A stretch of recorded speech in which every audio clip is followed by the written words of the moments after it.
Looks like the gang's all here!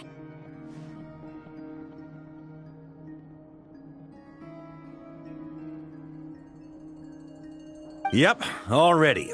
How about you two? Green and good to go? Paimon's ready!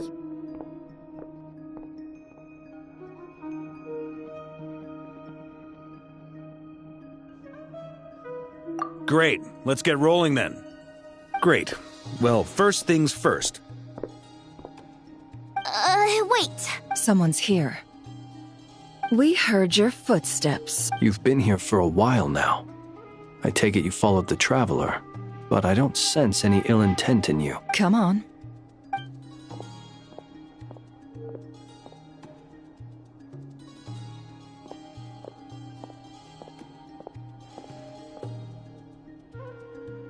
I figured it wouldn't take you long to notice me. I come bearing news from my lady, the Knave. Dottore went through the motions of returning to Snezhnaya, but it was obviously a facade. However, he has not returned to the Kuvaki Experimental Design Bureau, nor has he made an appearance in Nasha Town. Well, in that case, he'll be in his lab way up north. I always wondered why he applied for his own private pad. He was planning this all along. Tell them that Sandrone and I will go on ahead. If they still intend to pursue this matter, they should meet us at the research center in the northern tip of Nodcry. Nice of Columbina's two best friends to think of us. We appreciate the heads up. Our sincere thanks to the Fatui for your aid. Lady Damselette may have left our organization, but at least some of her colleagues remain genuinely concerned for her well-being. Not to mention that the Doctor's increasingly cryptic conduct gives us great cause for alarm. We have crossed swords many times before, but it's not personal. We're just on different sides. We don't lack humanity. And so, as fellow friends of Lady Damselette, it's only right that you should be in the know about this. Arlecchino's situational awareness has saved us a lot of trouble. I'll leave the map here with you. If you do decide to head to the research center, please proceed with caution. And remember, at least while you're in Nodcry, Lady Arlecchino's subordinates are your comrades if you want them to be. This is very accommodating of you. We can't thank you enough. Just doing my duty. I shall take my leave now. If you need us, you'll find us at the Experimental Design Bureau.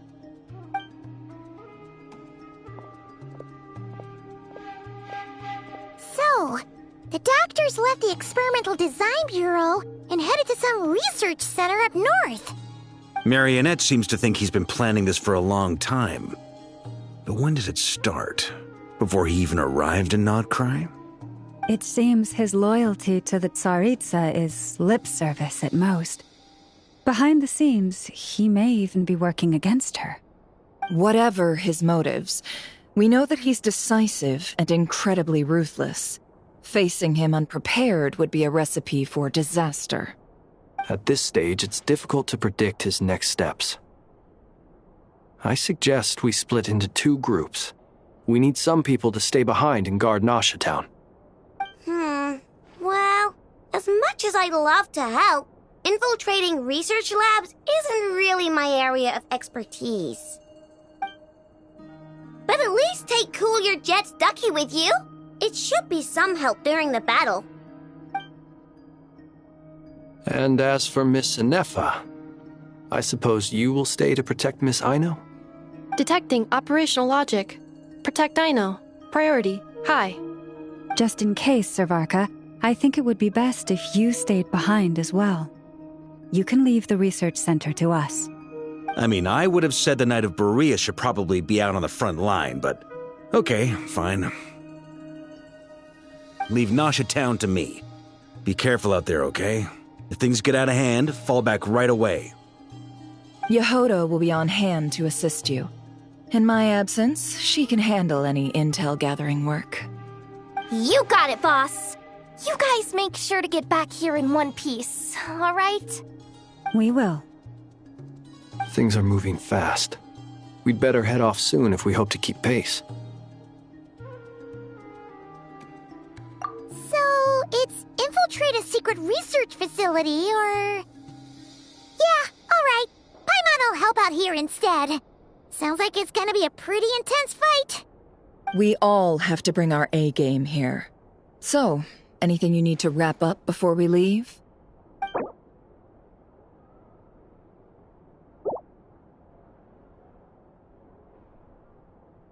Then you'd better get going. Very well.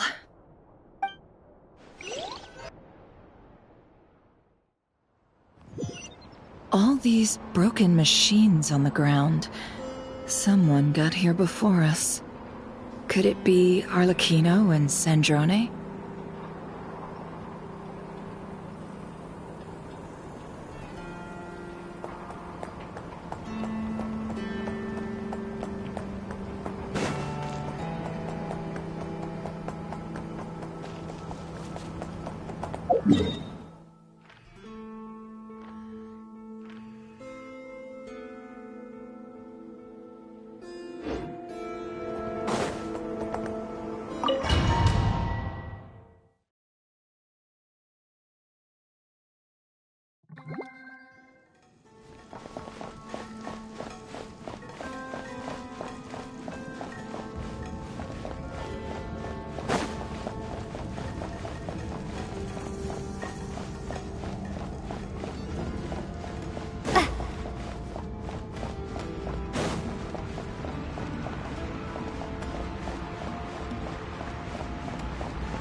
That's quite a welcome party.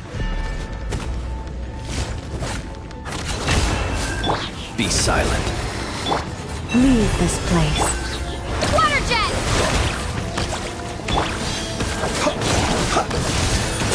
The long sleep beckons.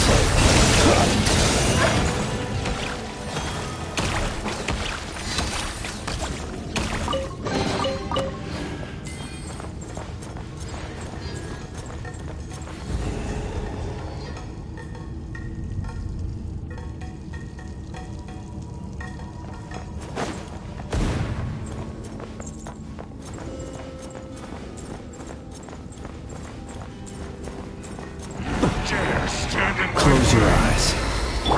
Lush as the moonlight. No more lies.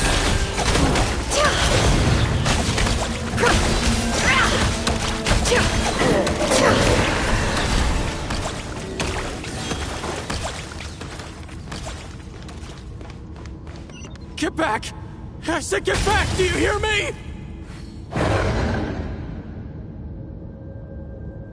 Why isn't it working? No! Don't come any closer! Don't! Ah!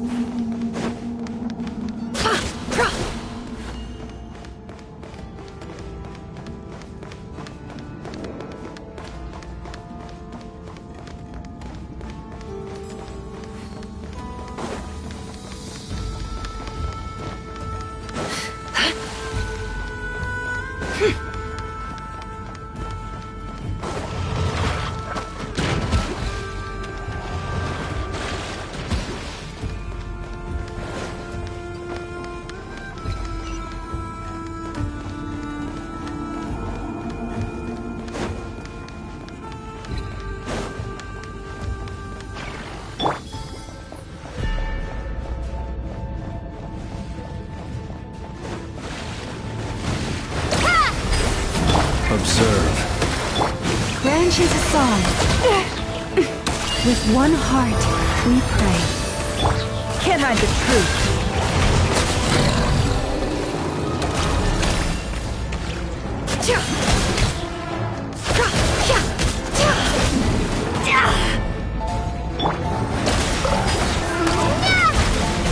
Close your eyes.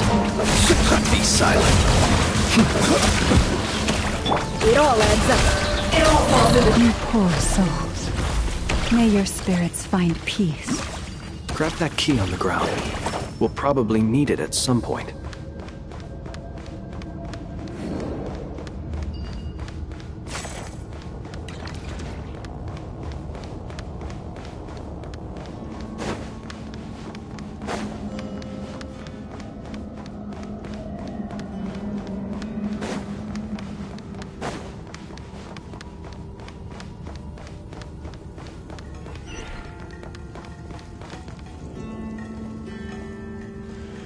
Watch out!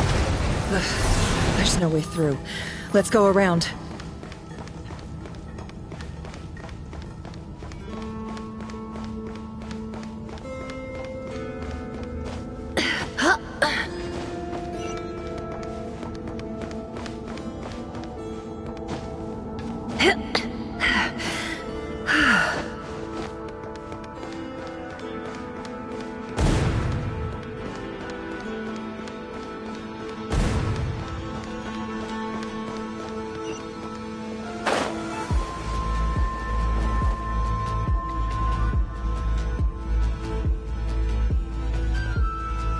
What the?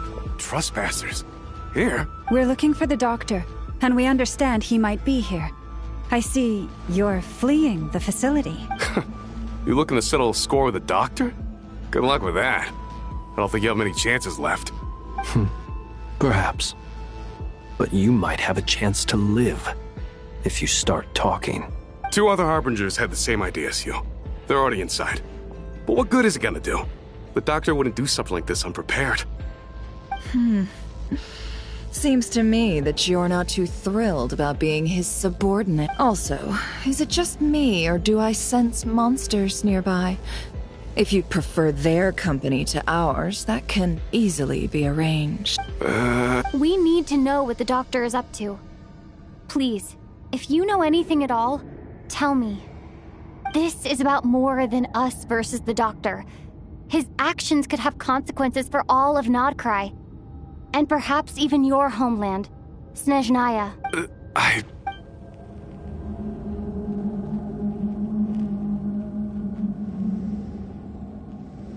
He's building something. Ambitious doesn't even begin to describe it. Feels like this could be the big one. God knows how long he's been planning it. A while back, he told us he'd be returning to Snezhnaya. We weren't expecting him back so soon. This time he brought some gemstones with him, or something. 2 of them. The moon marrow spheres. He stole them from their rightful owner, Columbina. Oh, Lady Damselette? Last I heard, she left the Fatui. Before she went, she told us she'd finished what Her Majesty asked of her, and wished to focus on some personal matters. I remember thinking that leaving us might not be the best choice. I mean, I always looked up to the captain the most, and... Back when this all started, the higher-ups dispatched 3 units to Nodcry to execute their plan. They were led by the Doctor, Marionette, and the Damselette, respectively. I was a part of the Damselette's unit to begin with. She never really interacted with us much. In fact, she seemed sort of detached from everything. Not because she was distracted, just felt like she was indifferent to the world around her. Like she had no stake in anything that happened. She always seemed like she was staring off into the distance.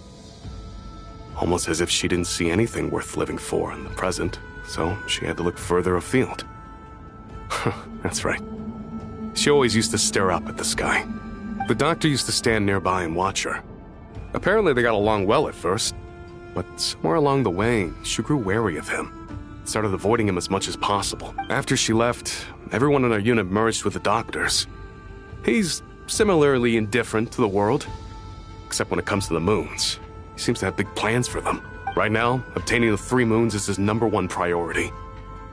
He even said, if he can only get his hands on 2 of them, he'll create a 3rd one himself. How would he create an artificial moon marrow? Maybe the knowledge he gained from the Hyperborean phantoms has something to do with it. Thank you for cooperating. We appreciate the level of detail. I get the sense that you'd serve under Columbina again if you had the chance. Would that be fair? No, she's no longer a Harbinger. As a member of the Fatui, My loyalty will always belong to the Tsaritsa. I'm only telling you all this because I don't completely trust the Doctor. His actions do not align with the goals that first brought us to Nodcry. I understand. We'll do everything within our power to stop him. The Knaves unit is based at the Kuvaki Experimental Design Bureau. Maybe you can seek refuge with them. Well, now we know what's going on here. Artificial moon marrow. He's likely well on the way to completing it. Dottore's technological capabilities are far more advanced than I thought. I fear this could get ugly. Everyone, prepare yourselves.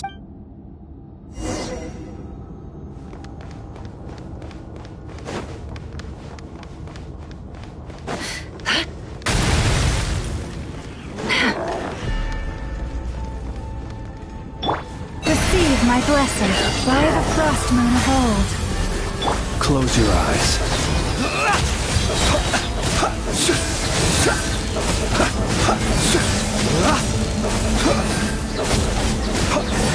Showing us. Can't hide the truth.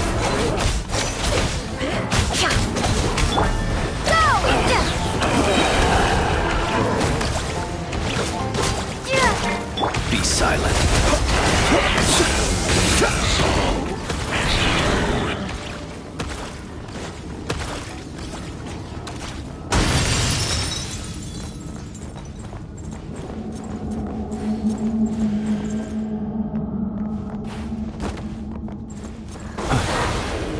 Close your eyes.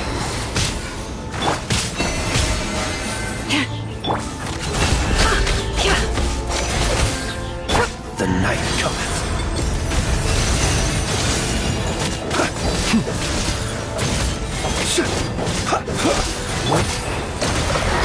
Bombs away!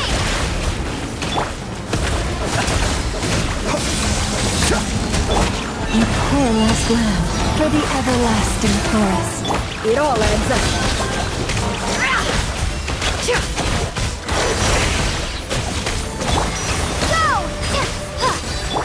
Forest, protect us.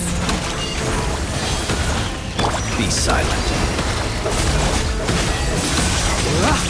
Close your eyes.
Welcome, one and all. I've been expecting you. I hope my humble research facility is to your liking. Yeah, We really appreciated fighting our way in through a horde of monsters. The gall!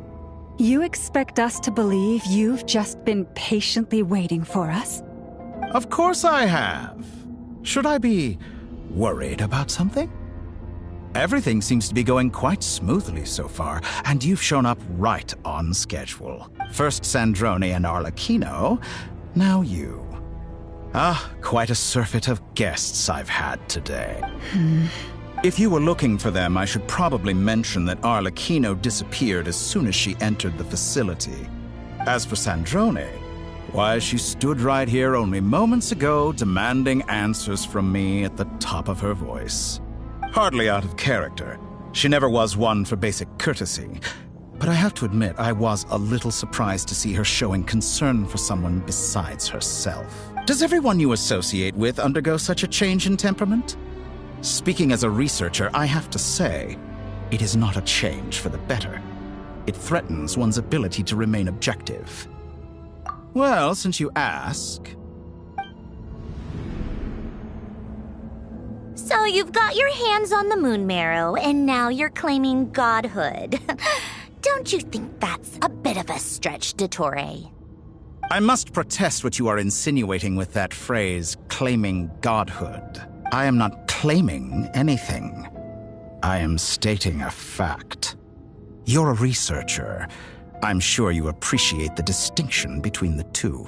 Huh? Wait, you really think you're all that? You'll excuse me if I'm not being a polite little lady for you. We're colleagues. We both know what kind of person you are. By the same token, I knew you'd respond along those lines. You and I both understand that facts speak louder than words.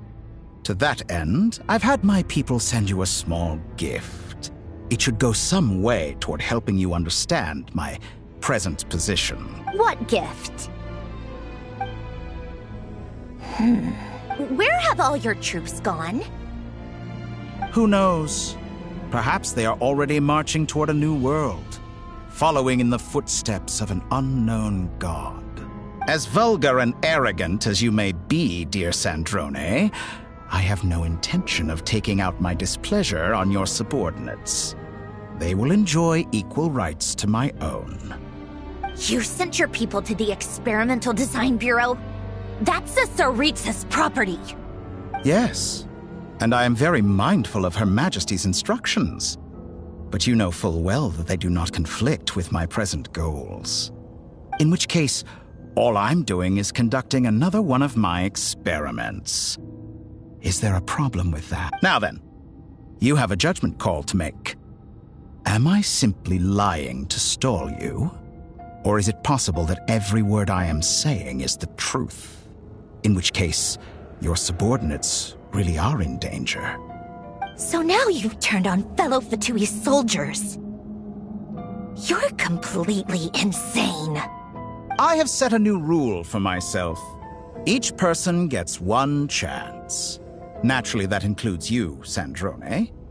If you wish to leave, I won't stop you. We are colleagues, after all. Scumbag!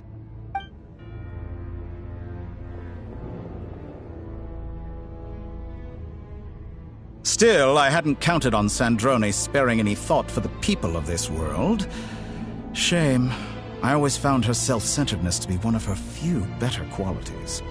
How can she ever hope to achieve greatness when she's so obsessed with protecting her little design bureau?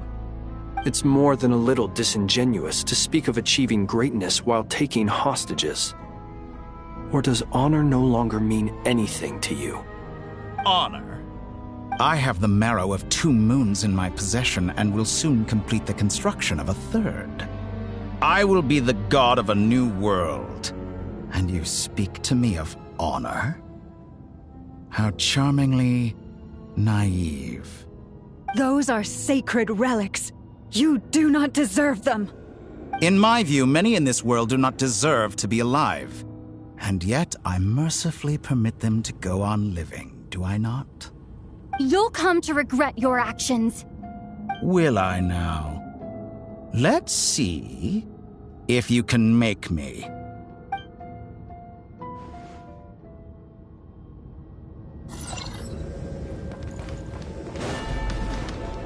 Be silent. You won't feel a thing. Can't hide the truth. Branch into song. And With one heart, we pray. Go! Wipe out! Is that the best you can do? The mystery unravels. No more lies. It all adds up. Flesh is the moon.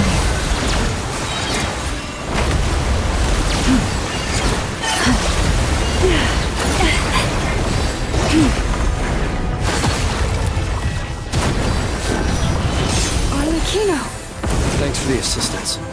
Arlecchino. They see you as an ally. What a farce. You're clearly here to destroy my research, not... I'd say your research is more valuable than my life. Am I wrong? The long sleep beckons. Overruled. Is that the Wanted my best full you can attention, do? did you? Lost. This is absurd. It all adds up. Shatter how reflection. Disappointing.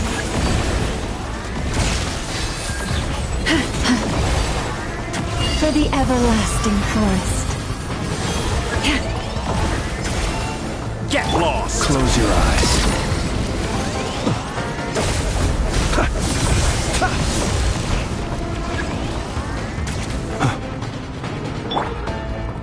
Laid bare.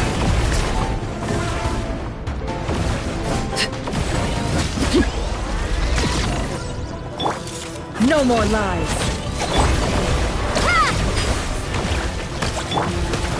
Observe. Be silent. Receive my blessing.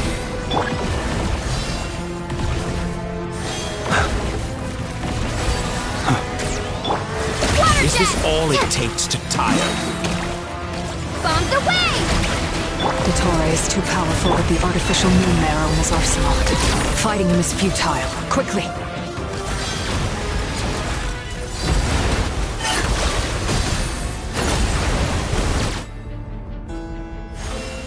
Let's go. I've always thought it is wiser to flee than surrender.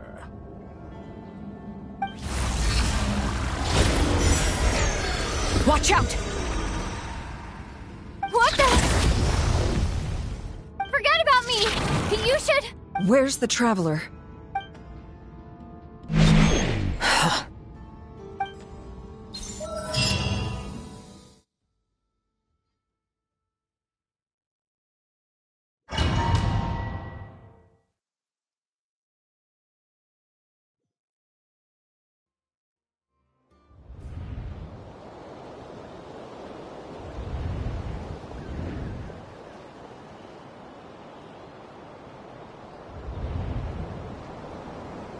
What? Just Nasha Town? How did I get here? Strange. I remember being trapped by Dottore during the... Something weird is going on. Huh? Traveler? What brings you here at this... Huh? What are you in the mood for today? A hot dog? Or something else?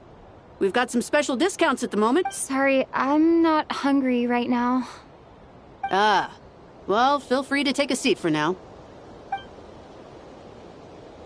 Everyone seems to be acting normal. Am I just overthinking?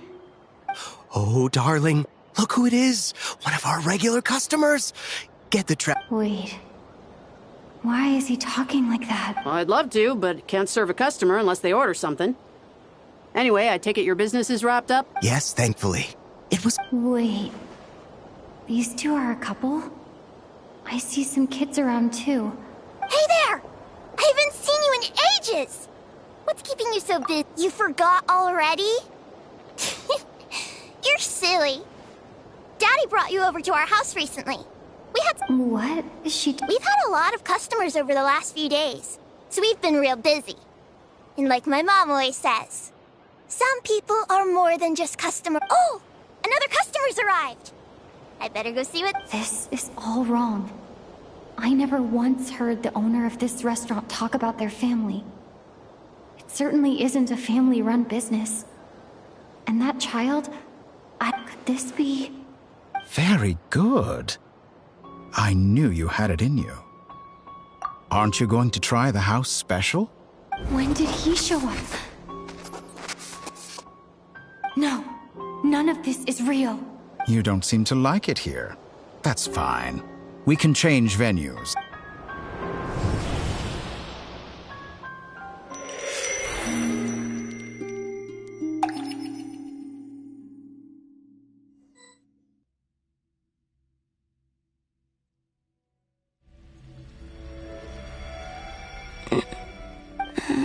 I'm still alive. Where is this place?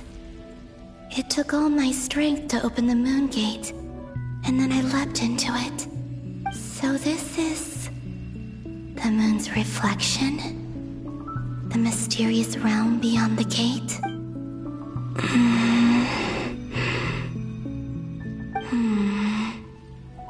I can't sense anything. I guess I could try opening the gate once more.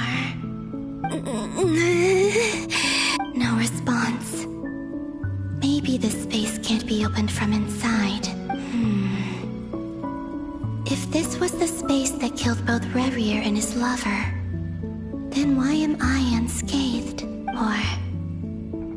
no, I'm not unscathed. Even the air here feels frozen in place. There is nothing here with which I can restore my power. I should conserve my strength and proceed with caution. I don't believe Dotori's scheming will stop just because I escaped. If there is any chance that I can get back to the others, any chance at all, I must return.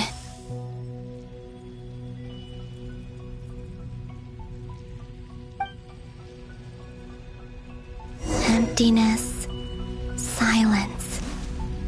What is this place? Or maybe the real question is, what is it for? What's this? Looks like it responds to my power.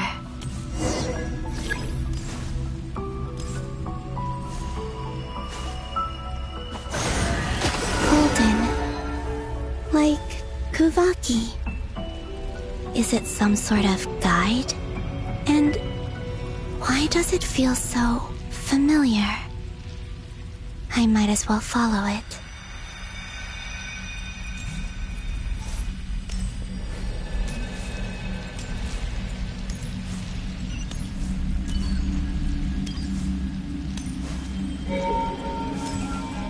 Where does this lead?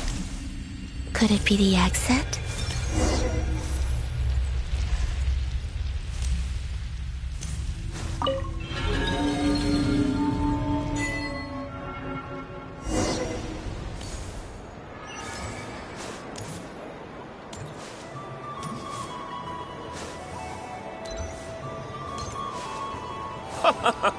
Welcome home, Moon Goddess.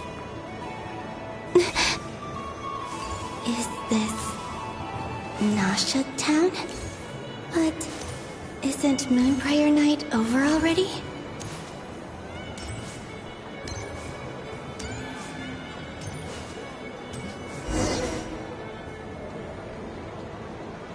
Goodbye for now, Columbina. I hope you have a wonderful night. I will.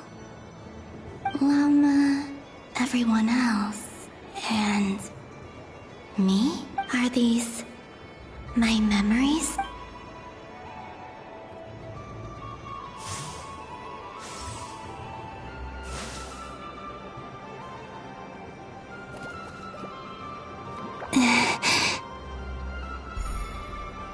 I can't touch them. It's as if we're separated by some impenetrable power.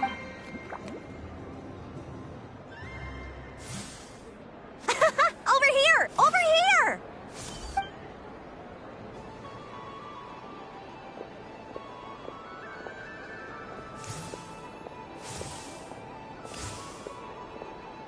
But the people in these memories pass right through me. Just like when I disappeared.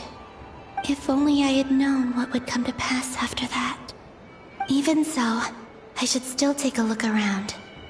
Just being back here, it gives me the strength to keep going.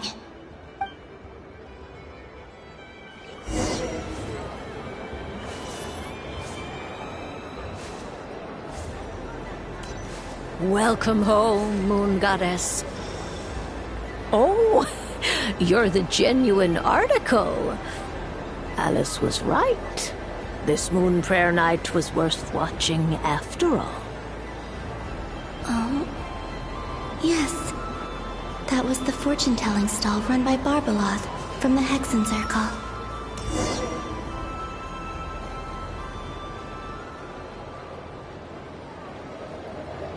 Please, draw the first lunar arcana. This represents destiny and is the foundation. My destiny. I believe now that I think about it, Barbeloth's divination was absolutely right. It's almost time to draw the last card. The one that represents the future.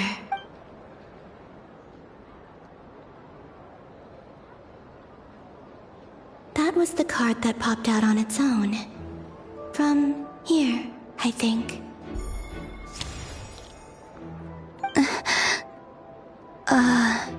Kuvaki Pulse? What? Fascinating. I've never encountered this before in my role as a diviner. What's going on? Did that card leave the deck? Because of my influence? All I did was try to touch it, and then... Maybe this memory space is not untouchable after all. Are there weak points in the barrier? Or is it possible that there's more to this space than my memories alone? This card is death. I need to get to the bottom of this. I'll try touching something else. Is this the wind? No, it's gravity. It's pulling me outwards. No, Traveler!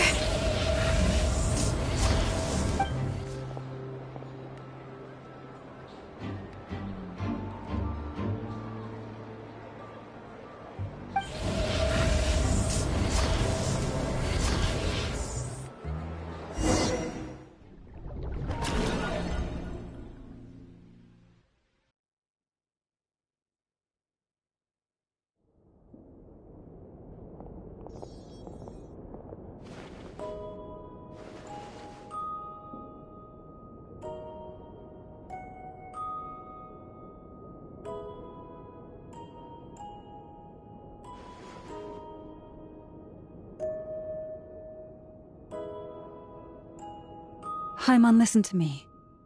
From the bottom of our hearts, we are so sorry. We completely understand how you must feel. The Traveler is trapped, and we all feel responsible for it. Don't say that! Haimon's not a little kid! You didn't leave her behind on purpose! There was nothing you could do! But she's all alone in there! What if something happens to her? What are we gonna do then? We've barely spent any time apart since we met. Is she gonna die? We must find a way to rescue her. We were all involved in the operation where she was captured, and we do not abandon our comrade. That being said, it won't be easy. Through conversation with the others on our return, we've arrived at a basic idea of what we're up against. Dottore's lab has clearly been in operation for a lot longer than we realized. We found many monster samples stored there. In all likelihood, they were materials he used to research his latest technology. We also know that through his contact with the phantoms of Hyperborea, he gained knowledge about the moons and certain Hyperborean technologies. Using this knowledge, he then fashioned an artificial moon marrow to serve as a replacement for the frost moon beyond the sky. Unlike Columbina, Dottore is not being rejected by Teyvat. And even with 2 of the 3 moon marrows, his power far exceeds all of ours combined. Once his third moon marrow is complete, Dottore will have completely seized the authority of the three moons. Tevat's most primordial powers will then be in his grasp. Does that mean... I'm afraid so. No one could have predicted this level of insanity. Not even from Dottore. And unfortunately, his insanity is coupled with an intellect and ambition that not even his peers in the Fatui can match. This is dire. Sounds like the world is done for. The three moons' authority can influence the very fabric of time and space. I dare not imagine what a monster like him would do with that kind of power. The trouble's already begun, I'm afraid. On our way back, we discovered that part of Nodcry is being enveloped by an unknown energy. We cannot ascertain what is happening inside. I'm convinced this is Dottore's doing. Not that there's any way to prove it. The issue is, we have no idea what his intentions are. The only thing more frustrating than facing down evil is knowing that it will surely come, but not knowing when. The Doctor is guilty of numerous crimes at Mondstadt as well. One of our knights, well, former knights. His father was murdered by Dottore. His ideology and methodology are a danger to everything in his path, from individuals to entire nations. He does not feel guilt, even when he acts against his own people. He doesn't see them as his own people, that's why. People like him see everyone else as beneath them. Right. He views other people only in terms of how they can benefit him. That's the basis of all his social connections. Granted, he's hardly the only harbinger to pursue their own interests. We all do. And Her Majesty is gracious enough to permit it. Still, her mercy has its limits. Dottore's actions have gone beyond even what the Fatui could have imagined. Usurping divine authority to become a god. For a servant of the Tsaritsa, that goes beyond being disloyal. It's treason of the highest order. We can't expect him to heed the Tsaritsa's will once he gains the Three Moons' authority. Even we Harbingers consider him the most self-interested among us. Poor Traveler. Of all the people to get caught by... We have to go save her! Right now! Please! Paimon, I promise you, we are with you all the way. I get how you feel. I do. But it's gonna take more than strong emotions to take down an enemy like Dottore. What we need... Right. We can't even guarantee he's still at his research center. Before we can think about mounting a rescue operation, we need to confirm the Traveler's location. I'll find... Paimon knows, but... She might be the strongest person Paimon knows, but she's still human. She feels... Then think things through before you stick your neck out. Unless you want to lose your head. Sandrone. Miss Sandrone, you're okay? Put the stuff over there, and be gentle with it. Am I okay? As you can see, I've had to move my whole livelihood out of the Experimental Design Bureau. It's been swallowed up by Dottore's energy field. If I'd left it any longer, I probably would have gotten stuck there. Ugh, Dottore always goes a little loco when he finds a shiny new toy. Not that he'd ever admit that. But this time, he's gone full psycho. Just go ahead and cry already. Sorry. Paimon's not trying to make a scene. It's just... She can't. Oh, Paimon. Let it all out. There's no shame in it. When you're overwhelmed by fear and despair, crying can help get it out of your system. You'll feel... Okay then, while the baby of the group is having a moment, how about the grown-ups get to work? You've made a discovery? Polonia, scan.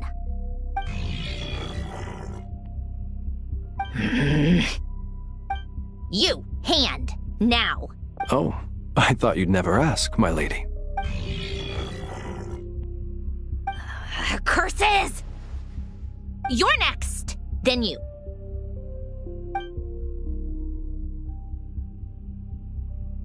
Dottore, you son of a... He's done something to us! Everyone who entered his research center has been implanted with some sort of curse. I don't feel anything unusual at the moment. Does that mean it hasn't activated yet? Is there a way to figure out its purpose and what might trigger it? My best guess is Dottore created it using the Moon Goddess's powers. 1 second, analyzing. Ugh! That friggin' maniac! So, what twisted game is he playing this time? The moment I analyzed the energy composition, some encrypted text appeared in my mind's eye. And when I deciphered it according to the Fatui's standard encryption protocol, I got the following message. Feel free to run, or you will perish in nod cry. He's mocking us. Yup, he loves to toy with people. Only in this case, there might be more to it. But I didn't detect any murderous intent or malice either in the message or the curse's energy. As if this is him at his least malicious. Or perhaps all people are cowards in his eyes. Maybe he thinks the threat alone will be effective. What a despicable person. And he has the If I may. As unhinged as Dottore may be, he has always exercised great patience with the objects of his interest. I remember a comment he made when we first arrived in Nodcry. He said, "This world is, on the whole, an exceedingly dull place. But at least there are a few intriguing features, such as the gods, or the traveler. Presumably, they interest him because they're unknown quantities. He wants to understand as much as he can about them." Agreed. The Traveler is Tevat's fourth descender. All Harbingers are aware of this. Since Dottore took such pains to capture the Traveler, he is unlikely to kill her right away. Okay, but we still have to do that rescue operation. Of course. I also think we need to read between the lines with Dottore's message. If he's encouraging us to run, that means we mustn't leave Nodcry under any circumstances. My guess is, his curse will only trigger if we leave.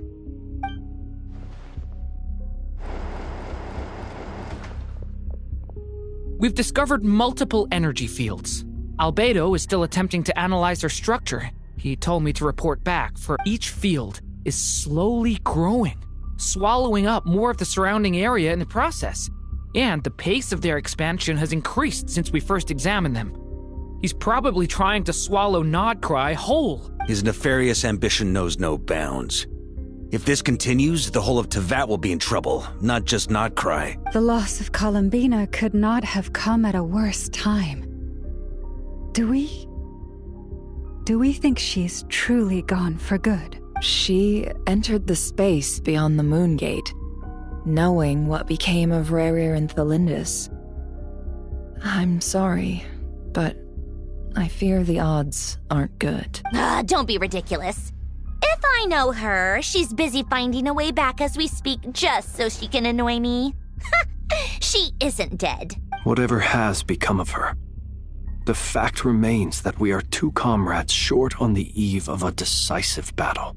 We need to find out the Traveler's location. But there is also other work to be done. Agreed. Whatever Dottore's planning, we have to get the local populace somewhere safe. So, as well as a rescue mission, we have to organize a mass evacuation at the same time. It would be best if someone could approach leaders of neighboring nations and negotiate emergency asylum for Nodcry's inhabitants. Can anyone handle that? Snezhnaya is one option. I'll see what I can do. This would be so much easier if the Traveler is here. No! Stop thinking like that, Paimon. Paimon will join you.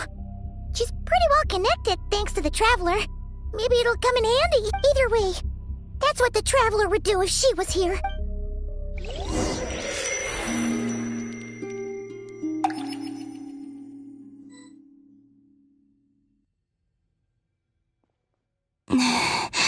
Back here again. That gravitational force that pulled me back. Is this where it came from? When I saw that memory of Moon Prayer Night, I think I influenced reality. Was it just a coincidence? Or, if only I could have sent the others some kind of warning on Moon Prayer Night. Maybe we could have stopped Dottore. I feel... well, he even back to emptiness and silence again. I should try and find my way back inside that memory.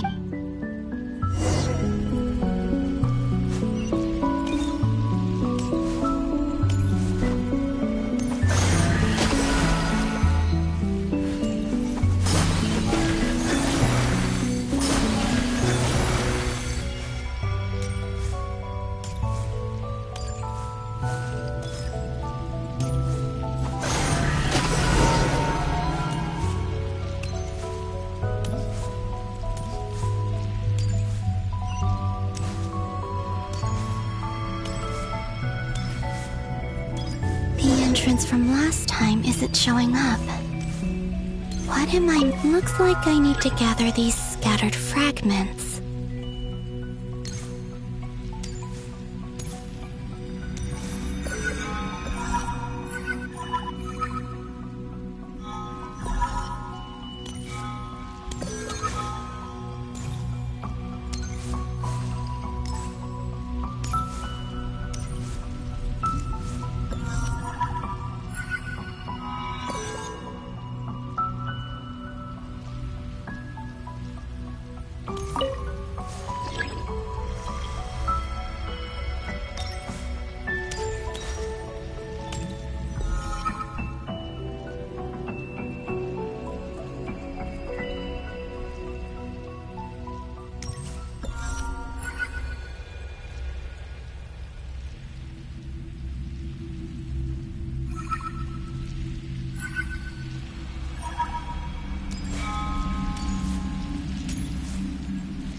It worked! Hopefully I can stay inside for a bit longer this time.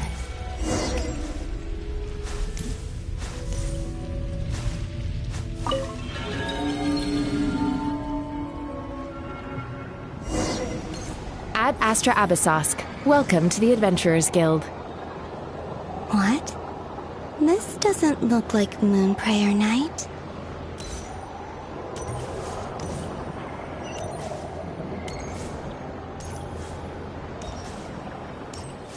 Extra, extra!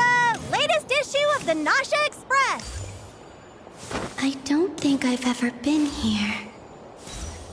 Maybe this space isn't comprised of my memories after all. There aren't any festive decorations around. Is this Nausea Town after Moonprayer Night ended? Did Dottoro's plan not affect the town? Or is no one aware of what happened because he used the Three Moons' authority? Let me see if I can influence anyone else. So, what do we do next? Wait, that voice. Paimon? The most important thing right now is to find that mage. Lauma the Traveler and Mr. Varga are here too. I'd better go pay the Fatui a visit. Traveler!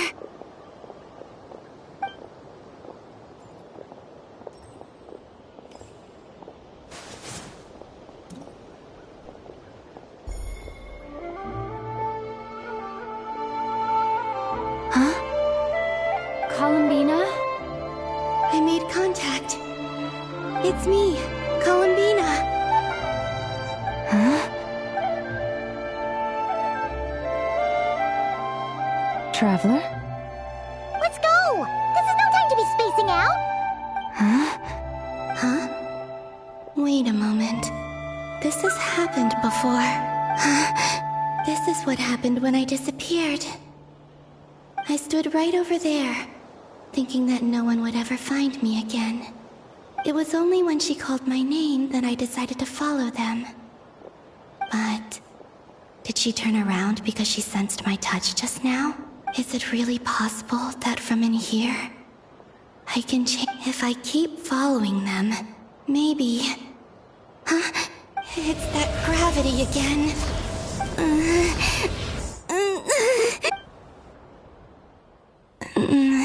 Every time I influence reality within that space, This force intervenes and pulls me back. It's as if it's trying to stop me from leaving. I'm getting weaker and weaker. I'll just have to try another approach next time. Come on, Columbina.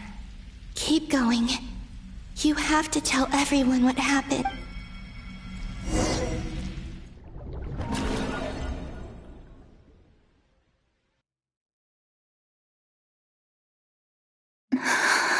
Suddenly, I've been plunged into darkness. Alone. It feels strange. As if something has grabbed hold of me. Look at you, standing so still in total silence. I almost didn't recognize you. Hello there, traveler. He seems to be in a good mood. Wait, what's that behind him? Ah, so you noticed. This is the completed Trilune. 2 primordial moon marrows and 1 artificial specimen. You are wary of it. Good. Maintain that reverence. You performed well in that recent battle. Brave and reckless as always. Courage is the sign of a true hero. And impulsiveness is the hallmark of those who strive to advance. I say this not to belittle you. Most creatures are far more timid by comparison. 3 moon marrows. Does that... Well spotted. What do you think? For a replica I built myself, I dare say it looks the part. Dottore, are you planting illusions in my mind? I have no interest in fooling your eyes. On the contrary, I hope to show you the true essence of all that you see before you. Is this not a beautiful city? People live in peace and find joy in their work. The streets are safe. People can even leave their doors unlocked at night. You might say it is the Elysium everyone dreams of. All available data indicates your values and worldview conform with the mainstream. This kind of society should be quite to your taste. False beauty is deceitful. Lies are to no one's taste. I wonder, is it your moral standards that are too high? Or your expectations of reality? Answer me this. If someone existed in a sweet dream from the moment they were born, a dream in which they never once felt pain, which do you think they would consider superior? The dream or the reality? That's pure sophistry. It has nothing to do with your actions. As I suspected. You have yet to understand all of this for what it really is. What do you want from me? You sound impatient. Do you think the only reason I'm keeping you is because I want something from you? If it's not, then why haven't you killed me yet? No one can stop you if you're as powerful as a god. I'm delighted you recognize that fact. I believe we last squared off in Sumeru. Ah, the memories. How time flies. You and I have both grown. I'm not surprised that Arlecchino and Sandrone worked with you. You've always a way of slowly but surely ingratiating yourself with all levels of society. People laud you as a hero, but I suspect there's more to it than that. Oh, but to be clear, I don't say that to flatter you. Do you always give your opponent an appraisal before you deal the final blow? Call it a long-time habit. I'm a researcher, and one of my duties is to give an objective assessment of my subjects. But you misunderstand. We are not opponents. Not at this moment. I just want to talk. Think back to Tartaglia, Arlecchino, Capitano, Columbina, and now even Sandrone.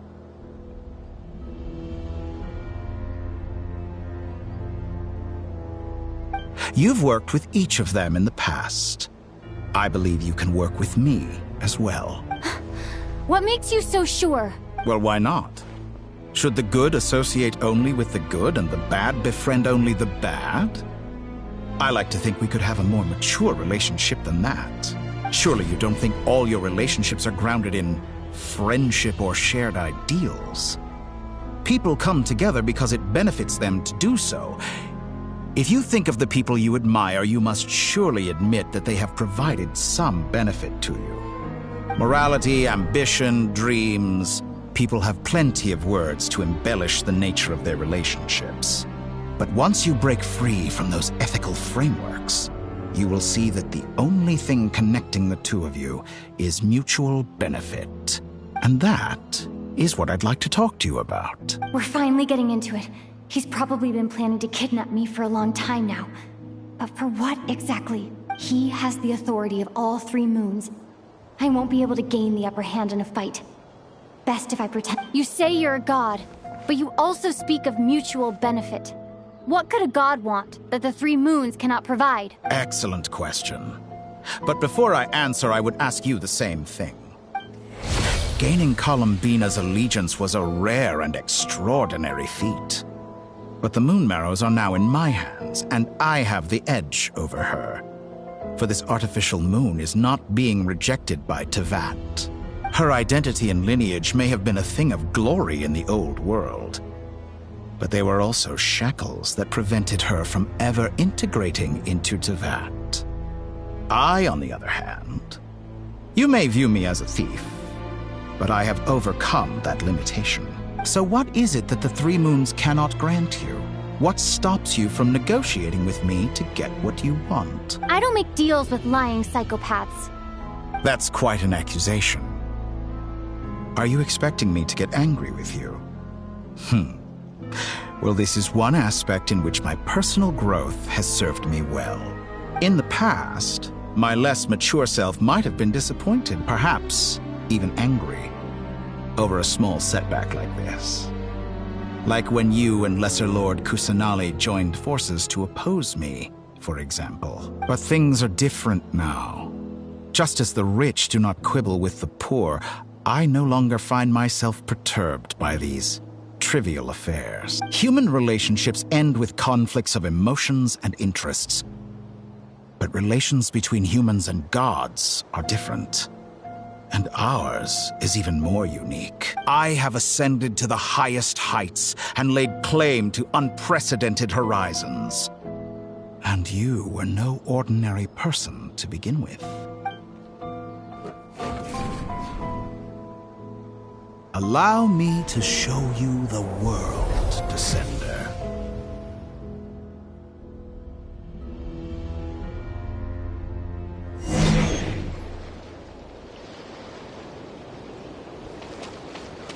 To stand, walk, jump, sit, and lie down. These are the most common of behaviors. Have you ever wondered why we were born following such laws? Who stipulated that we could not fly instead of walk?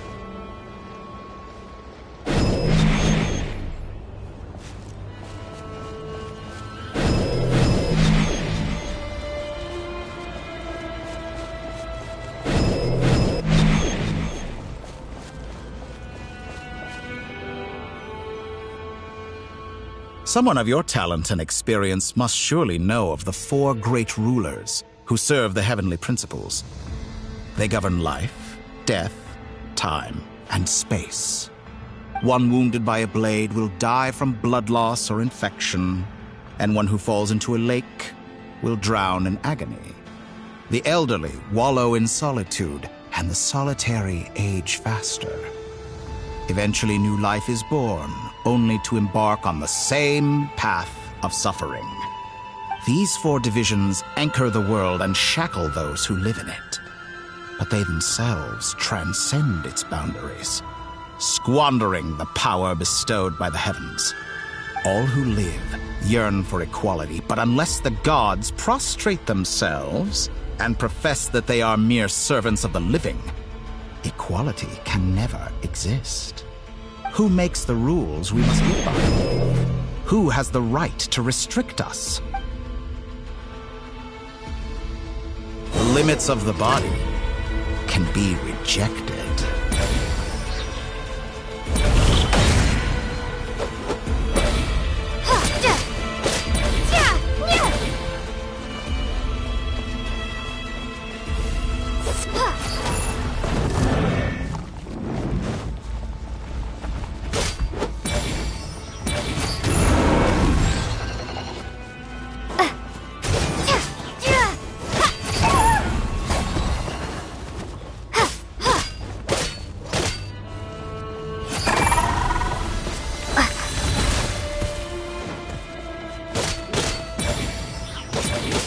How does it feel to be among those with absolute power? You cannot conceive the extent to which your flesh hinders your mind and spirit.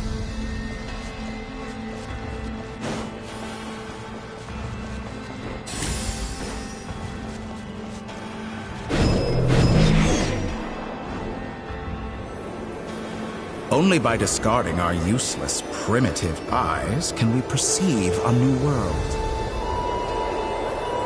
How narrow-minded we all were in the past. Why should the final answer of the world not be the power that predates those of life, death, time, and space? The power of the Triloon.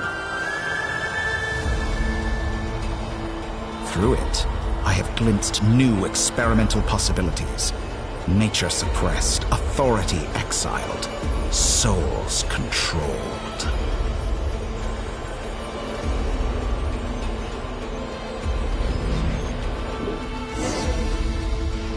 You know, I heard recently that a group of critics reviewed countless stories and drew an interesting conclusion.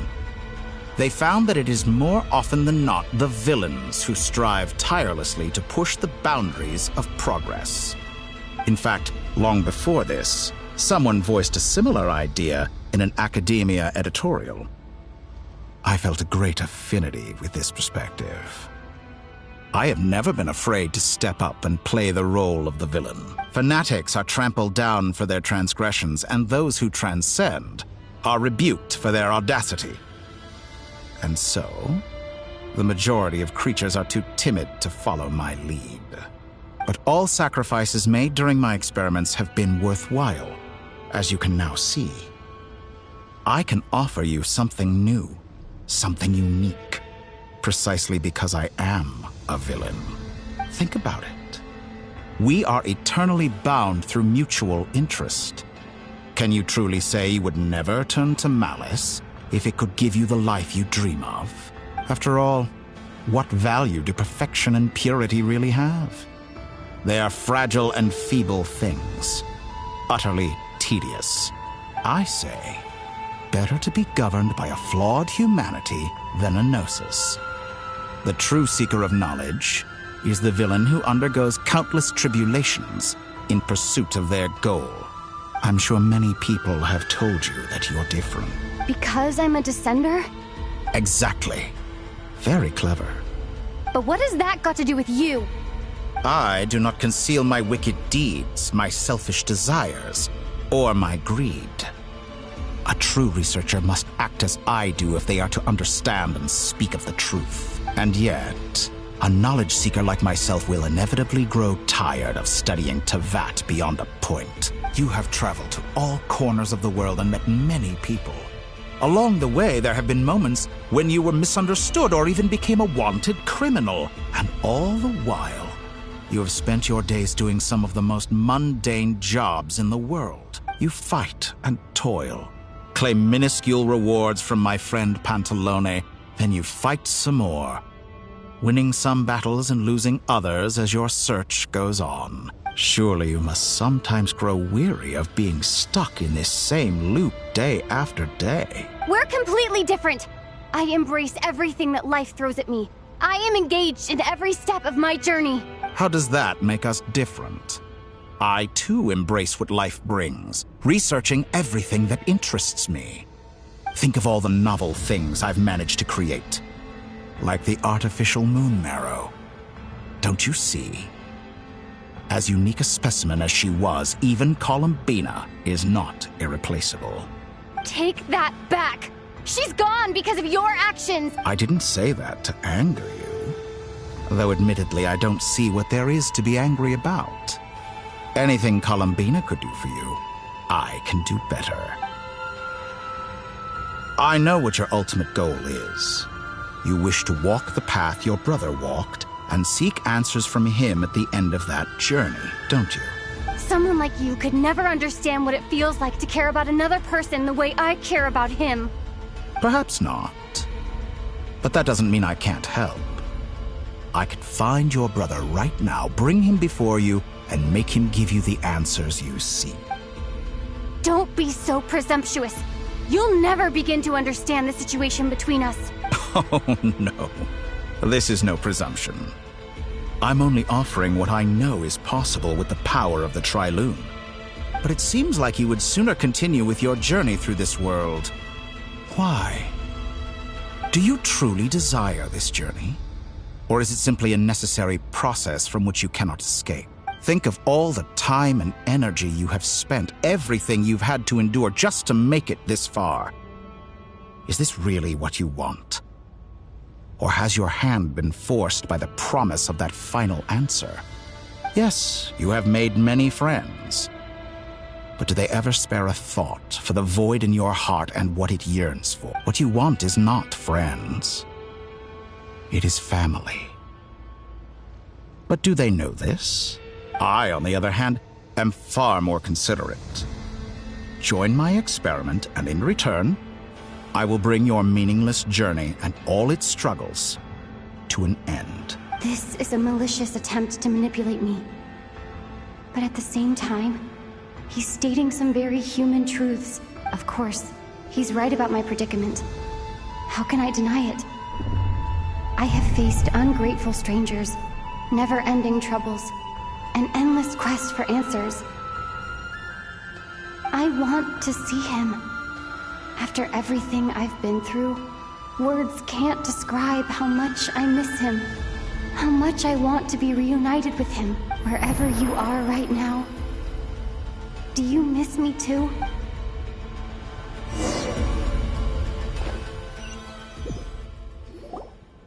All right, everyone. Our next mission is clear.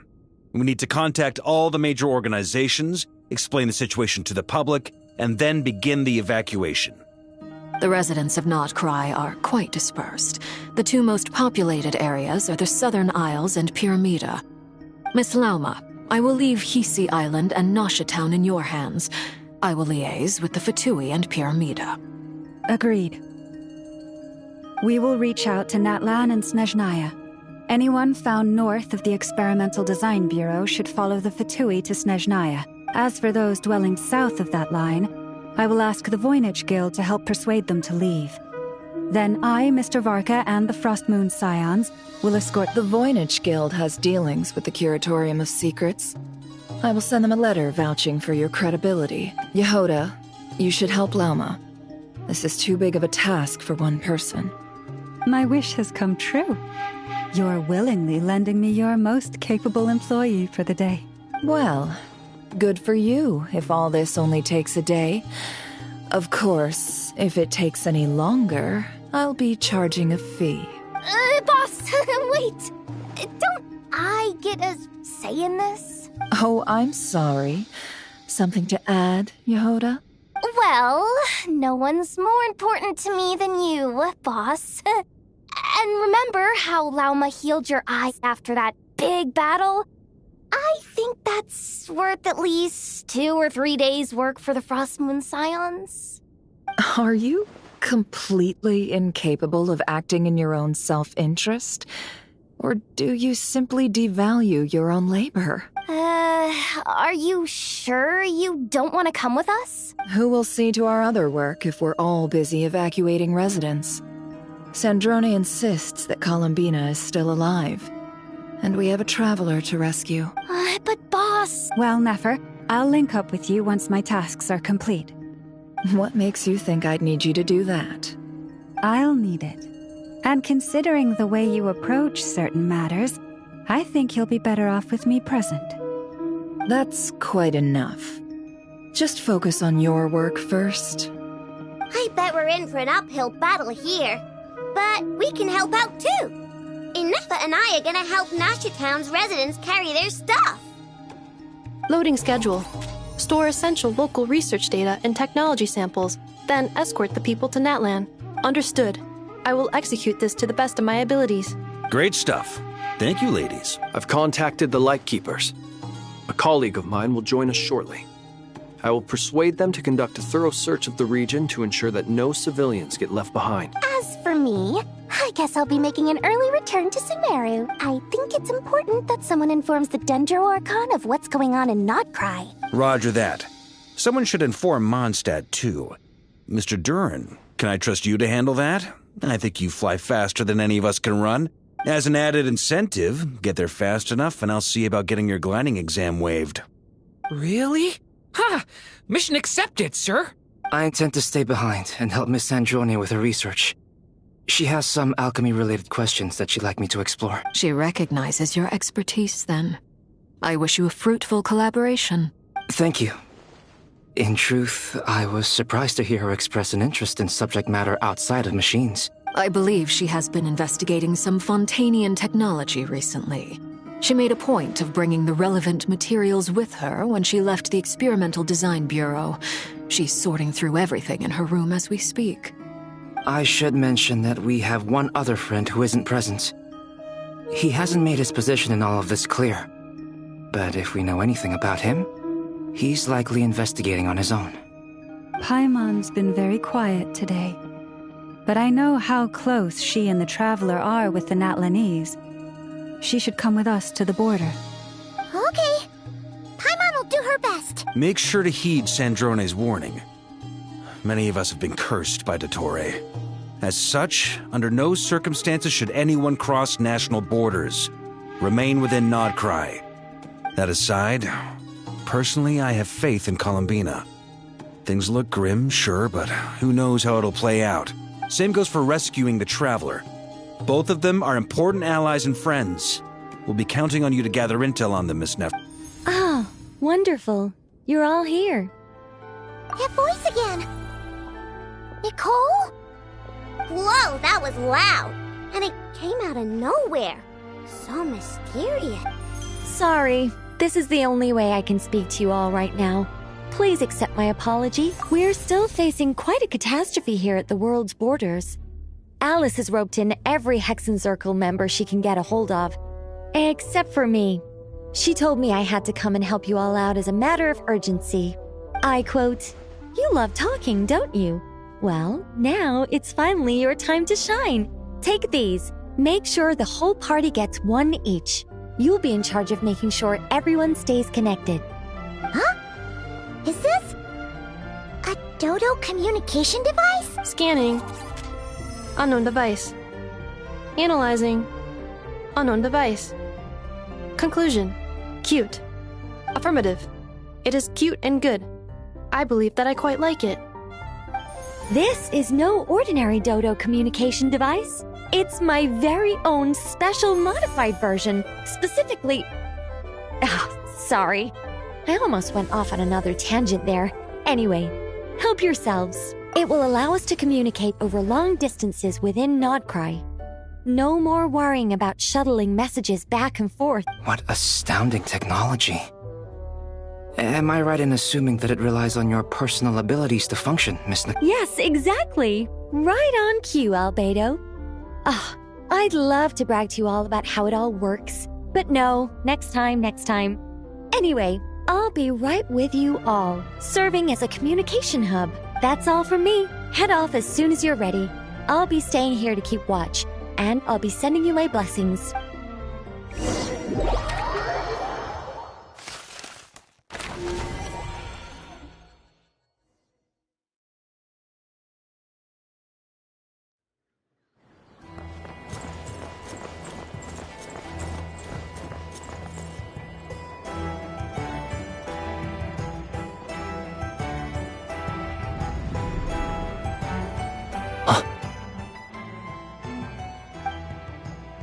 Sir Flint. Perfect timing. I just arrived myself. You are most considerate, Master Ilua. But in fact, I know you have been sitting here for quite some time. If you saw me, why didn't you say something? I was curious to see how long you could sit still for. Also, shouldn't you have managed to sense me approaching? That would be a first. You always seem to appear out of thin air without making a peep. Also, how many times do I have to tell you not to address me as master? I don't qualify. I beg to differ. Why should a young man so well versed in social graces as yourself not be worthy of that title? Please, Lord Flint's... Sir Flint's. I'm begging you, Don't flatter me into complacency like you do with everyone else. You understand me better than most. My newest acquaintances tell me I love complimenting others. What do you think? I think they don't understand why you do it. You just love puffing people up till they're a big, happy ball of hot air that floats away into the sky. In all sincerity, I can only hope that they bring good tidings when they come back down to Earth. Is the situation that bad? We just held a strategy meeting. Let me fill you in.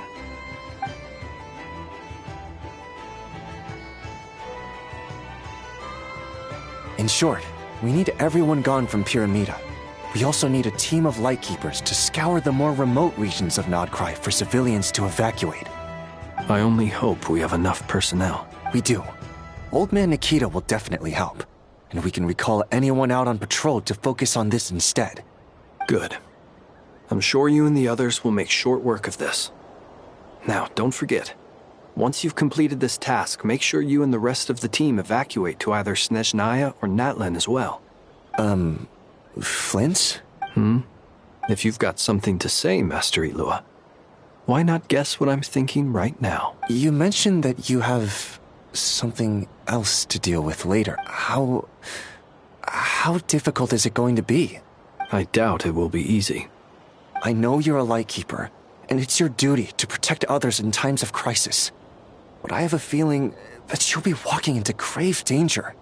However bad things have gotten in the past, Nodcry has never faced a mass evacuation before. But from the sounds of it, you don't intend to come with us. I don't mean to pry, and it's probably none of my business. But whatever it is you're intending, you don't have to go through with it, you know. I've been afflicted with some sort of curse, and I'm told it may well trigger if I set foot outside of Nodcry. As such, I cannot leave. I have to act, if for no other reason than to fight this curse. What? No. Why?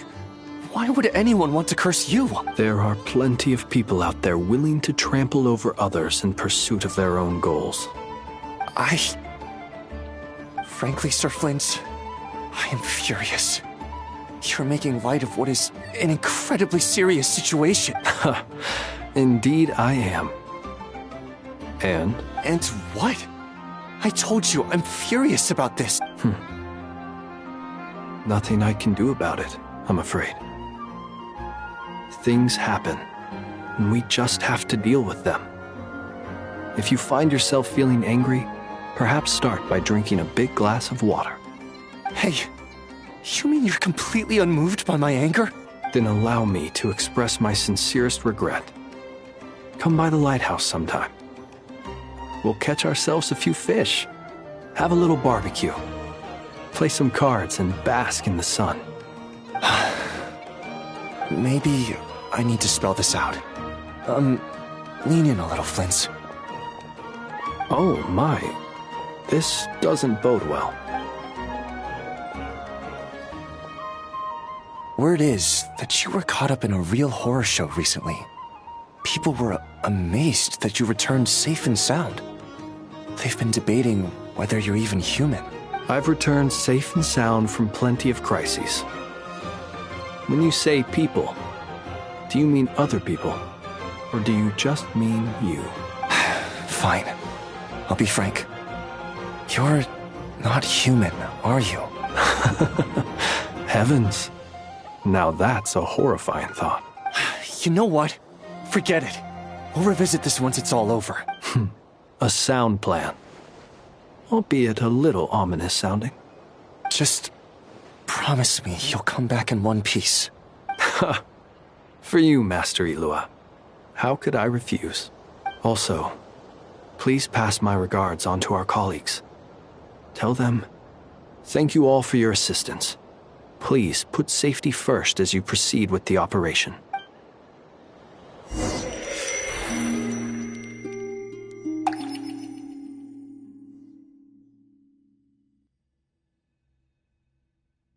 I have to keep searching for a path toward reality.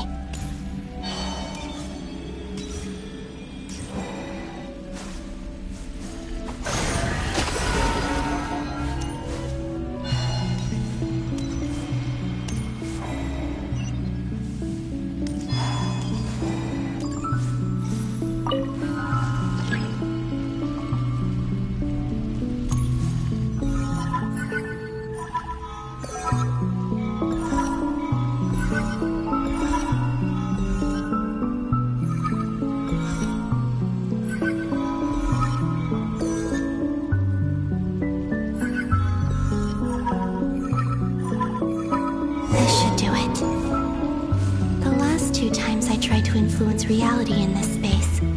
It consumed a lot of Kuvaki. I'll try and be more careful this time. I need to leave key clues behind using less power. I hope everyone still remembers what I said on Moon Prayer Night.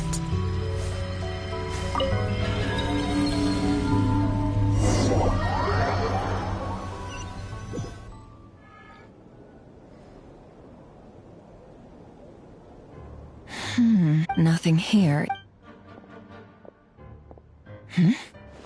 Flints? Ah, Miss Nefer. What are you doing here? I just spoke with Itlua about arrangements for the search and came for a walk nearby. As for you, why would... It appears we think along similar lines. And neither of us likes to accept things at face value. As well as figuring out how to gather intel on the Traveler, I wanted to confirm some of my own suspicions.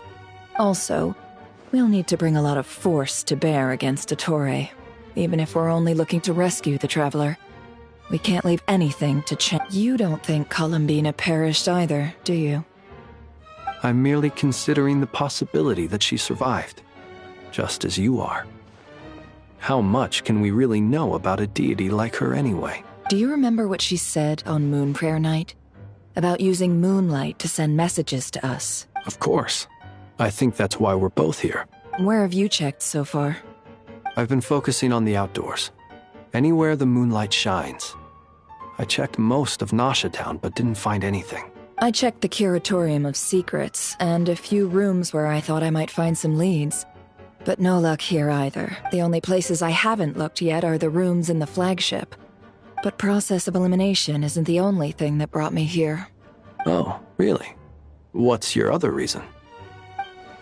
After all that build-up, our mystery ally never showed up even once! Huh?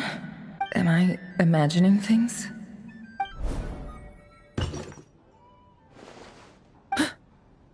Come on, let's see what's going on.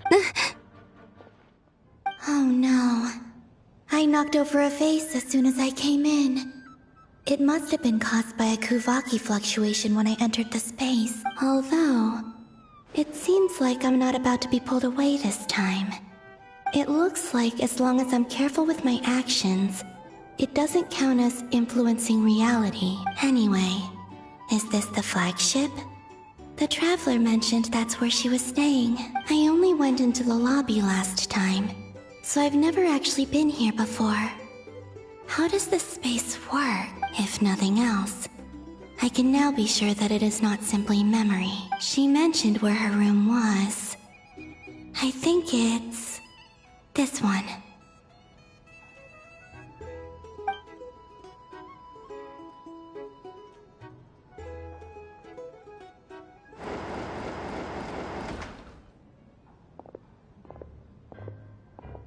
The door is closed.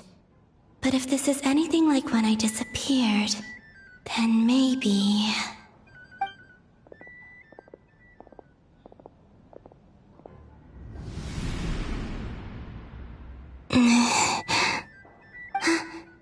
I'm in.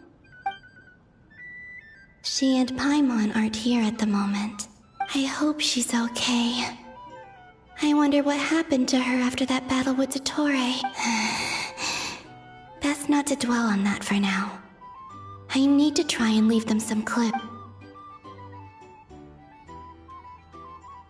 Please, Traveler.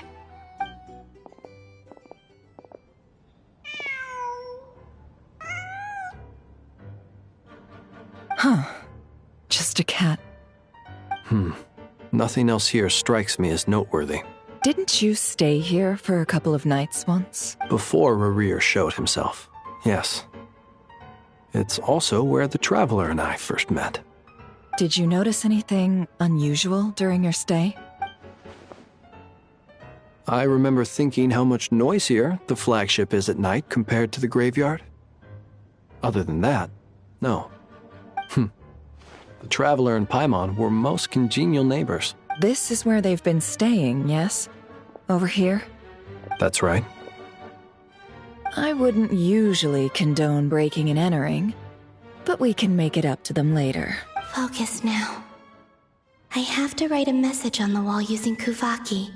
Just like Simply open your windows on nights when the moon shines bright, and the moonlight will naturally flow towards the words I have written. Here goes.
There's a noise outside the door.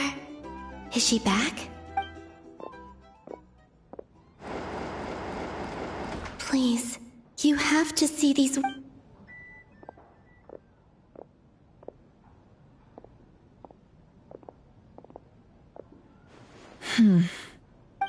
Well, do you sense anything?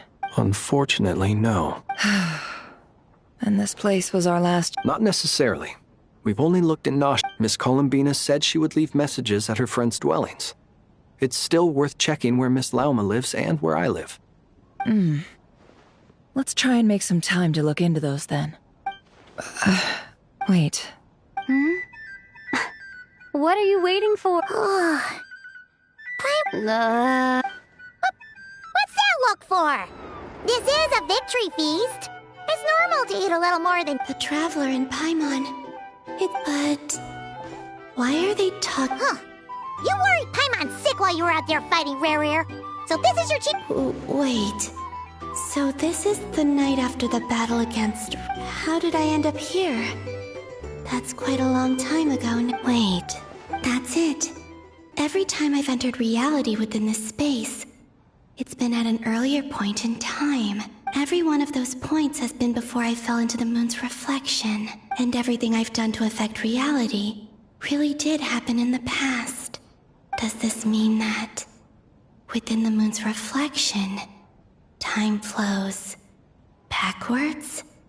Starting from the moment I fell in? Not long till Moon Prayer Night now. It's gonna be even livelier than tonight. Although, it's gonna be sad saying goodbye to the damselette. Paimon. No, I can't. Even if I make contact, they probably won't understand what... And in any case, I'll likely get pulled away again if I do. Instead, I have to find a way to get them to notice what I've written using the moonlight. Wait. Even I hadn't thought of doing that before Moon Prayer Night. They'd never conceive of that possibility. Is there truly no other way? Don't lose heart. We'll find a way somehow. Huh? Oh, you say that, but the Frost Moon is beyond the fall sky. If we wanted to go visit her, how would we make it through to the other side? We might not have all the answers now, but I'm sure... Huh. Guess someone's gotta be the optimist. The present. The future. That's right. There are still things I can do. What's your plan? Flint's, when you were staying next door, did you ever open the window? No. The rooms here are dark and damp, and there's such a buildup of dust on the windows that the moonlight can't even get in. I didn't think it was worth the trouble. The moonlight. I think I see where you're going. One moment. I'll see if the owner is available. Don't bother. Time is of the essence.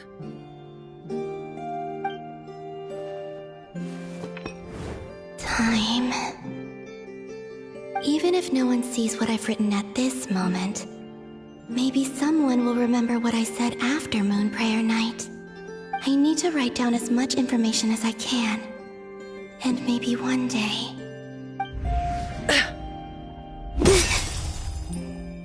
Huh? What's up with you? You can't even hold your cup steady. Are you getting tired? A little. Well, you should probably hit the hay then. You've had a really tough couple of days for you.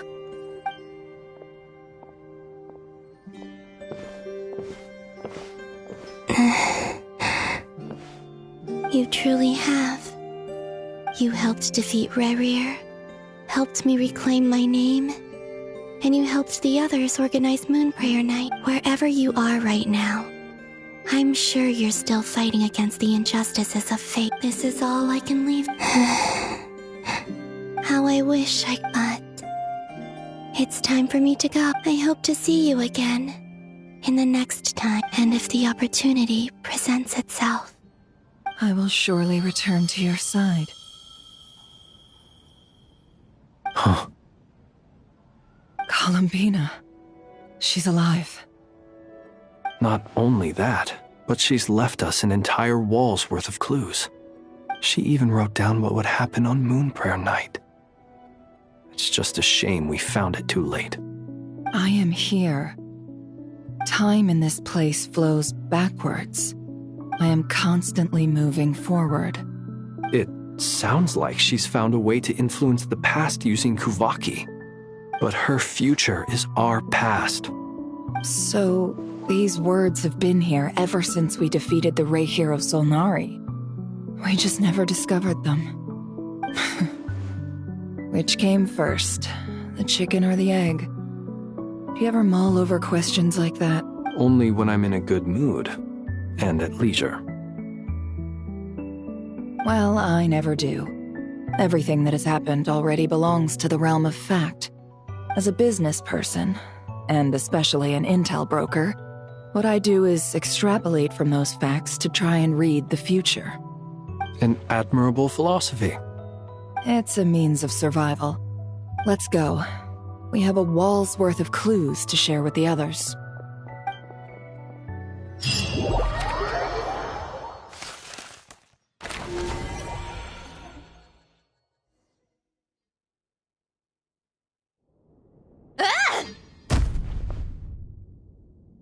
It appears that the doctor's energy signature has changed to something similar to Kuvaki, but not like the Kuvaki we're used to.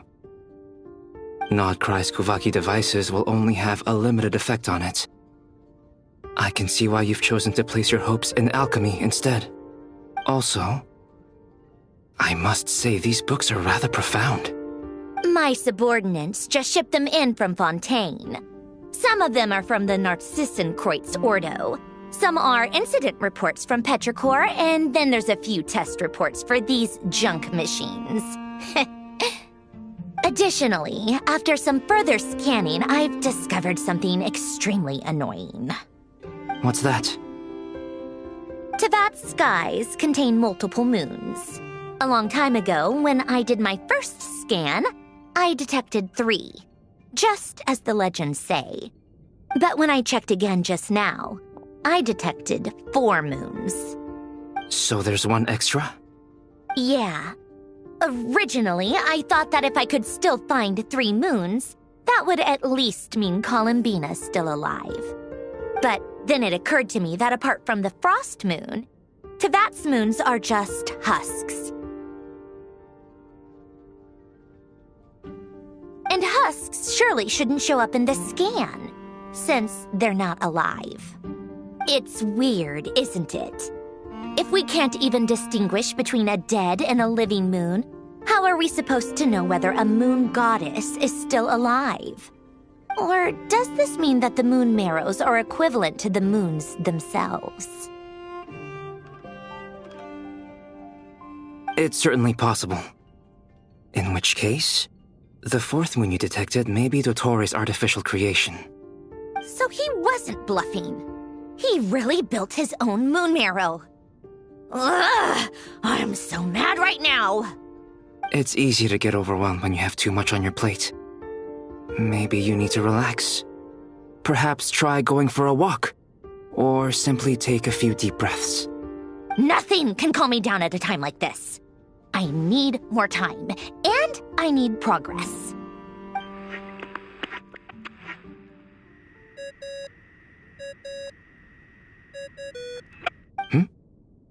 It's Mr. Flynn's. I really hate that ringing tone. Ugh. First the 4 orthants of the Narcissenkreuz, then moon marrows. Now what? Oh, sorry if we're disturbing you. Might I ask what's troubling you? What do you want? We're busy. Are you still at the Curatorium of Secrets? Yeah. Look, everyone else is still out, so there's no hurry. Plus, I'm busy, so I would appreciate if you gave me some space. Even though we have crucial intel to share? Fine, I'm listening. Do you intend to share it via the Dodo communication device?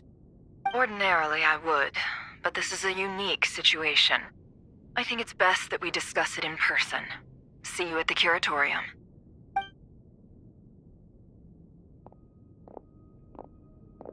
All right then. So, what's the situation? The rest of the team is still out working on their missions and evacuations, but we've decided to fill you in on the most crucial information first. Sandrone, you were right. Columbina is most likely still alive.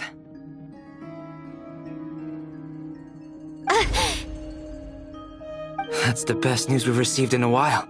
By a long way.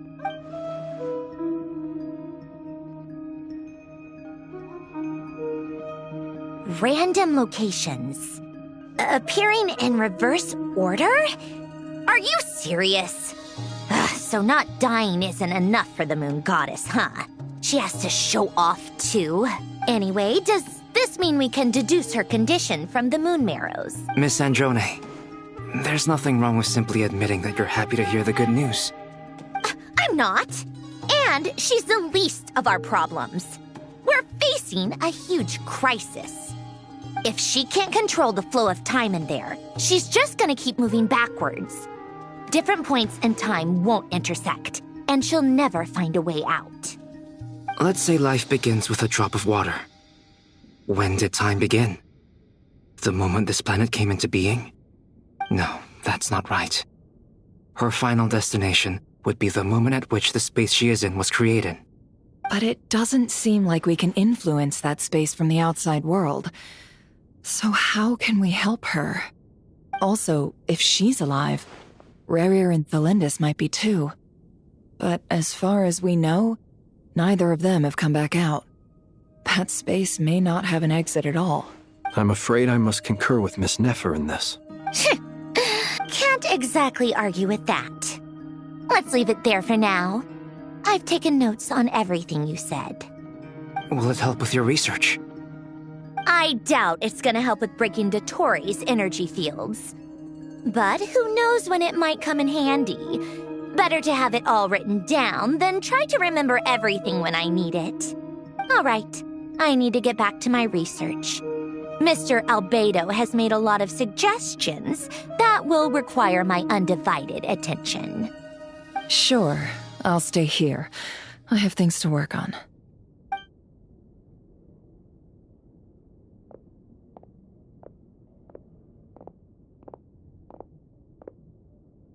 Paimon, are you there? Oh, right. She went with Varka to Natlan, didn't she? Good thing we've moved her and the Traveler's luggage in here. Speaking of the Traveler, where could they be? There's a note from Paimon. Paimon here. Not in at the moment, but if anyone needs to borrow her stuff or the Travelers, go ahead and help yourself. Paimon won't be mad. Also, Traveler, if you get back before Paimon, make sure to get some rest. Paimon misses you a lot, but put your health first, all right? How sweet. Well, since you offered, Paimon, don't mind if I do. This is the Traveler and Paimon's luggage. All the items they use day to day are here. It's well organized. I wonder which of them is responsible for that. What do we have here? The camera captured a special moment that can only occur between people who are close to one another. You can really sense how the photographer feels about their subject. I wonder why this picture was placed outside. Is it because Paimon recently looked at it?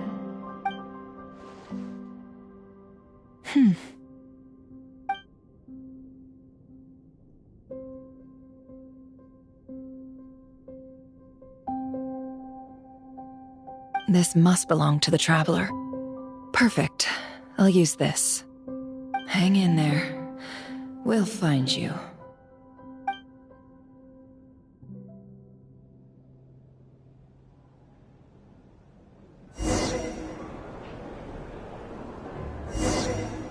Polonia. Search keyword world formula and bring me all relevant books.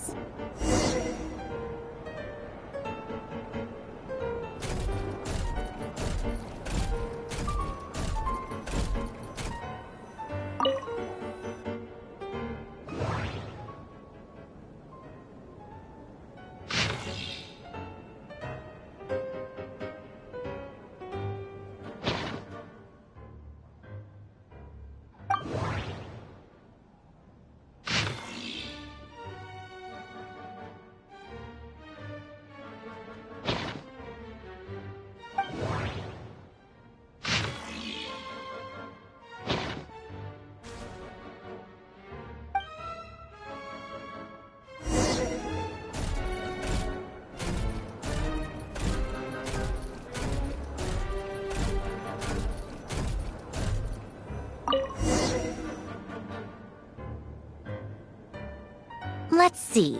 This one is on Tonki's sermon dictation concerning the apocalypse.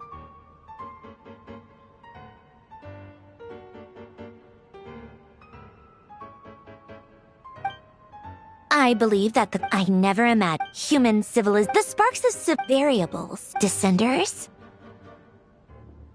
Dottore likely captured the Traveler because of her descender status. But the Three Moons' authority comes from the world.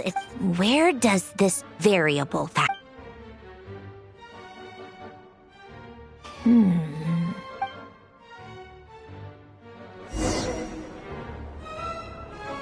Polonia. Search keyword pathway and bring me all relevant books.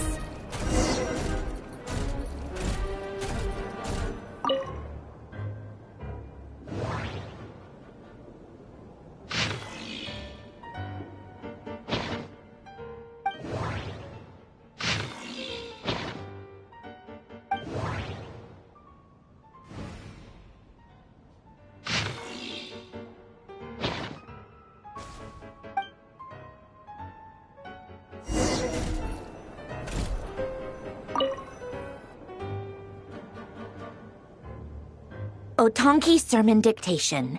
Explications on the chemical marriage. These titles are pretty esoteric. Observe and compute the pathway. So it's one of Renee's draft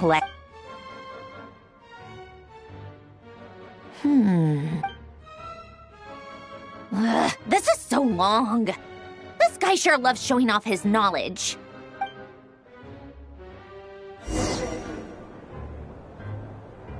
Polonia. Search keyword tree model and bring me all relevant books.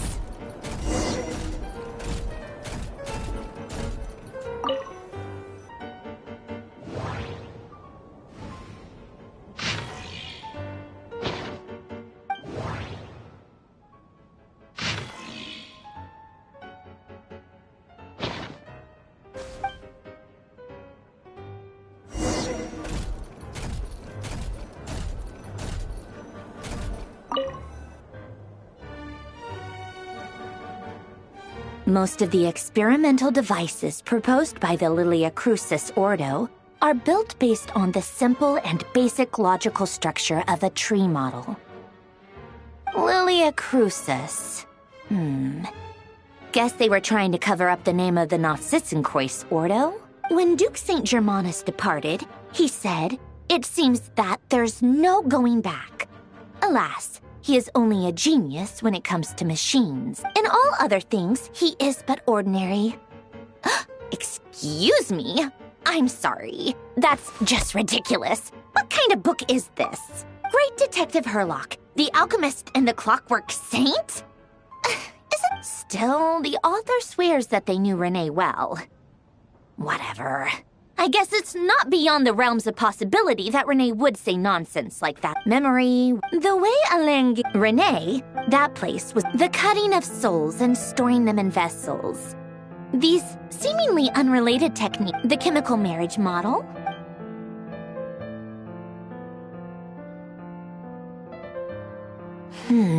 What was Alain's view on... Oh, now I remember. Alain's old Renee seemed most at... Yep, that my subordinates actually did a half-decent job digging up some of Alain's old... He'd come to think of it. Renee's world formula was filled with calculations of constants. That shows he believed that the fate of the world to be predetermined. As for Alain... it's been too long. I forget what he said. What? He created that procedure to save this world. Yet he died having... Did you really never take a close look at Renee's research? Or the very thought of trying to incorporate his ideas... You once asked...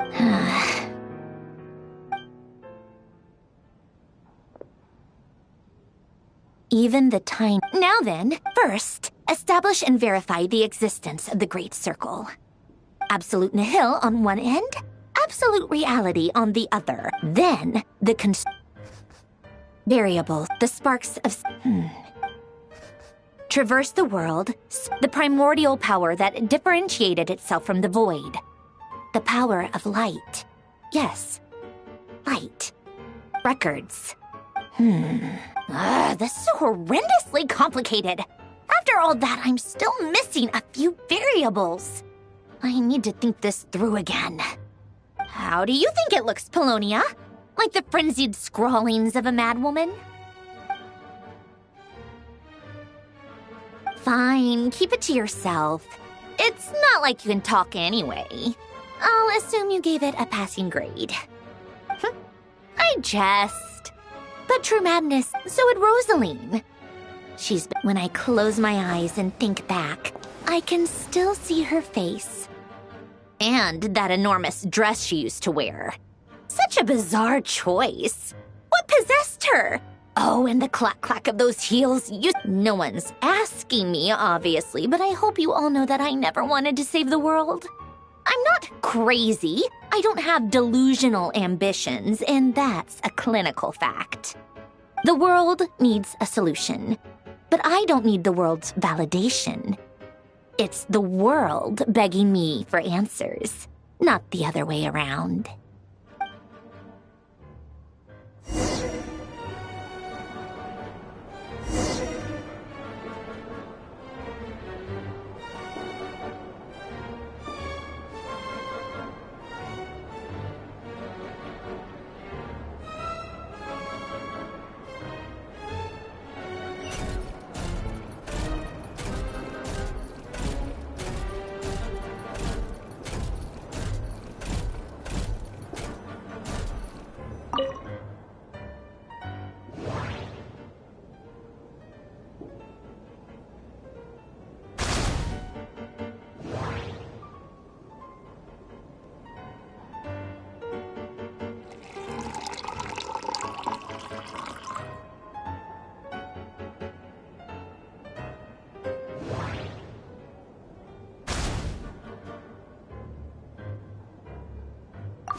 Oh, cookies to go with the tea. Something's written on... Sounds like a dumb gimmick.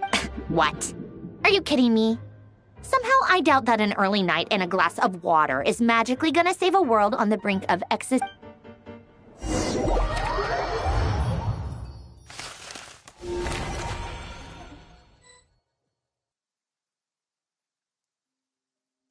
Lady Arlecchino, word has reached us that Lady Marionette's troops are all in position. They are ready to act as soon as the order is given. Excellent. The only thing is, they are fewer in number than we expected.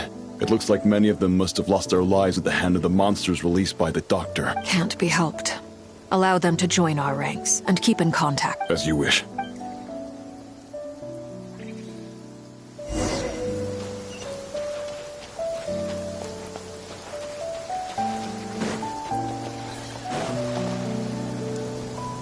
It's been a while, Arlecchino. You look well.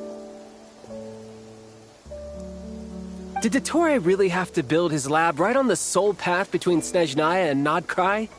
Had to go on a huge detour to stay out of its line of sight. Sounds like an arduous journey. I assume you've brought word from Her Majesty? Of course, all part of the job. Firstly, the Tsaritsa has authorized Fatui Internal Affairs to review Dottore's case. They will reach a formal verdict on whether he has turned traitor and whether he poses a threat to Snezhnaya. While they're working on that, I've been ordered to come and receive the refugees from Nodcry. They are nearby. My team will escort you to them shortly. Great. Aside from that, Her Majesty has a message for you and Sandrone personally.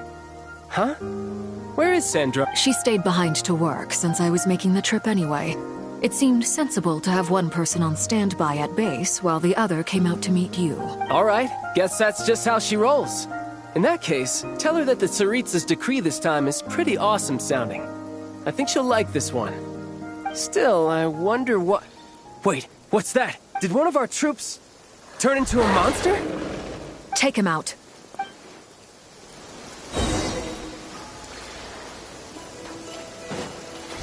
You're mine! Transfixed!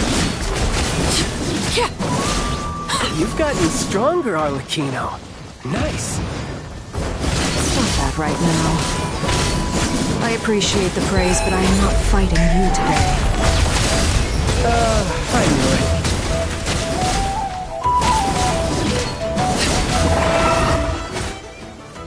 I can't believe it. He was a living, breathing human. Another fine piece of work by our dear colleague, I'm afraid. What in the world has been going on in Nodcry? A lot. But long story short, Dottore stole 2 moon marrows that should have belonged to Columbina, then built a 3rd moon marrow of his own to concentrate the Trilunar Authority in his hands. What? What do you mean he built a moon marrow? People build roads and houses, not moon marrows. What's his next DIY project? He's gonna build a god? You could stand to be less surprised. We are harbingers. The work we are engaged in makes the creation of gods seem mundane by comparison. I tell everyone who asks that you once crossed swords with Rex Lapis while serving as a key supporter for Rosaline's plan. But right now, you're acting like a common adventurer. Thanks for speaking up for me. Those 2 really took me for a ride back then. Then again, surely no common adventurer would manage to get tangled up with them the way I did. That's gotta count in my favor, right? It almost sounds like you wish to repeat the experience. I might have to lower my opinion of you. No. I'll stop talking. Please, go on. Dottore is currently still experimenting with his newfound power in ways that continue to corrode the outside world.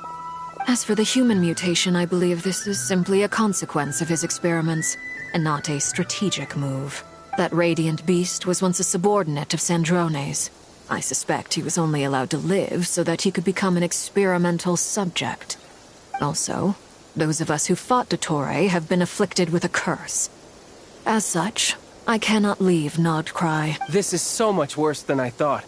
No wonder Her Majesty's decree is so extreme. While these exceptional circumstances persist, the Harbingers are hereby authorized to use unilateral executive powers. Should Dottore pose a threat, Arlecchino and Sandrone are permitted to eliminate him. My thanks to Her Majesty. I will pass these good tidings on to Sandrone. Her Majesty has also declared that she will refrain from launching an attack on the now evacuated Nodcry due to the presence of unretrieved research material. A wise decision. By the way, how's my old partner doing? I'm assuming they're with you? Partner? You mean the Traveler? I'm afraid I have bad news. She was captured after our failed assault on Dottore lab. Her whereabouts are currently unknown. What? Why? Since when does Dottore have a bone to pick with her? That is indeed the question. I'm not sure he does. He must have some other goal in mind. This won't do. I have to rescue her. You can't. We have no idea where the Traveler is. What am I supposed to do then? Stand here twiddling my thumbs? Sandrone is working on it. The best thing you can do right now is complete your mission. Fine. I guess I'll leave this to you then. One last thing. Tell the Rooster to get the message out to the gods and citizens of every nation in Teyvat. Beware. An uncontrollable pollution is spreading forth from Nodcry. The source of that pollution is a madman drunk on the success of his experiments. The Fatui and our allies will endeavor to contain the threat. However, if Nodcry falls, things are likely to escalate. Considering Dottore is one of our own, all Fatui stationed in Nodcry consider it our duty to stay and fight him to the bitter end. Whatever the cost. Hey, don't be too pessimistic. If it comes to it, I'm sure Her Majesty won't stand by and do nothing. I hope you're right.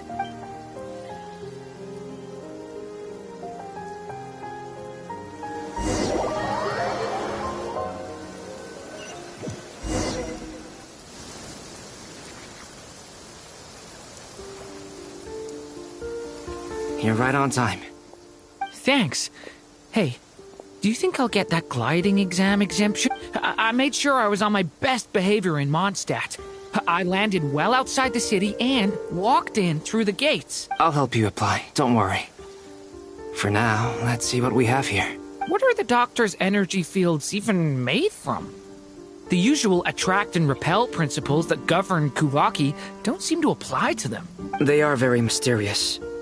But ultimately, they appear to be comprised of energies from the three realms. Thanks to research by Master in the Hexen Circle, we know that Teyvat's 7 elements are derived from the more primordial power of the Light Realm, which is antagonistic with the power of the Void Realm. Since you have the power of the Dragon Durin within you, I'm sure you can already tell that this energy field contains no abyssal energy. That's true. It's not abyssal energy, it's something pure, wild, and untamed. I've been thinking about something. Do you still remember the device that Dory supplied from the Academia when you and Miss Columbina fought Rarier? That was one of the most marvelous feats of ingenuity I've ever seen. The design, the craftsmanship, the material selection.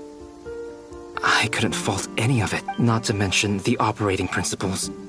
Surely the most ingenious feature of all. Dory didn't go into detail on how it functions, but I have a working theory. The clue was that Miss Columbina was somehow able to use the pyro energy that you provided, despite the fact that, as a moon goddess, she should only be able to use light realm energy in principle. Now, all elemental energy is, of course, derived from light realm energy to begin with. Hence, I suspect that the device works by restoring elemental energy to its original state. This presumes a theoretical model of the 7 elements akin to that of light refracted through a prism. Perhaps it is no mere analogy. Maybe there is indeed a prism in this model. I almost wonder if the idea for the device was conceived based on direct observations of said prism. It would explain how such an ironclad design concept was achieved. It is at once a masterwork of engineering and a groundbreaking application of the Academia's latest elemental theories. I suspect only Lesser Lord Kusanali herself could have devised such an ambitious technology. But back to the energy field before us. If this is pure light realm energy, its relation to elemental energy is one of integration versus division. Or you could say that the former contains the latter. Could this mean that elemental energy can dilute the power of the light realm? Should we give it a try? We should.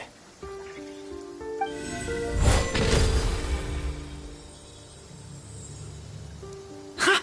It works! Clear signs of disruption were detected at the periphery of the energy field. This indicates that elemental energy can disturb or even negate the field. Now you try. All right. It's working! Switch to abyssal energy and attack again. No surprises there. Abyssal power drains the energy field to a significantly greater extent. I now feel confident in asserting that the energy field is indeed pure light realm energy, and that elemental energy can dilute it. But the energy field is huge. How much elemental energy will it take to neutralize it? We don't have to neutralize it completely. We can try other approaches. That's all for theory. Would you like to continue watching? So you knew I was here? Huh? When did you get here? A while ago. But Albedo sounded like he was working on his thesis defense back there. Back in Sumeru. You can end a person's whole career by interrupting them mid-speech. Very thoughtful of you. I'm truly touched. Could I ask you to lend me a hand? With what? A little test. Try using Anima to unleash a concentrated assault with circular blades, with the goal of breaking through at a singular point. Nice! This time it tore through the field. Tremendous. This is a major breakthrough. Should we go through? We probably shouldn't risk having mutually antagonistic energies in such close proximity. Durin, you stay here and watch the entrance. Hat Guy and I will go in to investigate. Sounds sensible to me. Keep your eyes peeled, Durin. Don't worry, I got this. What do you mean? Signal? It's based on a new alchemical concoction I developed last month. When 2 bottles of it are smashed on the ground together, they emit a blinding burst of light. If it comes to that, remember to shield your eyes with your hat. Glad I asked. Thanks for the heads up.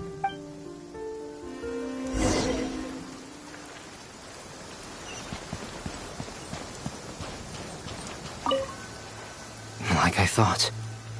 Beyond a certain distance, we can't see the opening where we came in. Maybe that's to prevent people from escaping. Sounds like Dottore style to me. Not much has changed. Things are basically the same here as they were before the energy field appeared. They have no heartbeat and they're not breathing. We can only assume they're dead. But there are no visible wounds. Also, there's an animal squatting next to each body. It's watching us. That's not an animal's gaze. What are you trying to tell us? Doesn't seem eager to talk. I guess maybe it's just an animal after all. Let's keep looking around.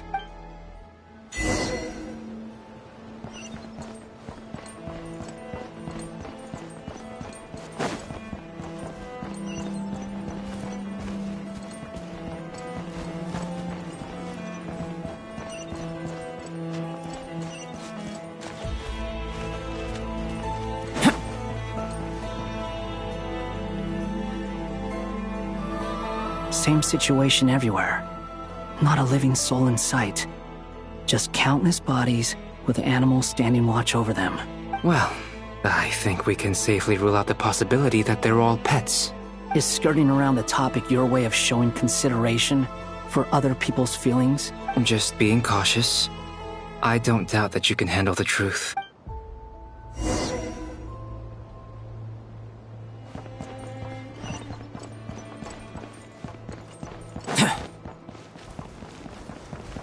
Burst forth!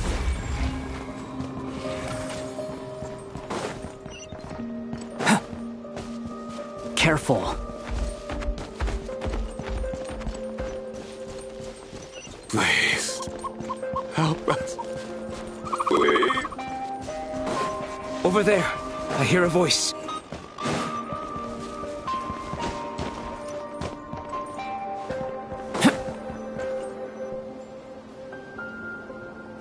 Please.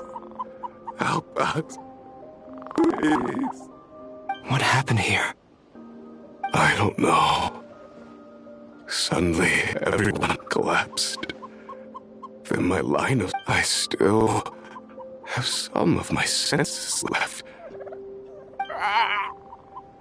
It looks like there's a huge experiment going on inside this energy field. Maybe each energy field is its own giant experiment. Vile. He's swapping human minds with those of animals. Even without the other circumstances, this would be an extremely radical experiment. Those people may have lost their sense of selves, but they are not fully animals either. If they were, they would have left. But instead, their instincts are driving them to remain by their dead bodies. We should go. No sense in sticking around here longer than we need. Agreed.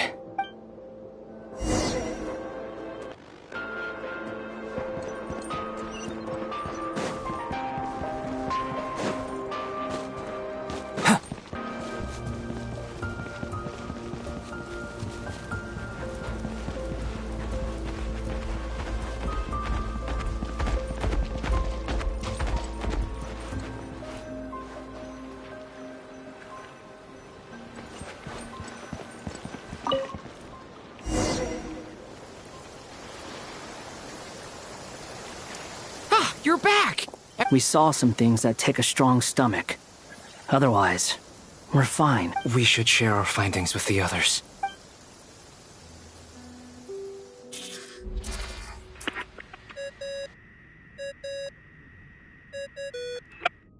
Yes? Who is it? Miss Nefer, it's me. We found a way to break through the energy fields. With enough control, it's possible to tear them open using elemental energy. Also, we managed to take a look inside. Dottore is carrying out his cruel experiments on an immense scale.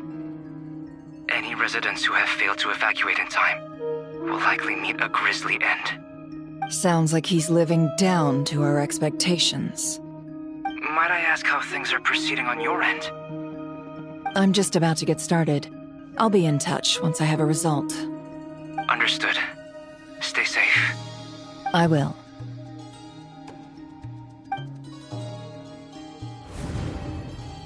Well, Nefer, I'll link up with you once my tasks are complete. What makes you think I'd need you to do that? I'll need it. And considering the way you approach certain matters, I think you'll be better off with me present.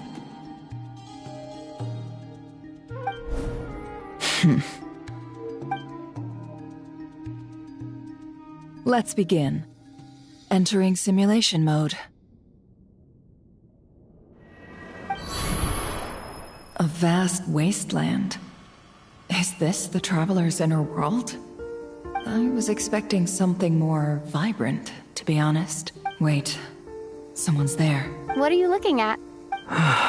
In that case, I'll look at it with you. I want to know all about everything you've seen and experienced. Is there somewhere I should return to? Or should I stay here and be the hero everyone says I am? I don't dislike my current life. Roaming the land, fighting battles, accomplishing missions, earning a living, looking after Paimon. It's not so bad. I guess the only thing that's missing is that you're not here with me. This is the conscious layer, which contains a person's true feelings. It is filled with both longing and kindness. I suppose anyone who lives long enough ends up wishing for someone who can't be there. Maybe it's the only way we can feel truly alive. Time to delve a little deeper.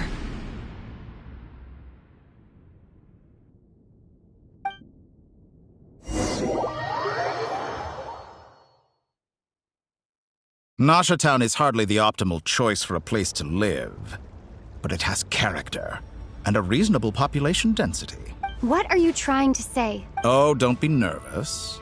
I was just thinking where might make a good starting point for your journey. Perhaps I should send you further afield. Conria, perhaps. Conria ceased to exist long ago. Once again, you fail to understand the possibilities that the Tri-Lune creates. Anything that has existed in the past, I can now recreate.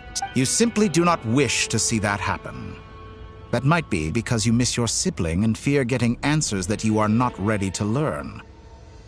But this is not for me to judge. If we are to collaborate, we need to maintain an amicable relationship. In a moment, you will be able to... Oh, no. What are you...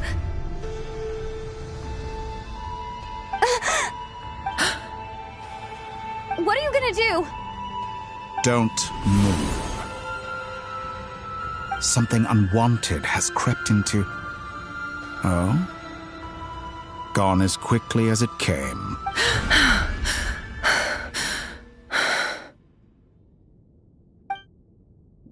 Did you save me? If I hadn't cut the connection, Dottore might have caught you from the other side and destroyed you. This was a good idea, but once is plenty. You were exceptionally brave. Excellent work. Thanks, but now's not the time for that.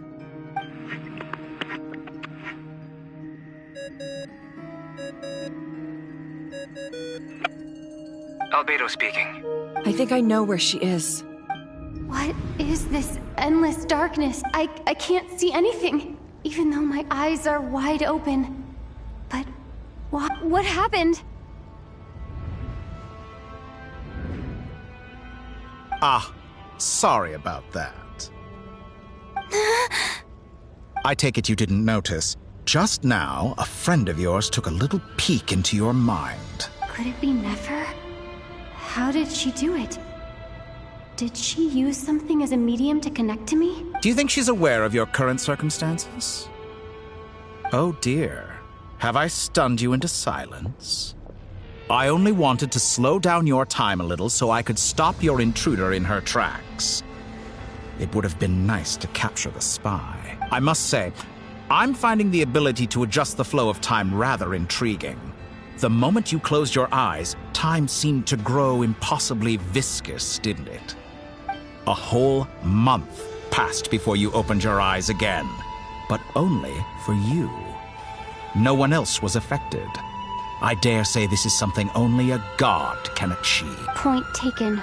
You've proven once again that you have god-tier powers. Oh, you misunderstand. This wasn't about proving a point. I was testing things out. I find I learn best by doing, and I have to admit, time is not the easiest dimension to control. I only wanted to make you sleep for a short while, but it ended up lasting a whole month. Clearly some finesse is required to wield the authority over time as I wish. I hope you're not angry with me. It was only a month's discrepancy, nothing too serious. Had I been off by a year, a decade, or even a century, that would have been quite a different story. You could have frozen me for millions of years. So much for collaboration. You aren't showing much sincerity. Millions of years? To what end? I wonder if you don't understand humans all that well. They are very pragmatic creatures who understand only that which they can perceive with their senses. If I had you sit here for a week, I imagine people might sympathize. But if I left you here for 100, 1,000, or 10,000 years, the sheer size of that number would cause it to lose all meaning to them. They would not have the capacity to comprehend your suffering, and thus they could not empathize. Unfortunately, while gods do exist in Teyvat, it is ordinary humans that account for most of the population. Their lifespans are so limited, their bodies so fragile. Did you ever really hope that they could begin to understand someone like you? Your long life and unique origins make you fundamentally different from them. How long will it be before they start to treat you like the alien you are? Before you are ostracized, outcast? Even I feel bad for you sometimes. This world has made you into a slave. So many times you have served its will, and not once have the powers that be ever thought to grant you the one simple thing you wish for. You have been treated most unfairly. I can change that. I will grant you special privileges, and give you back the status you rightly deserve as a descender.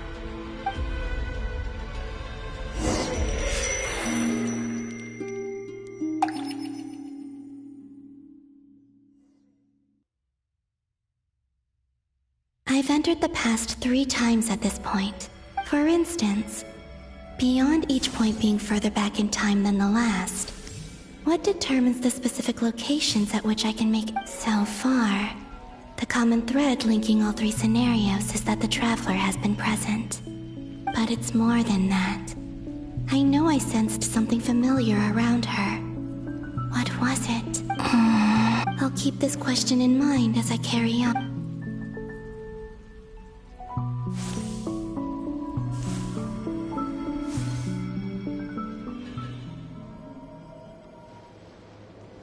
Humans, you never change.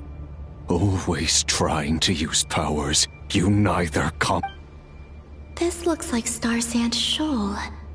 Was this before Rerir regained his physical form?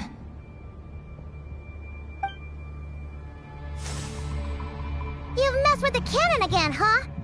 Sorry, but this round's not gonna go your way. The cannon. That's right.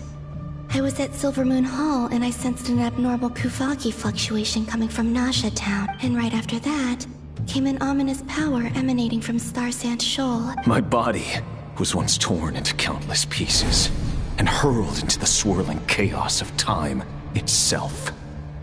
But even so, my life and will were not extinguished. I wonder if I could try to prevent his resurrection, but how would I do it? What can I do, here and now? Traveler, behind you! Look at that light! No, I won't make it in time. She's using the Kuvaki shield like I taught her. Is she gonna use it to block the cannon's beam? She's strong. I'm sure she can manage. But the force released when the beam impacts the shield might lead to collateral damage. Easy Island. The Frost Moon Scions will be exposed to lethal levels of Kuvaki. A question, if I may. Kind Miss Columbina. When the cannon's Kuvaki beam was deflected earlier, I saw several bolts of energy streak toward Hisi Island, only to be blocked.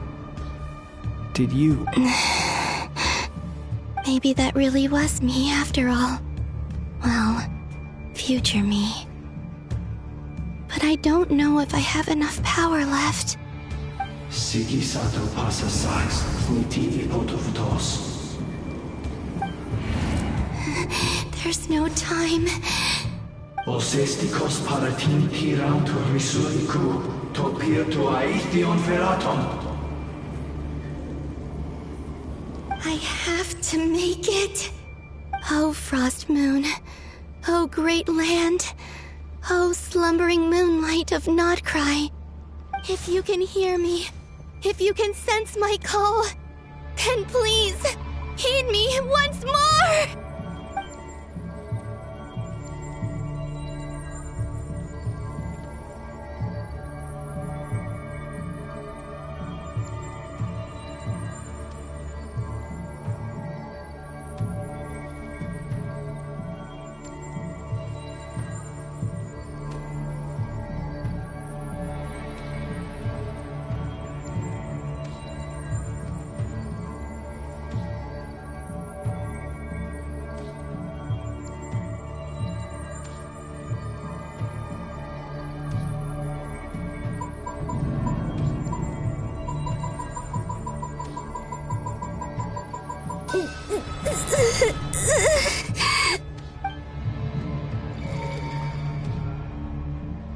Did it work?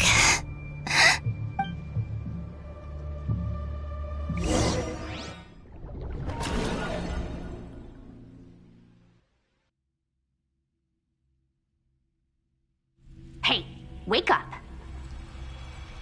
Hey, did you call him, Bina? Oh, good morning. It's 3 in the afternoon, actually. And could you kindly not use my quarters as your personal nap room next time?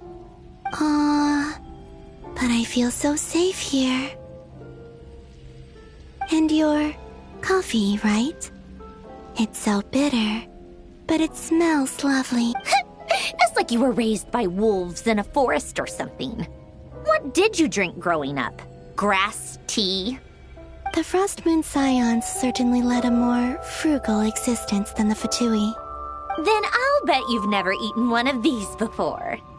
It smells delicious. That's because it's a Fontanian recipe. I had a little free time today, so I made a batch. Rosaline will be here shortly, but if you really can't wait, I guess you can go ahead and... Hey, at least let me finish before you start eating! Did the Frostmoon Scions not teach you basic table manners? Or did the rules not apply to you because you're the high and mighty moon goddess? These are so tasty. Of course they are. I made them. I was worried they might contain traces of machine oil. What? You know, there's something I've always wanted to ask you. Why did you leave your old home and join the Fatui? I mean, I'm sure their food was awful. But there's gotta be more to it than that. Well, life there didn't go quite how I imagined. What were you expecting? You're a god. Your followers are gonna make some demands of you, right? Surely you can just answer a few prayers here and there in return for the free food and drink. How bad can it be? Well, would you help other people just for free food and drink? The doctor told me that you were created by a great mechanic, Lord something Fisher. The Lord Artificer. Ugh, some people can't keep their mouths shut. Oh, Lord Artificer. And didn't he have something to do with the, Narcissus? Narcissenkreuz Ordo. Yes, that was it. Narcissenkreuz Ordo. So, would you try to fulfill their wishes? You must be joking. I wouldn't go even if they paid me. I don't even know them. Exactly. Well, I felt the same way. I did not know the people who made demands of me. Huh. What do you know? We're on the same page for one. In his later years, Alan did ask me if there was anything I wanted to do. If I had any wishes of my own. Well, I don't. And I'm not in any mood to fulfill someone else's either. Who's Alain? He was the... You know what? Never mind. You're not gonna remember. Anyway, the point I'm trying to make is, neither of us is the self-sacrificing type. Let me ask you this. What sort of place would you like to live in, if you could choose? A place where people don't ask me for things I cannot give them. Where they don't worship me, or fear me, but just want to chat with me like a normal person. I'd also like the freedom to come and go as I please. And ideally, it would be somewhere with the smell of coffee and snacks. Not to burst your bubble, but no such place exists in the world. Now, take your snacks and scram.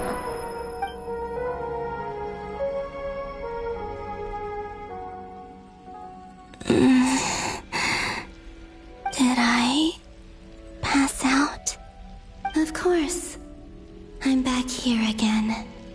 I dreamed of events from my past. Sandrone. Traveler. I miss you all so much. Back there. I guess I managed to harness all the Kuvaki energy on Hisi Island. But how did I do it?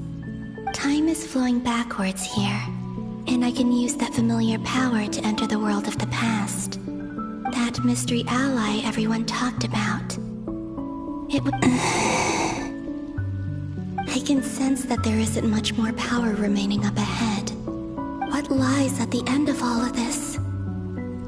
Will time keep flowing into the past? And will I ever find my way back?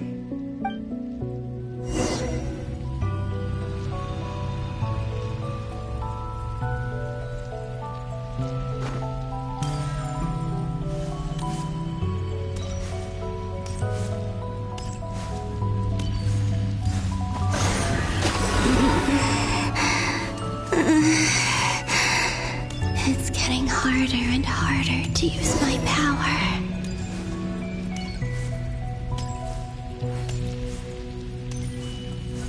I'm no match for the Abyss in this state. I need to avoid the contaminated fragments.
Time to go. I wonder where I'll find myself this time.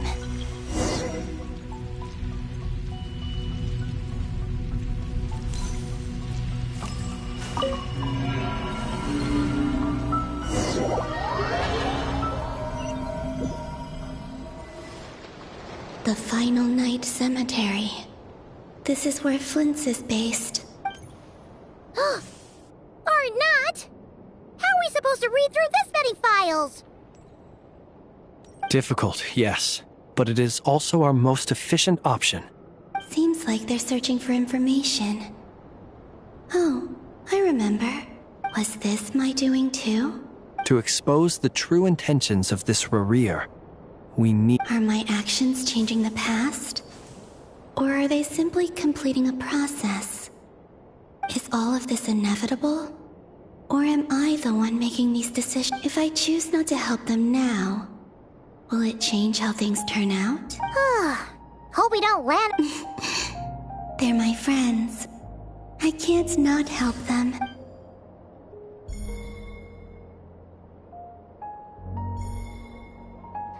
Ghost! And the other one was... here. Hey! Another file's moving!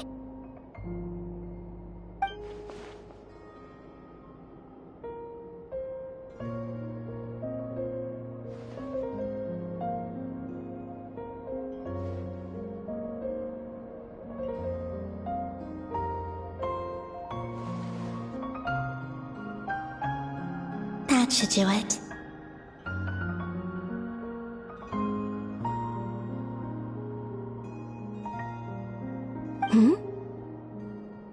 Luanatar? You can sense my presence? Wait!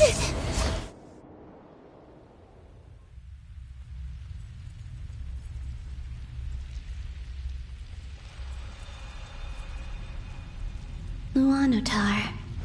So she's that familiar presence I've been sensing all along. She's always been by the Traveler's side.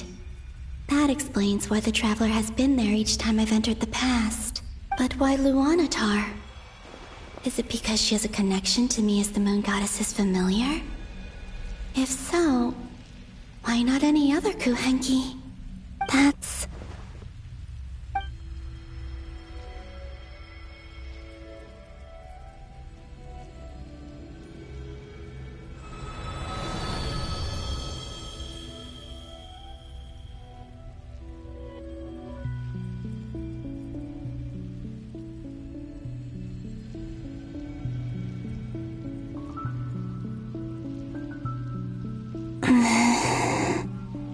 I cannot sense any power up ahead. Just a void, stretching out into infinity. This is likely my final chance to enter the past. It's now or never. I have to find a way back.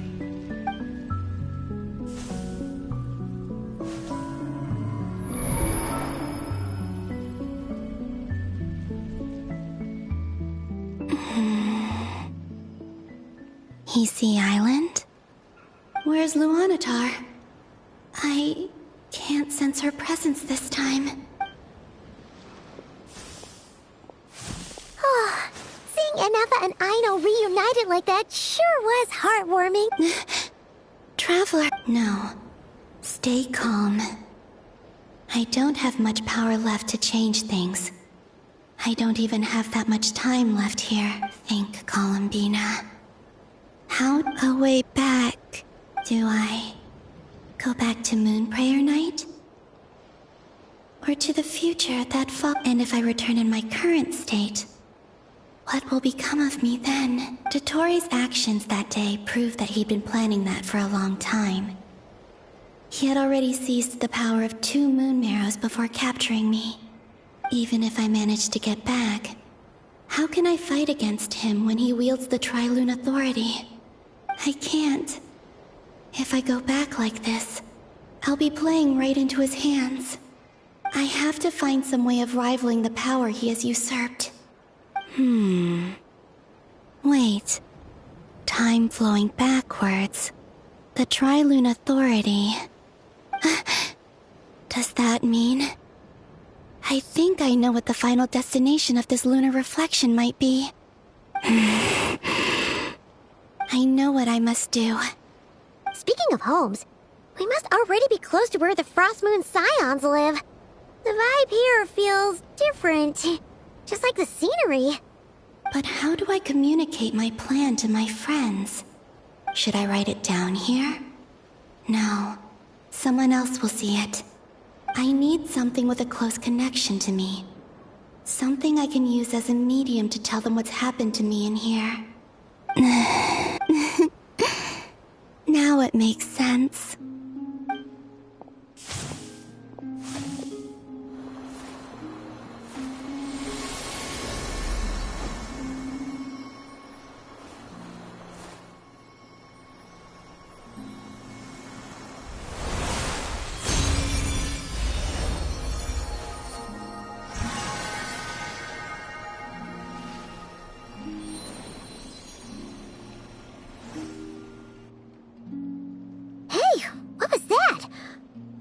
Some sort of breeze blew by, and then the petals suddenly turned into...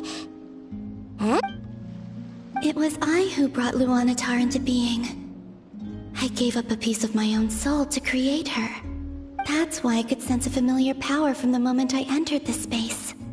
It also explains why she's been present in every past location that I've entered. Because we have a deep connection. Hey there! What's your name? And the reason why there are no more gates to the past after this point is that Luanotar hadn't been born then. No wonder I sensed the trace of a blessing when we first met. But I still didn't recognize the soul hidden within you. Back then, I was just a little lost dove. I had yet to become Columbina Hyposelenia. Go on now. We've got stuff to do. Best you find someone else to hang out with. Hey, you scared it off. I'll be counting on you. Remember to stay by the traveler's side, guide her, and help her in my stead. Oh, and bring her to the garden where the moon prayer blossoms grow. There's a little lost dove there who will need her help. Go on.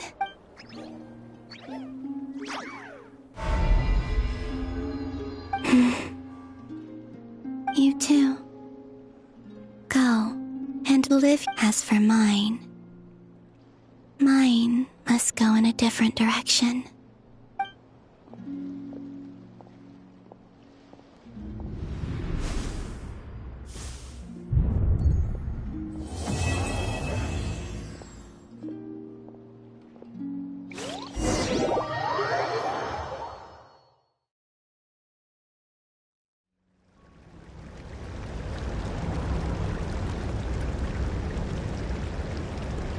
How would you like to experience the thrill of never being held accountable for your actions? You could crush people like ants without consequence, or tear off their heads or limbs as you please. Believe me, such a life is but one small step away. What point is he trying to make? Freedom? But the freedom to kill? To do evil and get away with it? Why would you offer me that? The creation of a world is the ultimate scientific experiment. I have taken my research to the highest level, where I shall be not just a god, but also a servant to many sacred spirits. I shall heed the truth and perform holy deeds. A god's laboratory is the perfect playground, but it needs the right occupant to explore its full potential. Mortals are found everywhere one looks. Not so with Descenders. I'd prefer my first guest to be a distinguished individual such as yourself. And I know you could make the most of the opportunities it offers. So the condition for entering the new world is to take innocent lives. The same dilemma that Rerir once faced. Could I really bring myself to kill others for my own benefit? Rerir did. And look where it got him. Have you made up your... I can't do it. Your playground is no place for me. You're putting your hopes in the wrong person. But we both know I'm not quite the hero you say I am either. I have my own reasons for the journey I'm on. And they aren't all selfless. You've grown a lot since we last met. But there are still things you are unwilling to compromise on. This will only hinder you. Why don't I lower my requirements a little as a gesture of goodwill? I'll give you a little time to learn to be a less noble soul. That'll make things much easier for you. I really doubt I could live that sort of life. And yet you already sound less defiant than a moment ago. The benefits appeal to you because you can read the signs of the time. Why don't we return to my research facility? Your last visit was so rushed. There is much that I have yet to show you.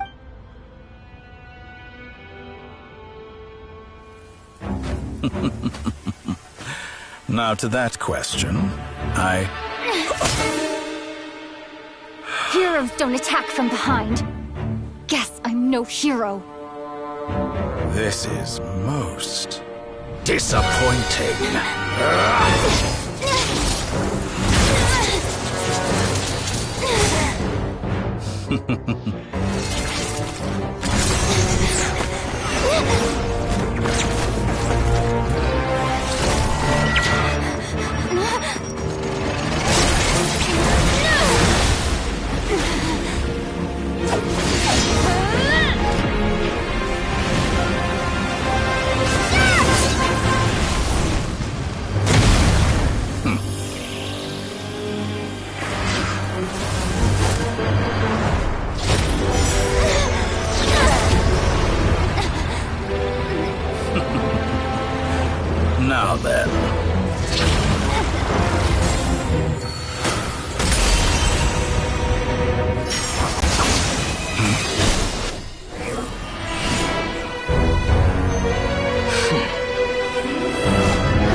You're still gonna call me Hat Guy after that, huh? I didn't see anyone else in there who needed saving.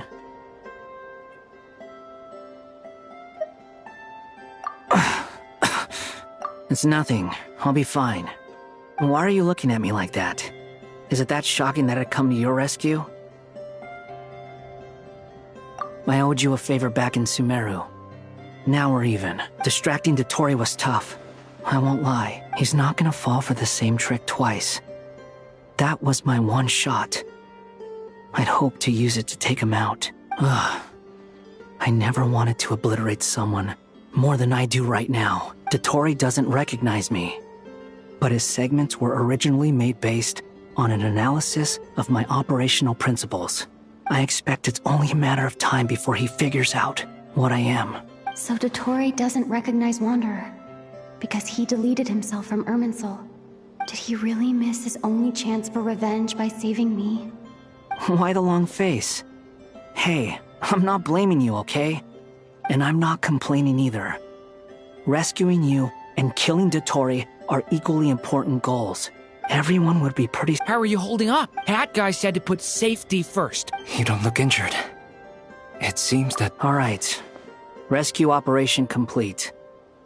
Let's head back. There's a lot more work to be done before this is over.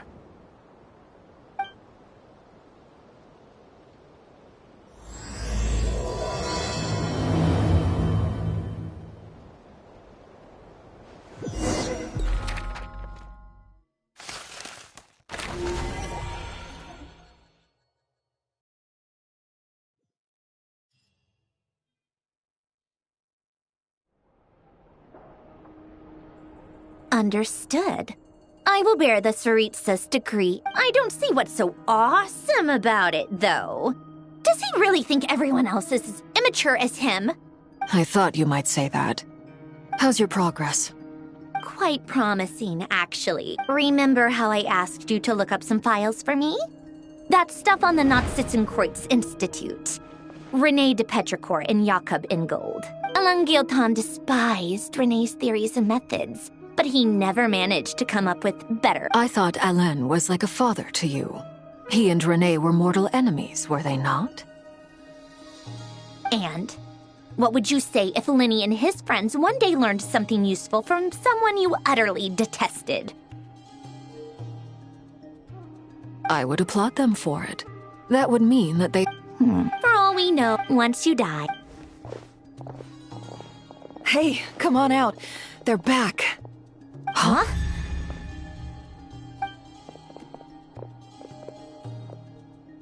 You're back? And your head's still screwed on? And you still have all your limbs? What does it look like? Way to keep your composure. Excuse you. Glad you're okay. Yes, it's a huge relief. Worry? Oh, yeah, right. You think we, the Fatui, were worried about you? We were worried sick. Hey! The Traveler and I were already friends. You are free to join this mission in whatever capacity you please. Much like your tea parties. It's a laugh a minute with you guys. I must say, I was quite surprised when Mr. Albedo told me he would need no additional aid. We discussed this on our way back as well. I am rarely so unequivocal, but in this case, we had full confidence in Hat Guy. He said he knew what he was doing. Albedo and I pretty much had to just wait outside on standby. Meanwhile, Hat Guy broke into the energy field and rescued the Traveler solo. You didn't have to mention that. Well, I'm thoroughly impressed. You are a force to be reckoned with, Hat Guy. Is she back? Is she really back? Traveler! It's really you! You can finally breathe easy, Paimon. It's great to have you back in one piece! Look at them. You know, once you reach my age, there's nothing better than watching a misty-eyed reunion between friends. It's nothing. Same goes when you get to my age, too. I bet Aino and Anefa would be tearing up as well if they were here. Varka, I'm not sure Anefa can cry. Oh, yeah, good point. Hey, your eyes are looking a little red and puffy. Come here. Let's hug it out. What? Ew, no. No, thank you.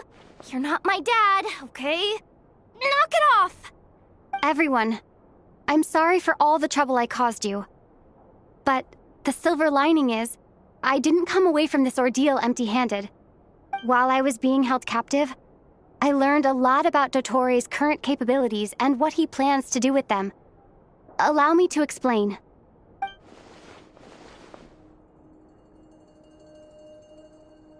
The three moon goddesses were even more powerful than we imagined. No wonder Dottore believes himself to be equal to the gods, maybe even superior. Utter blasphemy. While everyone was gone, Nefer and I made an interesting discovery, and I believe Miss Sandrone has something to share too.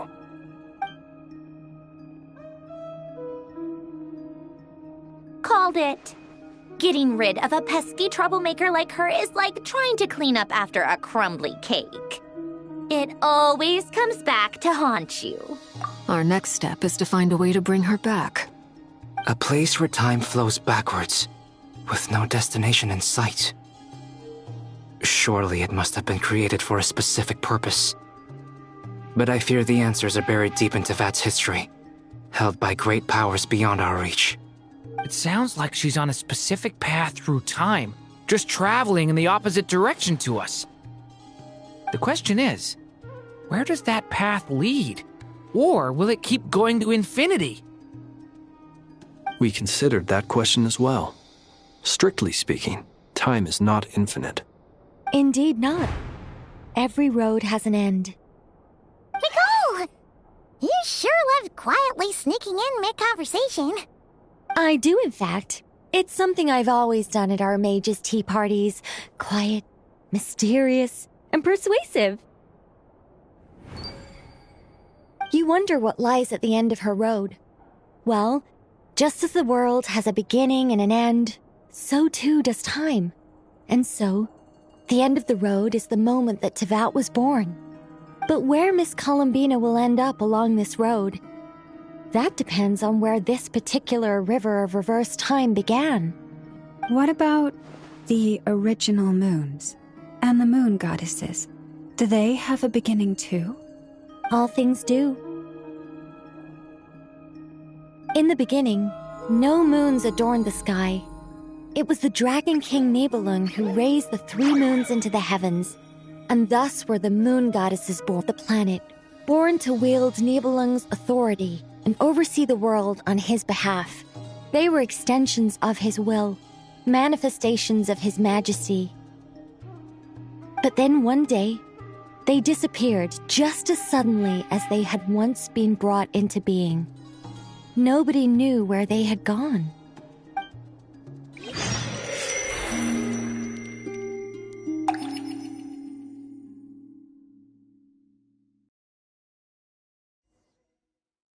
Like I thought.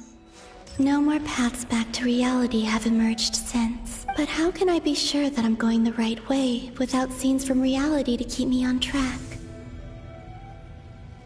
I can't even be sure of how long I've been walking for.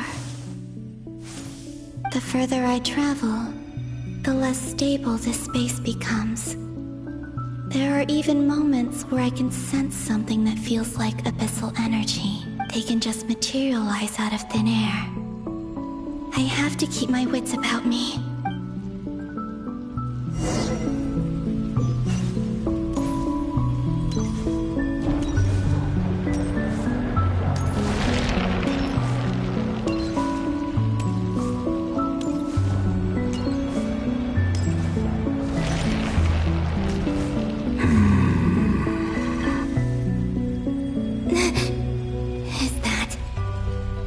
Here of Solnari? I can't believe he survived.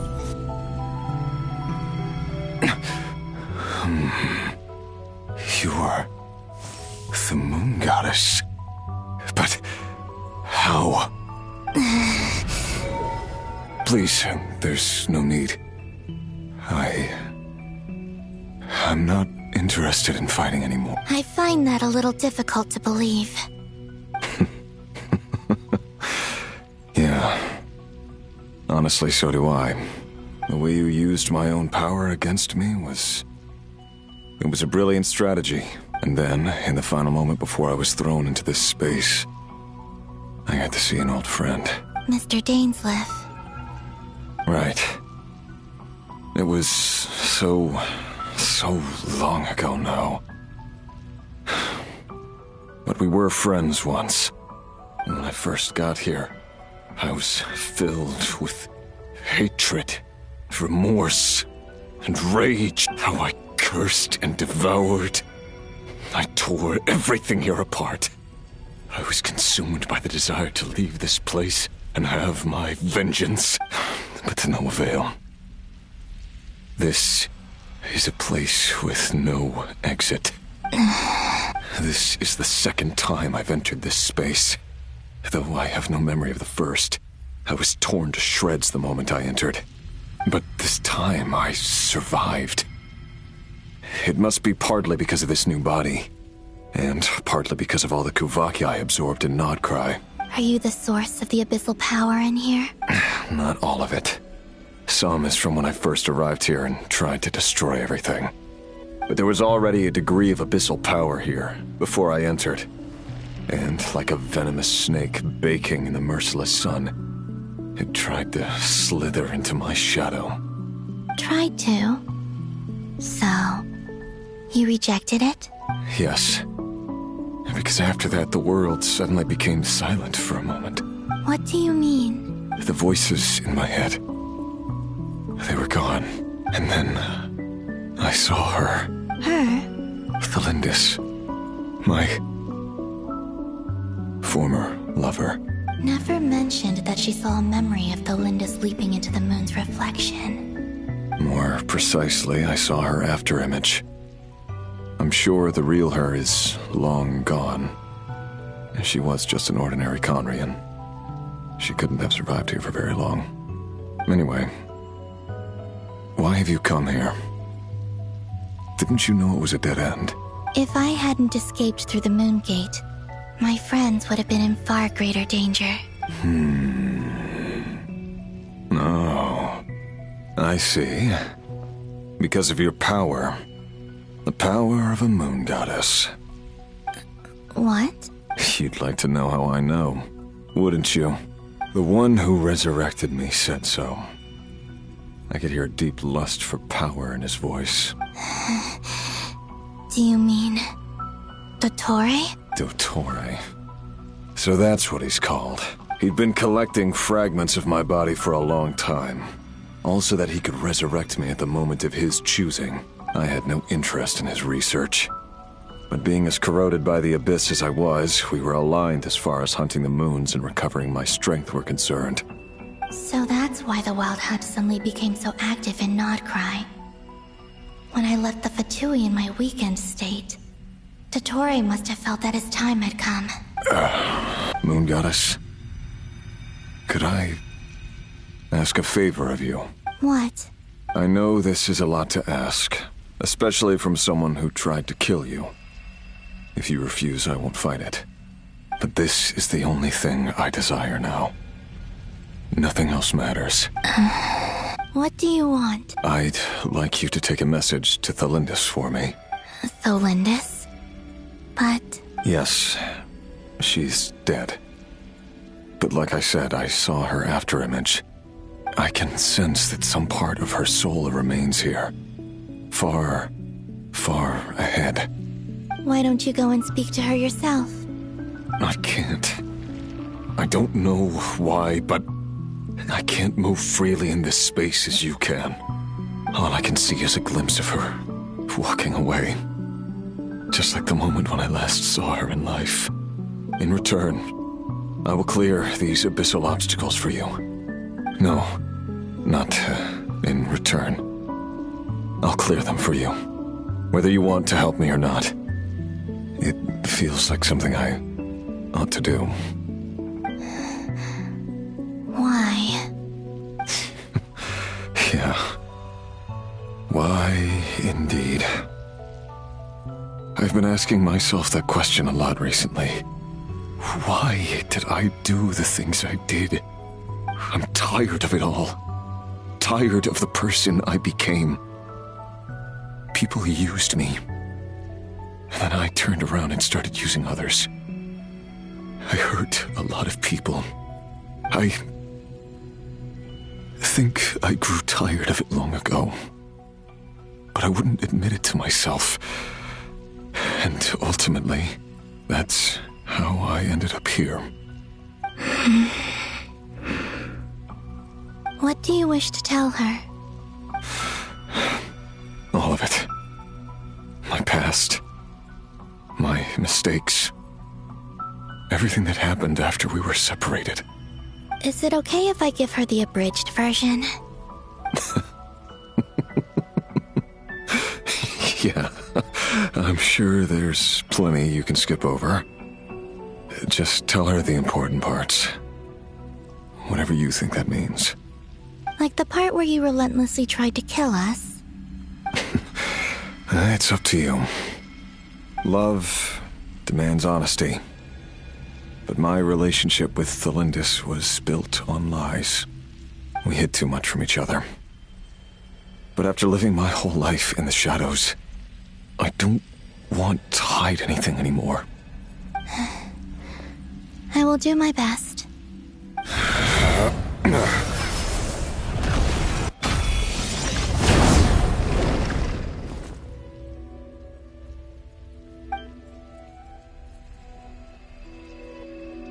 There.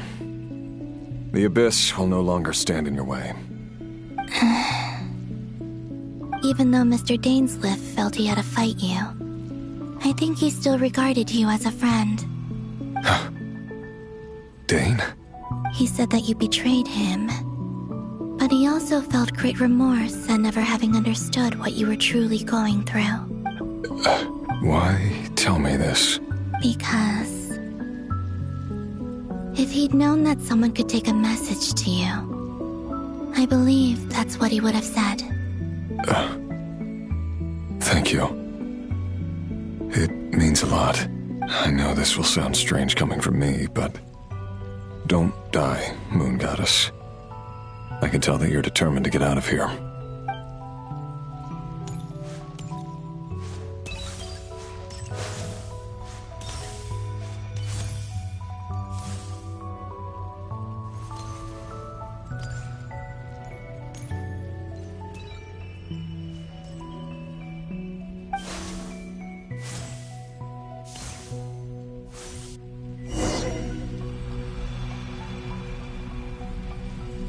He kept his word.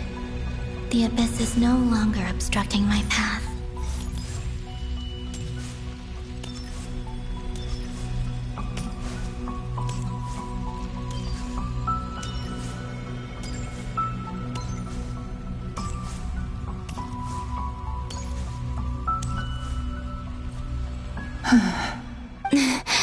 Is that the Lindis? She wasn't far off at all. And yet, they can never meet. Hello, Miss Thelindis. Who are you? How do you know my name? I've never seen anyone else here before. You can call me Columbina. I promised Rerir that I'd bring a message to you. Rerir? My Rerir? Is he well? He's doing better than he was. Better than he was, huh? Sounds like he's had a pretty rough time. Others have had a rough time on his account, too. In many cases, their time ran out because of him. And I'm not just talking about the children of the Crimson Moon. So, things got worse before they got better. Could you tell me what happened, Miss Columbina? Are you sure you wish to know? Yes. This is my opportunity to learn the truth. I admire your courage. However, time is short. I cannot stay here for long.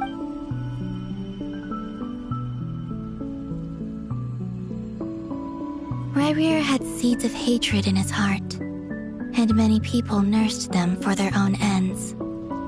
On some level, everything he did was to try and find a way to see you again, But in the end, he came to regret his mistakes. He wanted to apologize for hiding his past from. Beyond that, he did not say specifically what it was he wished to convey to you, but I'm sure that you've always been on his mind. You are what has kept him going over all these years. I'm sorry, Miss Columbina. It's all right. Well, Wait. Time flows backwards here. The road ahead only leads further and further into the past. I know. I intend to reach the end of that road. Without a moon marrow, without the 3 moons' power, you won't make it far. Wait, unless... Are you one of the moon goddesses? You could say that. I see. I often think to myself, if life is like a train ride, why haven't I reached the terminus? Where am I even going? And it's not just me. It's this whole place. Wherever it is, it seems like it's existed forever. It's such a mystery. Where is it going? I must seem so ridiculous. I can't answer these basic questions, and yet I jumped right in here without hesitating, only to be torn apart the moment I entered by powerful energy currents. Only my soul remains now. Thinking back, I was suddenly overcome with fear and terror in that moment. Perhaps I too became bewitched by the abyss. I may have been the leverage it needed to control Rayrir. I used to be a researcher at the Universitas Magistrorum in Conria, researching the iridescent moon's marrow. Eventually, I came to the conclusion that time in here flows in reverse. Rayrir was one of the Venster King's retainers. With me, he was in an impossible position. It plagued him constantly. I wanted to help him escape his lot in life. I wanted him to be happy. So I thought I'd use this place to return to the past. At the time, I thought I could just go back to the day that the Venster King first found the prince. It was only after meeting the prince that the Venster King started going too far with his research into the abyss. That was the day all of our woes began. I thought I could stop the king from ever meeting him and solve everything. I couldn't kill the Venster King himself, so I had to find another way to save Rayrir. That's why I wanted to go back. To kill the person who had brought new possibilities to our realm. I'm sure it was a futile endeavor, but the abyss probably enhances the basest human desires. So I naively hoped I could change everything, but I was simply too weak. Like a speck of dust against the whole universe. Look at me. I didn't even survive the journey here. Not physically, at least. I know I'm never getting out of here. But you're different. You can make it, and I want to help you. I owe you that much. How do you plan to help me? Have you noticed the golden energy that exists here? Based on my past research and my observations since coming here, I believe they carry you forward faster. I can share what I've learned, and help you understand the pattern in which this energy appears. I think you just might... Now, I know you will be able to change the past. Also, I've been speculating about where this phase ends. The documentation was scanned, but from what I know of the legends about the moons, the oldest ones seem to begin with Nibelung, king of dragonkind. I have no way of verifying any of it by this point, but if it's true, you might be able to reach that era if you keep walking. Understood. Thank you, Miss Thelindis. I'm the one who should be thanking you. If you hadn't entered this realm of everlasting death, what use would my deductions be? Thanks to you, they have some meaning. About Rayrir, I'm so sorry. For everything. It wasn't your fault. That's not true. Because we both feared bringing trouble upon each other, neither of us ever told the truth. And that dishonesty sealed our fates. But enough about that. I wish you a safe journey, Miss...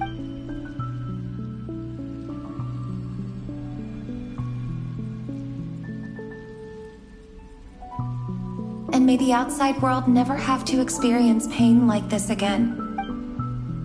Rerir, you're there, aren't you? I cannot see you, because you exist in the future. I expect we'll be trapped in this prison of space-time for all eternity. But please, gaze upon the past, and then sit for a while. Let's find a place to sit down together, just like we did when we first met.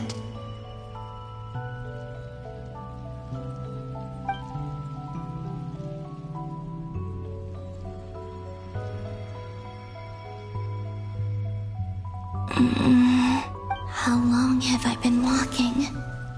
How much further till I reach the end? Is there even an end to be found?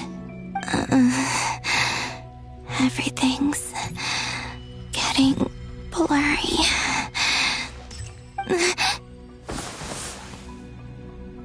Huh? Are you all right, little sister? Have you come from the distant future?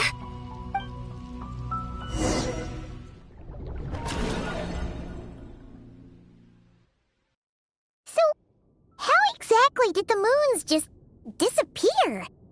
Shouldn't it be a little harder to get rid of major creations like moons? The world is a vast and ancient place. On a certain scale, all life lasts for but a fleeting moment. Miss Nicole explained that the moon goddesses likely perished in the War of Funerary Flame.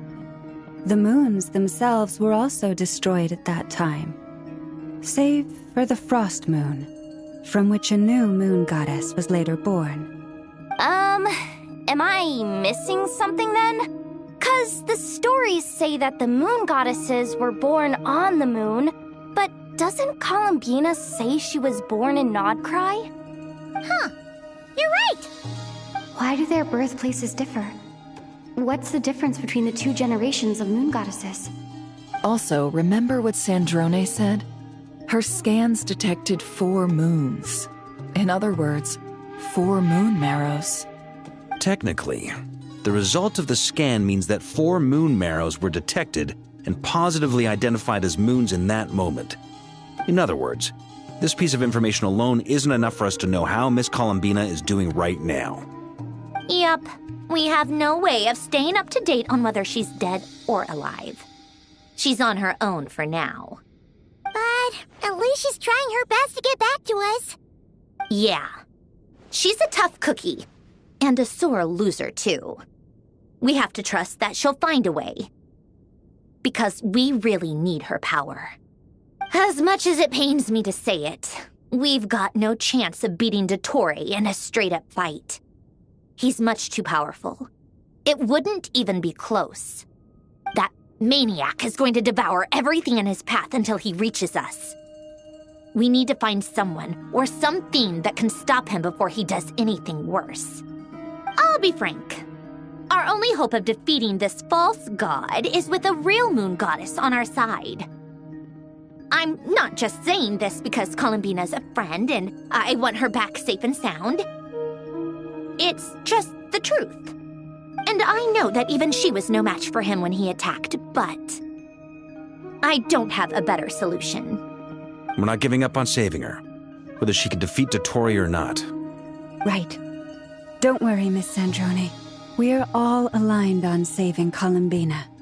No one's trying to argue that we can only justify saving our friend because it will help save the world. This is about multitasking. We want to save both. So, she's more than just a moon goddess to you guys? Absolutely. Duh!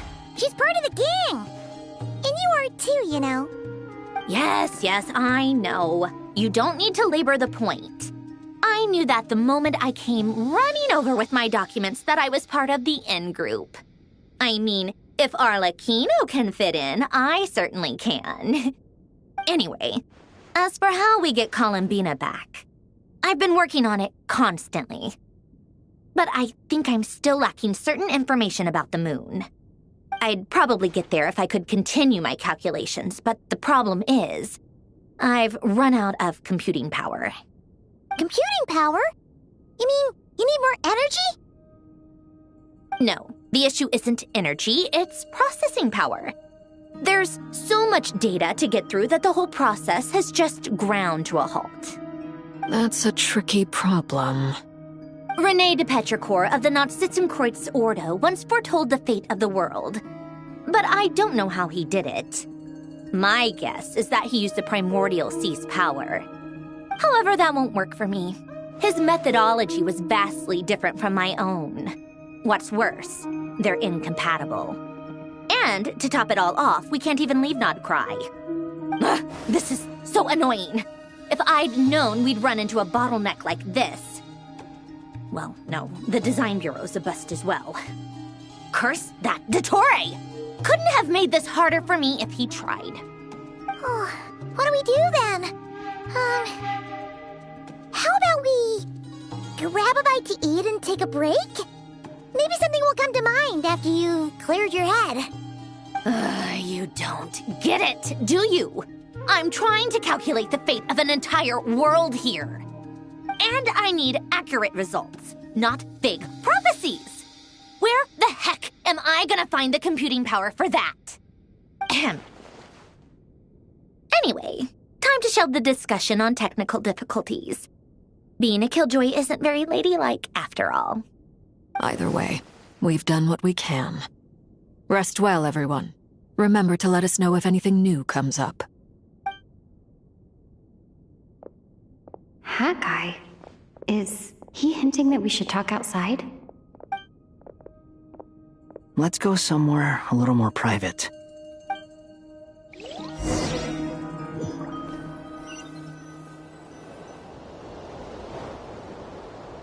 You know that Dory went back to Sumeru, right? Yeah.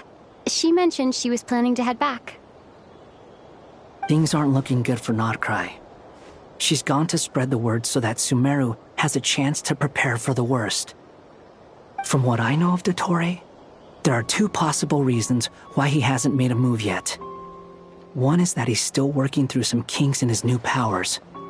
The other is, he wants to see how we're going to react. He'll easily devour everything eventually, so I guess he's in no rush to make it happen. The first false god he made was me. Now it's his turn. Even though my records were erased from Irminsul, Dottore's ideas haven't changed one bit. He once told me that becoming a god was like turning yourself into a hungry wolf or giant serpent to devour the moon. Clearly, he began studying the moon goddess's powers long before he even tried making a god. He's always wanted to get his greedy hands on divine authority one way or another. And in the end, he devoured the moon where I failed. In the desert of Sumeru, there is a chessboard built by King Deshret, also known as Al-Ahmar. I don't know if it was a real game, or if he was just trying to challenge his servants and citizens in some way. But creating games and setting rules, gods do that as a matter of course. That's the kind of power Dottore craves. Now he has the Trilunar Authority. His power is leagues beyond the common people. I don't think there's any point in other nations rushing to the front line. They're better off focusing on defense and hoping they can fend off any threats that spill out from Nodcry. Either way, Dory will inform Lesser Lord Kusanali, and she will contact the other gods in turn. The Seven will have some recourse available. If nothing else, their protection should keep the rest of the world from descending into chaos as quickly as Nodcry has. So on the bright side, even if Nodcry is doomed, your friends in other nations won't be in any immediate peril. That's good to know. But I'm not ready to give up on Nodcry yet. There's a word for people who refuse to let anything go. It's called being greedy. Maybe it sounds greedy to you, and probably naive too.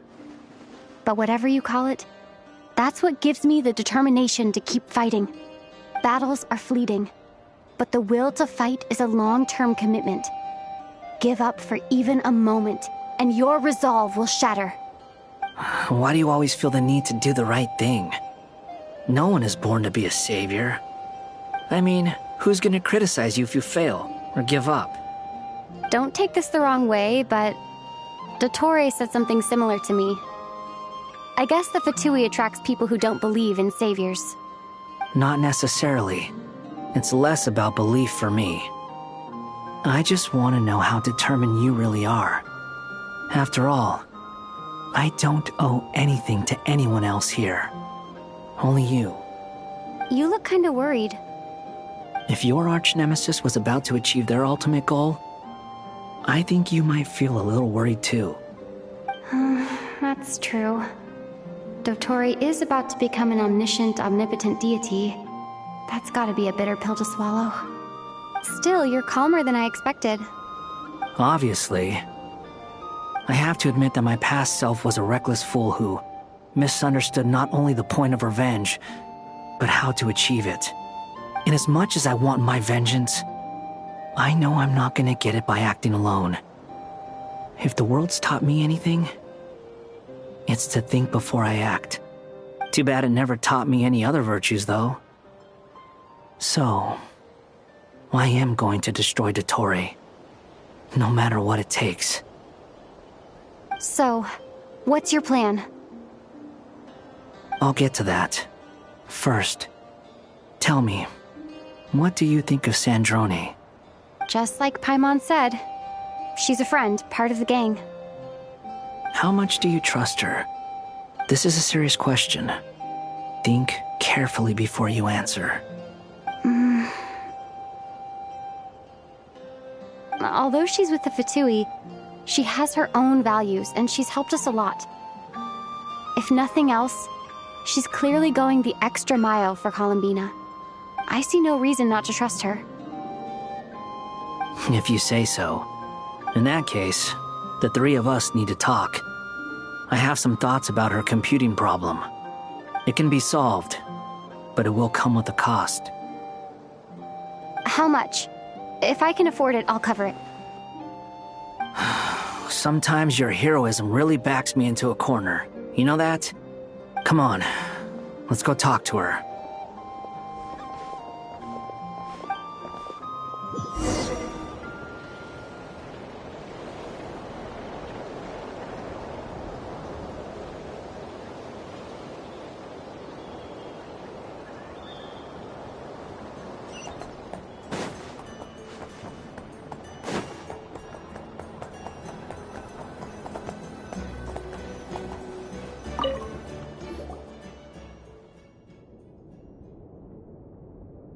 Miss Androne, Traveler. Hey there.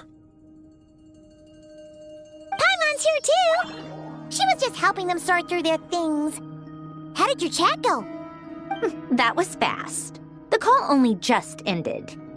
Well, you said it was urgent, so we got here as quickly as we could. Albedo, I have some alchemy questions for you. I see. Looks like my knowledge proved useful after all.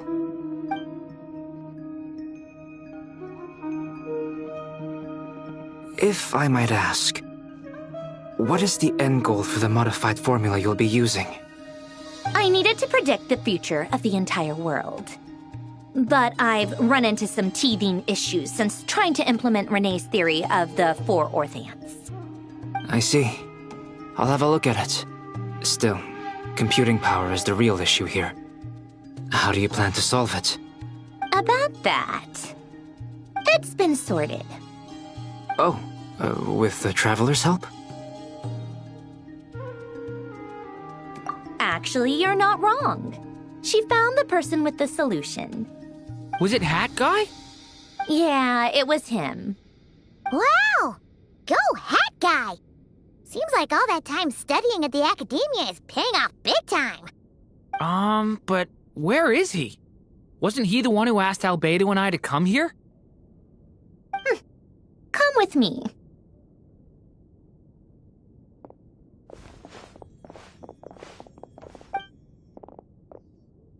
Hat Guy? What's happened to him? Hat Guy! Can you hear us? No response. I guess he's in hibernation. Hat Guy mentioned that he was a puppet. It seems that his functions are currently shut down. I presume this has something to do with the solution to your computing problem. That's right. He and the Traveler came to see me. Wait, what? You have a solution? Would you calm down? Why do you always react so hysterically to everything? Excuse me? How would you know? You shouldn't be so quick to judge complete strangers. It's very bad manners. Oh, please. It doesn't take that long to figure out that you have a temper. Where does a mere student get that kind of confidence? I've actually published more papers than you.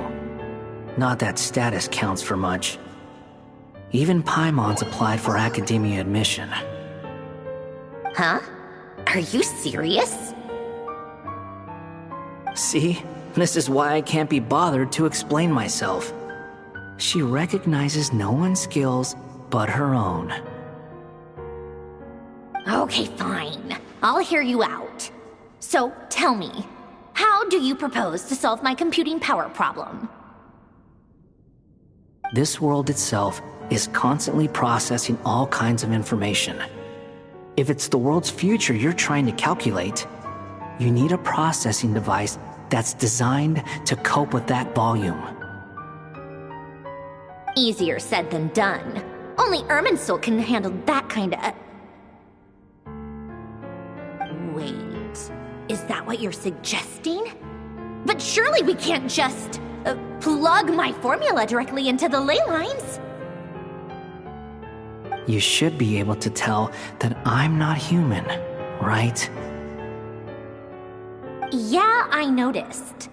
The technology, though, seems pretty ancient. Very different from Fontaine's. It's a completely different system. Conrian, to be precise. I'm what they would have called a puppet. Puppets need an energy source and processing power.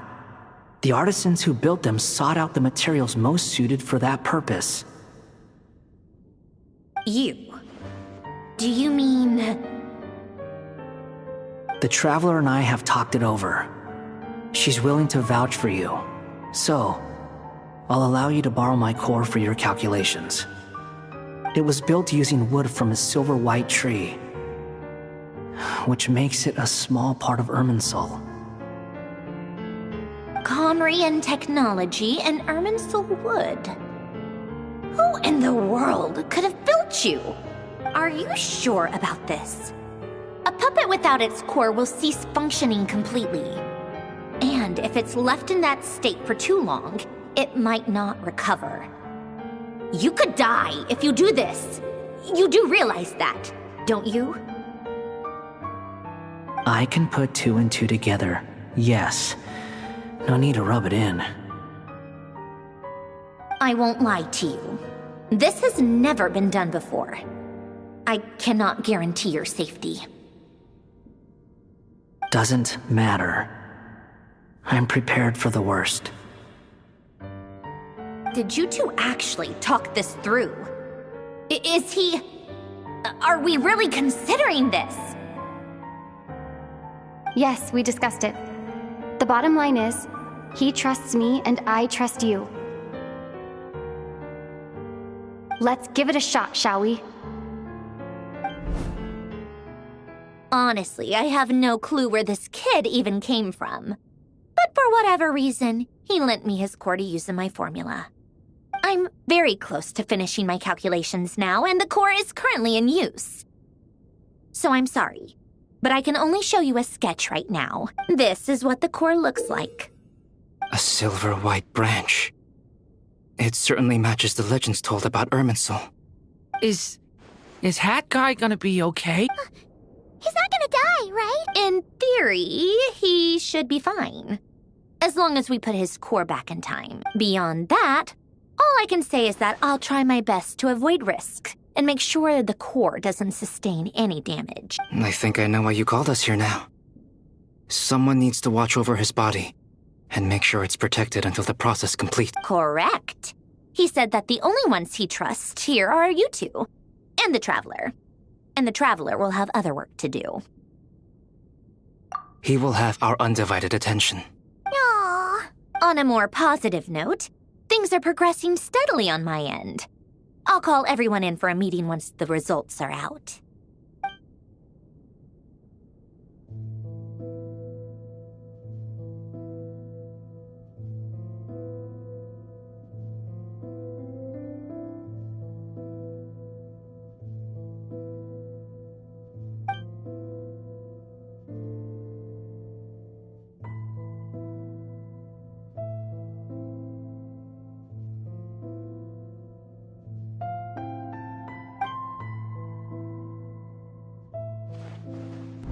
The worst-case scenario with the core removal is either a system reset or a total loss of function. But I'm not afraid. A quiet death should have been my fate long ago. A core is completely different from a heart. It's like another vital organ entirely. I never believed it could be a true replacement for what I sought, but in the end, it turns out the core was more useful to me.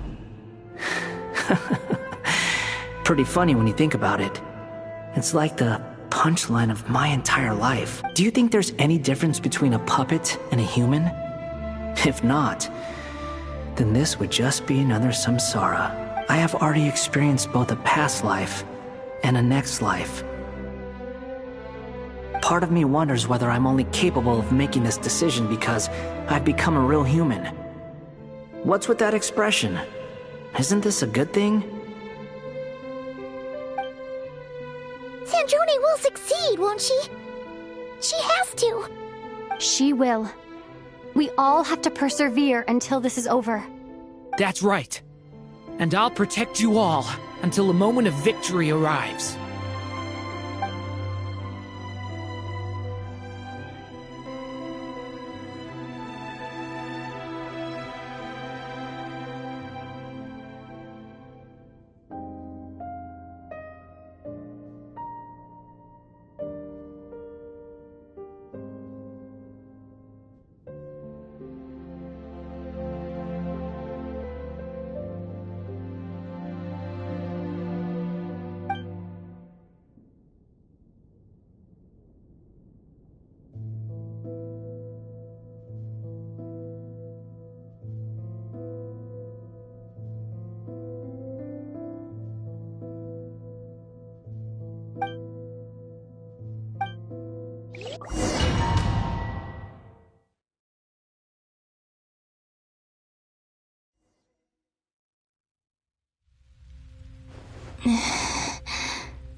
Who are you? Call me Sonnet. You have the same power as Canon. Sonnet. So, you're the goddess of the iridescent moon? Oh, goodness. You recognize me? Well then, what's your name? Columbina. Columbina Hyposelenia. Hyposelenia? What a lovely name. Did you choose it yourself? It was a joint effort between me and my friends. Friends? You mean your friends in the heavens? Huh? Oh, sorry. You must be exhausted. I apologize. Hang in there. Let me introduce you to my older sisters. Do you mean the other two moon goddesses? Arya and Canon? Wow, you sure know a lot. Hey, does that mean that our story goes on into the future? Oh, I guess that wasn't the best question to ask. It's alright. We were prepared for that possibility. You could say we were too prepared. I can't even remember how long my sisters and I have been here by this point. When did you get here? How long has it been? I can't say for sure, but it feels like it's been forever. I see. Are you feeling alright? You look a little unwell. I can hold out a while longer.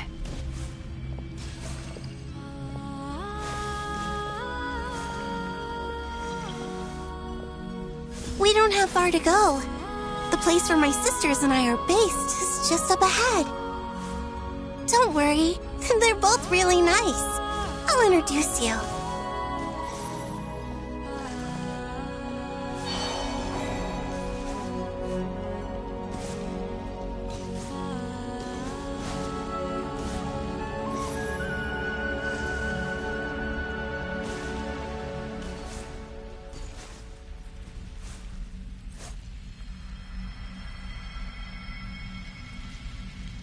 Sisters! I'm back! And look who I've brought with me!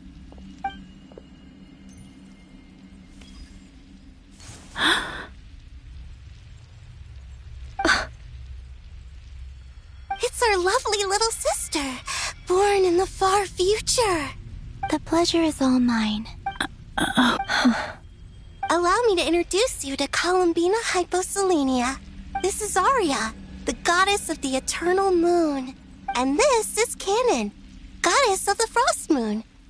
Canon, don't you think Hyposelenia's power is similar to yours? Hello, Columbina. I apologize for our startled reaction just now. And please, forgive our little sister if she's been annoying you. She tends to talk a lot. It's fine. You seem shy. Don't worry, Columbina Hyposelenia. No one can hurt you here.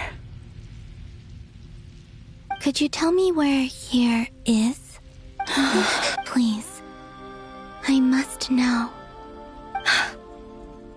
My dear sister, this is where Tevat's original ruler, the Dragon King Nibelung, imprisoned the moon goddesses. What? You're scaring her, Canon. No, I'm fine. Please, continue.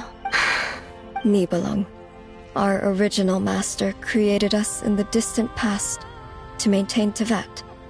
But he left this world and traveled into the dark universe beyond, to explore worlds vaster still. Day and night, we fulfilled our duty in the heavens, until the day that the first descender arrived. The great ruler of the firmament. The heavenly principles. Is that what later generations call them? I see. But we did not reject them at first, nor did they seem to harbor ill intent towards this world. We coexisted in peace. They were like a guest in our home. Slowly, however, we came to realize that our guest had a growing desire to change and dominate the world. And you didn't stop it? No. There was an order to the rules they set up that Nibelung never taught us. We wanted to know if this order would bode good or ill for Tevat. All right. Canon and I wanted to know. Sonnet was against it from the outset. Later, we discovered that this great ruler of the firmament bore an almost paranoid hostility toward the desire of certain life forms to seek power. Or perhaps they feared them. They would even cast down celestial nails as manifestations of their power, to punish the civilizations of the world below. Only this was far beyond mere punishment. Right. Their rules brought order, but the price people paid for merely testing the limits of those rules was far too great. I did everything in my power to help the punished escape catastrophe, but still, too many lives were lost. The ancestors of the Frost Moon Scions were some of the ones you helped. But just when we had decided to take countermeasures, the Dragon King, Nibelung, returned. And so began the War of Funerary Flame. So, that's the name the world gave that war in the future. Well, who won in the end? As far as I know, the Heavenly Principles won, although it came at a great cost. They remained in Tevat, where they continue to rule to this day. And the world's original master, The Dragon King Nibelung was destroyed. And what of the moons? Are there still 3 moons in Tevat's skies? You can tell us the truth, Columbina. We know we are but remnants of a bygone age. We are prepared for the answer. Only the frost moon remains. But it has been cast beyond the false firmament by the heavenly principles. The eternal and iridescent moons were both shattered during the war. So death finally came for us in the end. Sonnet. But you're still here, aren't you? A moon goddess cannot live without her moon, Columbina. She's right. That's why I began to disappear. Because the frost moon is cut off by the false sky. How much worse it would have been if it were outright destroyed. Our souls may endure within this lunar palace, but if our moons are destroyed, then we shall disappear the moment we depart from it. I'm sorry. There's no need to apologize to us, dear sister. If anything, we owe the world an apology. If only we'd decided to act sooner, rather than arguing amongst ourselves.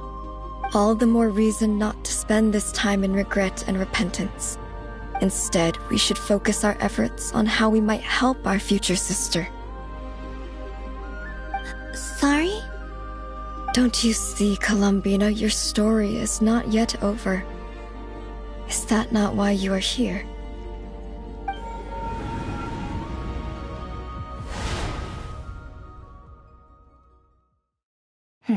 It's done. Initiate numerological array. Continue running primary process. Calculate the world's fate through extrapolation. And identify nodes of potential change. Secondary process, scan for moons. Still 4. The number of moon marrows hasn't changed. Wait, let me think. Is it possible that there's something I've been misunderstanding about the moons all along? Variables. Variables in the world. I know where potential variables within the world come from. So what about the moons? Are there any variables there? Like their life or death, for instance. What if being alive or dead makes no difference to a moon? But that's so strange. Even immortal gods can die. Why would the moons alone be? Wait! I've got it! If alive or dead is considered a variable, we might have had this wrong the whole time. No one ever said that a moon marrow equals a living moon. We just made that assumption ourselves. Initiate secondary process. Scan again. This time filtering out interfering perimeter, moon marrow. I don't care if they're natural or artificial. Get them out of my search results! Why? It says 3 moons still exist in Tevat, even after excluding the moon marrows. But we know for a fact that 2 of them are dead. Redo the scan. Narrow the results to living moons and real moons. No, scrap that. Narrow it down to moons that have lunar authority and remain alive. Why? Why is it still 3? What is this, Columbina? Has the world lied to us? Or are you the one pulling the wool over our eyes?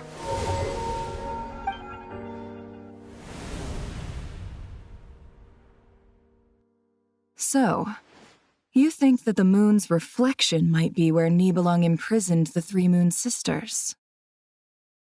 Yes, it would explain a lot, such as why that space would respond to a moon goddess's power, opening the moon gate at her command. It would also explain why Miss Columbina has been unable to leave, and why time flows in reverse there. In the messages she sent, Columbina promised us she'd find a way to return, but we have no way of knowing how, when, or where this might happen.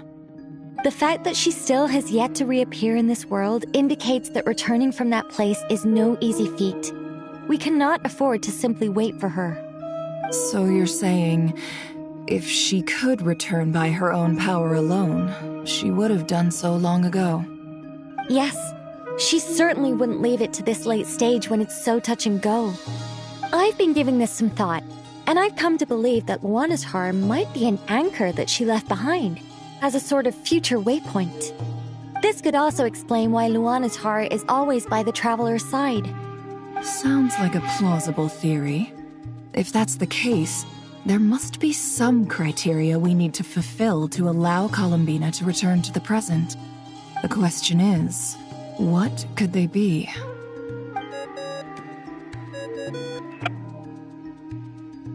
Hello? Listen up! This is extremely important!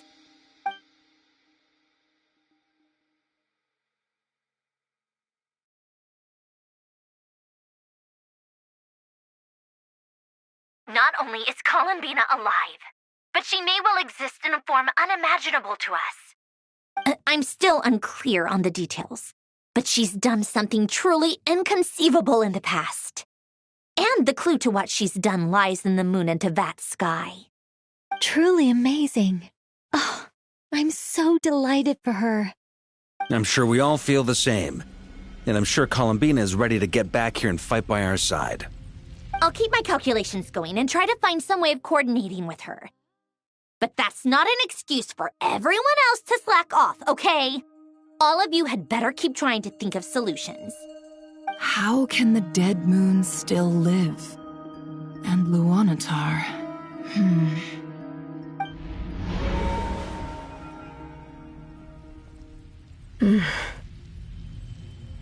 It's hard to believe that's what will happen in the distant future. Our authority is linked to the most fundamental rules of Tevat. I suppose it's no wonder that many would covet that power. I didn't realize that when you said friends, you meant people who live down in Tevat. That's so lovely. I always wanted to go down there and have some fun. Have you ever tried leaving this prison? Of course. Between us, we've tried everything. But no matter where we go, this space will eventually bring us back here. It's like the center of a whirlpool. Everything ultimately converges here, at the moment when Nibelung imprisoned us. In that case, have you tried using any of those pathways that connect this space to the real world? Sorry? What are those? They're passages through which you can make small-scale changes to reality by using Kuvaki. Or am I the only one who can use those passages?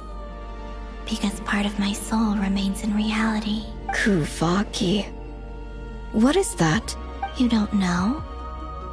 It's a unique kind of elemental energy found only in Nodcry, the land from which the moons arose. Oh.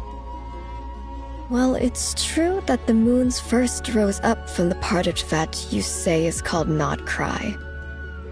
But there is no difference in the elemental energy between there and anywhere else. What? Could you show us some of this Kuvaki hyposelenia? Maybe if we see it, it'll make more sense. Okay.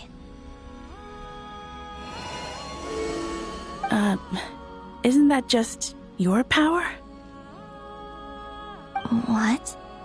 But it's everywhere in Nodcry. In the air, in the land. Even the creatures who live there have adapted to its influence. How curious. This Kuvaki certainly did not exist anywhere in the world before we were imprisoned. Let alone influence living creatures. So, how exactly does it affect them anyway? Can they float in the air like us? This is so strange. Why would their reality differ so much from mine? Columbina, you're looking for more than just a way out of here, aren't you? Yes. If I am to help my friends, I will need tri-lunar authority on par with that of our foe. You mean... you'll need our power? This sounds extremely risky. The Three Moons' powers are not mutually compatible. Concentrating them into one goddess will be a very painful process. And if anything goes wrong, it could tear you to pieces. I know. But I'm willing to take that risk. Even so, let's say we successfully transfer our authority to you. How will you take it outside this prison?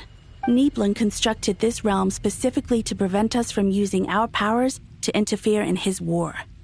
No moon goddess can leave this place alive. What if I don't leave alive?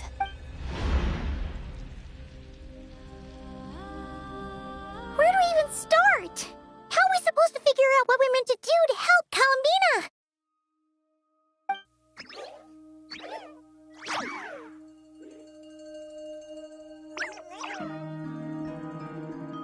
Columbina, what do you need from us?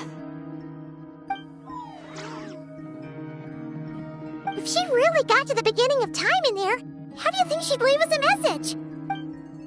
You don't think she'd write it down on a stone tablet somewhere in the hopes that we'd find it, do you? Seems unlikely. Columbina may not talk a lot, but she thinks deeply about issues like this. Let's review what we know.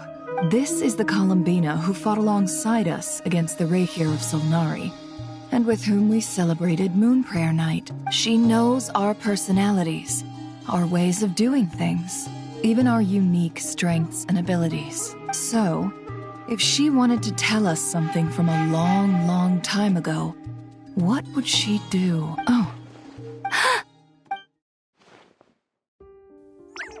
Traveler, you once said that those golden ripples also appeared when Luanatar was born. What if Columbina left Luanatar here, not just as an anchor to the real world, but for some other purpose? If she is part of Columbina, and Columbina knows that I can see past events through her. Oh yeah! Like when you peeked into Rarer's past through his heart! Nefer, wait! If you're right about this, and you can really see past events through Luanatar, your eyes, they'll... Oh, I know. Looking at Rerir's past in Conria was already enough of a strain on my eyes. Looking this far back into the past, it'll surely blind me. But it's our only chance. This is the only way. Boss. We spoke about this once, a long time ago. Do you remember what I said, Yehoda? The day I lose my sight, the Curatorium of Secrets will be yours to run. But... What's wrong? I'd be overjoyed if I were you. This day's come a lot earlier than either of us expected. I need to know you'll honor our agreement, Yehoda. Yes. Are you sure you don't want some time to think this through? What is there to think through? I should have gone blind after our battle with Rerir. Then at least let me take some precautions. And if you really do lose your sight, I'll visit your office. Oh, please, anything but that. I was actually ready to go through with this. Are you trying to scare me into backing out? All right, enough chit-chat.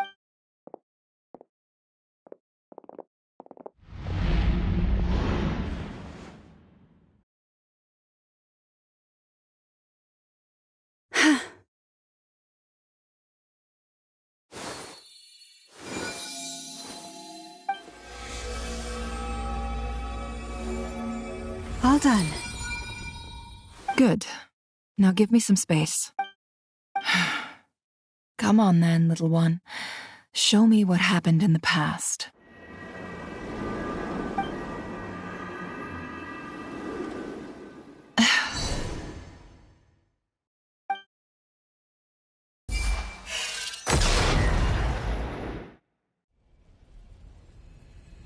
Between the Trilunar Authority, Kuvaki, and the soul-surviving moon, the Frost Moon, I think I might know how to get back. But I will need my sister's help. Time to go talk it over with them.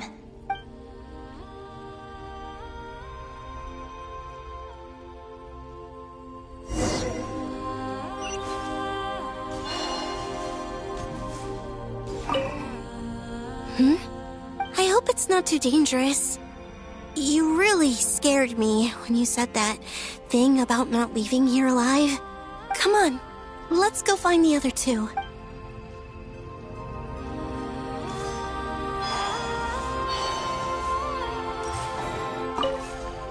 It seems you have I'm all ears.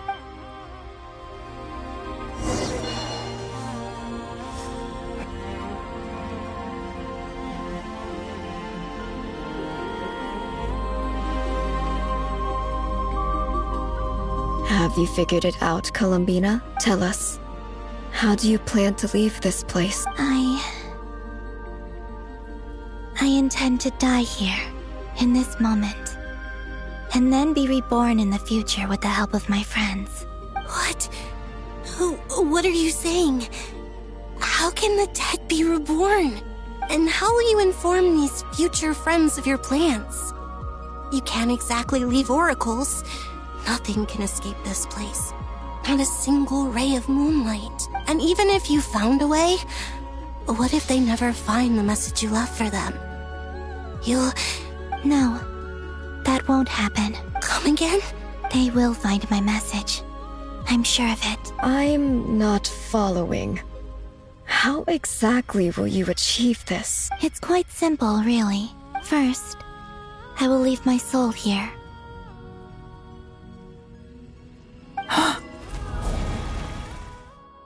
I see it. Your soul? You mean your divinity? Yes. I once left a portion of my soul in the future.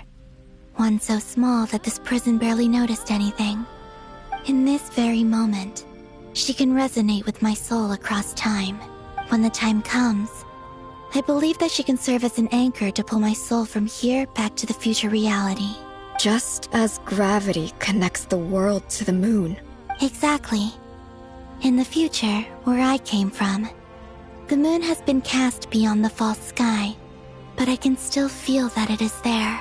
In a similar way, I can feel a connection to the soul fragment I left behind even now. My friends can use it to detect my presence.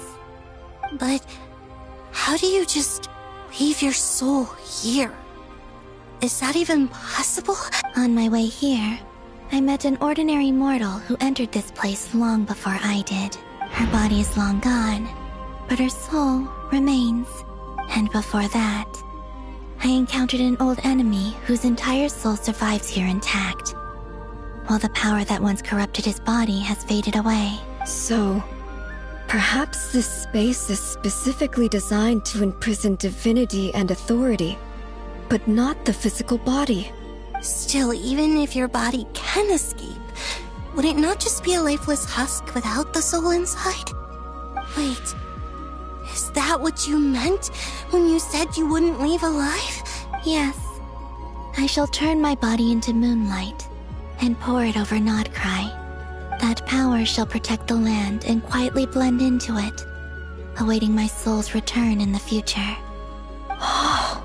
However, I cannot do this on my strength alone. I would need your help to do this. So I'm humbly asking for your assistance. Oh, dear sister, you need not be so formal. As I said before, we are but remnants of a bygone age. You, on the other hand, were born alone in that distant future, and you have walked a long and lonesome road since then. How could I bear to let your story end here in this dungeon? Don't forget, we are your sisters, your family. Arya's right. Actually, I've always wanted a little sister. Can you imagine how it's been for me? Getting nagged by two older sisters all the time. Now, I finally get to be the big sis. And not just that, but I get to help you return to your world, too. How could I say no to that? Sonnet. Kennen? I'm sorry. I know this is a bold request. The Frost Moon is rightfully yours, and it remains intact. Oh, no, please, don't misunderstand me, Columbina. I was just Thinking back on the years that the three of us once spent together, you cannot imagine how happy I am to hear of the future world you describe. The Frostmoon Scions, your lovely, kindly friends. For the three of us, whose purpose in life was to maintain the peace in Teyvat, it is a great relief to know that the people of this world live in such an abundant future. If your plan can save them, and save Notcry, I will gladly give you all that I can. Besides, the three of us have been together since the day we were born. I could never abandon them to live on alone without them. Canon. Still, I do have one question I would like to ask you before we proceed. Certainly. What is it? Why do you cover your eyes?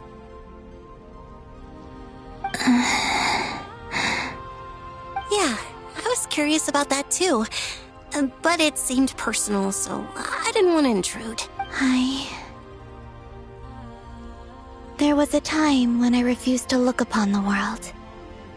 I believed it was full of nothing but lies and falsehoods. I wished to hide my feelings, seal my heart, until I could return to my true home. I see.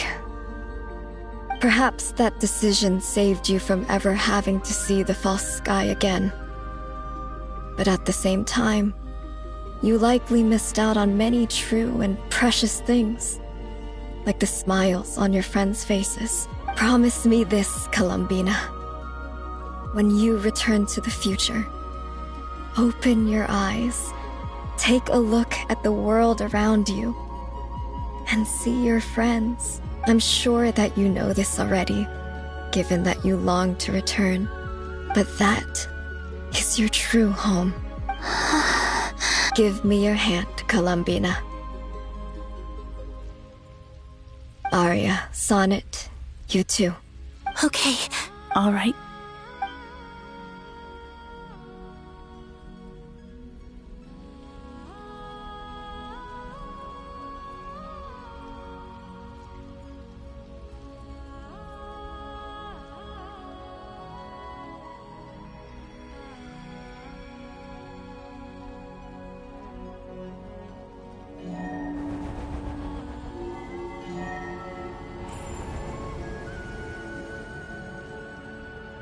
We once were the songs sung for eternity, but now it is you who must continue to sing. We once were the tides in the great river of time, but now we subside, and you arise. We were the messengers of madness and inspiration, but now the lies have faded, and your truth must endure. We are souls awaiting the sun. You must return to be with those who smile when they see your face.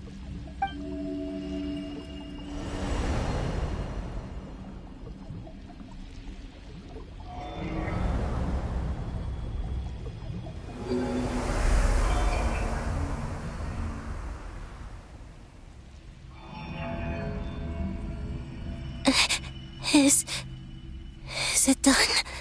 Yes. We have transferred the authority over all 3 moons to Columbina Hyposelenia.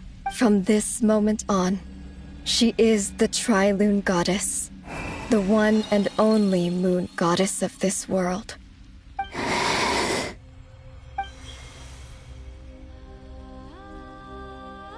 Thank you.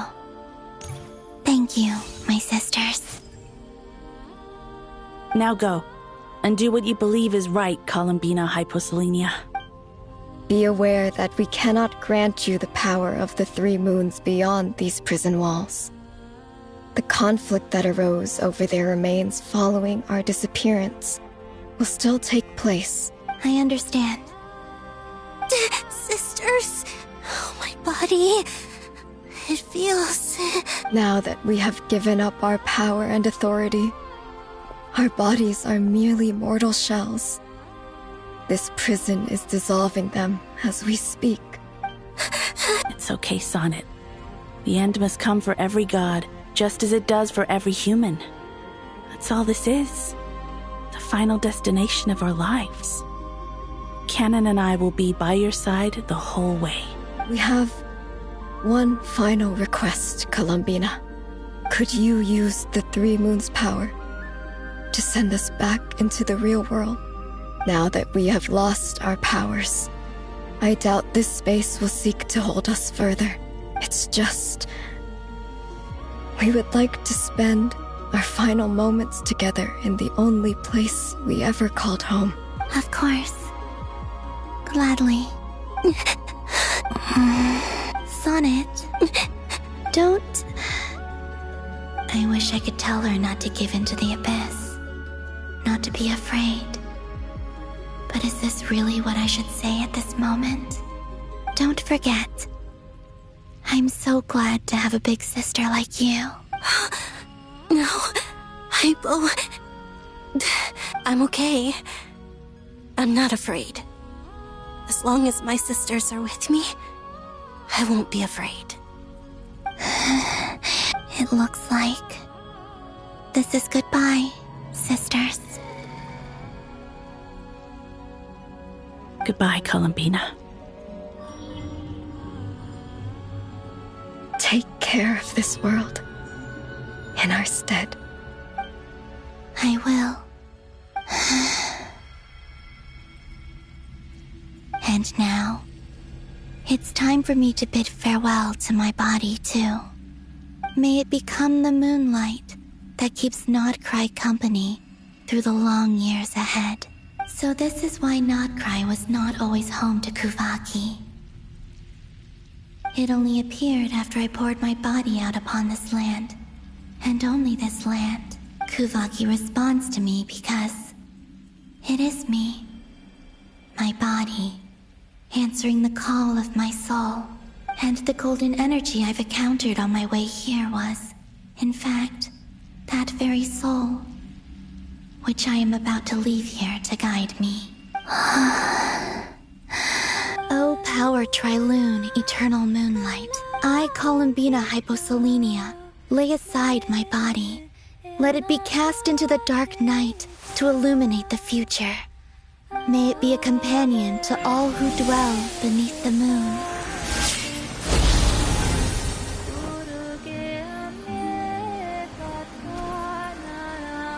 Until the time comes for me to return home.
Were we even allowed to see that? Is anyone? Can you still see? How many fingers am I holding up? I see 2 fingers, and a look of sheer terror on your face. Truly astounding, Miss Nefer. Your eyes have glimpsed the very ends of the world, and yet they remain as sharp as ever. Or is the credit for this miracle due to Miss Lauma? It seems that even time itself is no match for your medical skills. Surely you jest, Mr. Flins. I suspect we have Columbina to thank. She must have realized the immense toll that the ritual would take and purposely set aside some of her power in the past to protect Nefer's eyes when this moment arrived. There is always a great price to pay for witnessing the truth, but it seems that this time Columbina has shouldered that burden on our behalf. She chose the perfect method of getting a message to us. Though her eyes were always shut, she was clearly so perceptive. She knows us well. She knew exactly how we would think and what we would try. Despite being separated by time and space, we're seeing the same possibilities and seizing the same opportunities. We still don't even know if she's okay right now. But as long as there's a chance we can do something, we'll fight to make it happen. We'll get you back somehow, Columbina.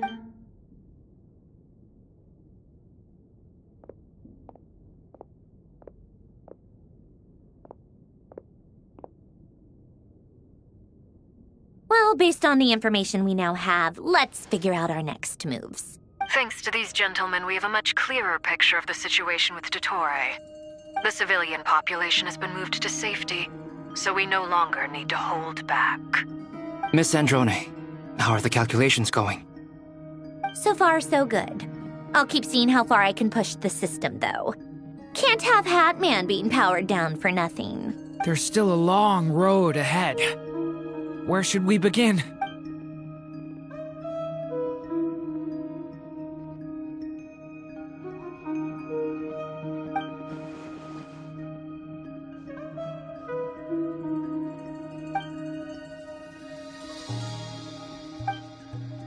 Our plan is clear. Time is short, so let's get moving. There's just never enough time. All right, we'll do our part too. Yeah.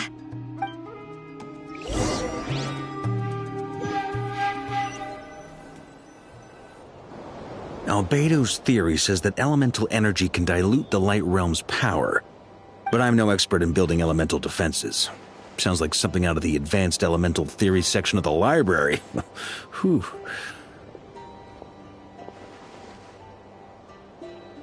You seem quite troubled. Well, yeah. I mean, who doesn't get a little flustered when they're completely out of their depth? You were the very picture of confidence back when you approached the Hexen Circle. Yeah, I could have been faking it through that whole meeting for all you know. Who's to say I'm not just a ball of nerves in a charming and gregarious package? Oh gosh, really? I'm so sorry, I had no idea. Well, you're all the braver for it. Still, I was much more in my comfort zone than I am here. At least in Mondstadt, you can cry for help from a cliff top and actually stand a chance of summoning Barbados himself. Things have never looked bleaker than they do now. If we don't pull this off, Tevet's doomed, isn't it? Oh, you think so? Actually, yes. Yes, it probably is. It's a shame. Don't put too much pressure on yourself. Tevat has faced annihilation many times in the past, but it also gave us you, didn't it? Hey, don't give me that. It's not like I'm anyone special. I disagree. Every human born in this world is special. We angels have always believed that. In that case, this humble human being has a big favor to ask of you. I thought you might say that. I'm sure Alice, in her great wisdom, sent you here precisely to help us in this difficult time, yes? Well, that has less to do with her wisdom, and more to do with my power. Of course. Well, the thing is, these elemental defenses we're about to build, I don't think it's a question of if they'll fail, but when. Durin's findings from his patrols make it clear that Dottore is constantly expanding his territory. First it was his lab, then the design bureau, and now this. It's not realistic to completely stop him encroaching on the rest of Nagrai. Rather, our goal should be to stall him for as long as possible. If Miss Sandroni's calculations are correct, well, they're the closest thing to certainty we have in this situation, so let's assume they are. Anyway, her calculations suggest that our best hope for victory lies in Miss Columbina's return. It's up to us to slow Dottore's advance and buy time for her to make a return. Are you asking me to help you with building the defenses? No. I'd like you to prepare for what comes next. When he eventually reaches us, we will have to fight him. You were an angel once and a mage now. I'm asking you to lend us your protection. Oh. Can I take it that you're triggering the terms you fought for during our three-way talks? Well, technically those terms were about protecting Mondstadt. But if you're happy to agree to the change in location, then yes, let's do that. You're cashing in on this much sooner than I'd imagined. Well, yeah. The way things are going, I might not get another chance. Very well. The mages have heard the knight's plea, and we will respond. To tell the truth, Alice and I had already discussed how we might help you all, so I didn't come empty-handed. I always like to be prepared. This is... wow. Yeah. This is great. Seriously, thank you. It's been many long years since I had a chance to dazzle humanity with a little divine intervention. To humbly serve as a reliable and responsible guide. Anyway, Knight of Boreas, please accept this gift in recognition of your great virtue. Go now. May the angel's blessing deliver you safely to your destination.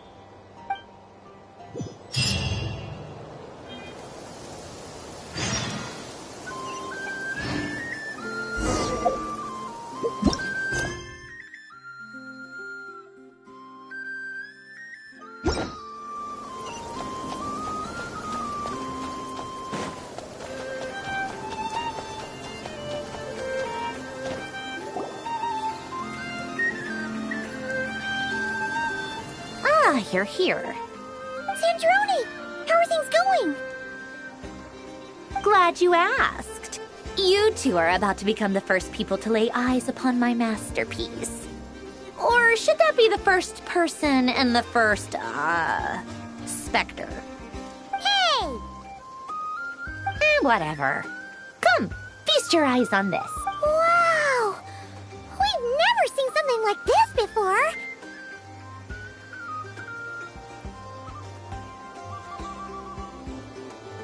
This meter displays the progress of my formula. Currently, it's still making the most important connections. Once it's finished running, I'll deliver it right to your side. And then, we can finally bring Columbina back.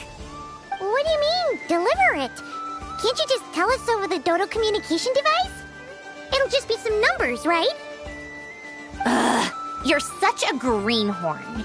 This isn't the kind of formula you solve in math class. It's a highly complex algorithm capable of constructing a framework of rules. Ugh, whatever. We'll be here all day if I start I'll share the data with you. Nicole's agreed to let me use her information channel, so we just need to use the Dodo communication device like so. And... there. Now you can check in on my progress. Wow! Look at that! You're amazing, Sandrone! About time you recognized my genius. Took you long enough. Anyway, that's all from me. You should check on the others if you have time. Make sure we don't have any weak links in the chain. That might sound harsh to you, but close supervision is a common practice in a Fatui. Not looking to catch anyone out. I just care about everything going smoothly. That's all. I'm kinda stuck here while the formula's running, so I need you to be my second pair of eyes in the meantime.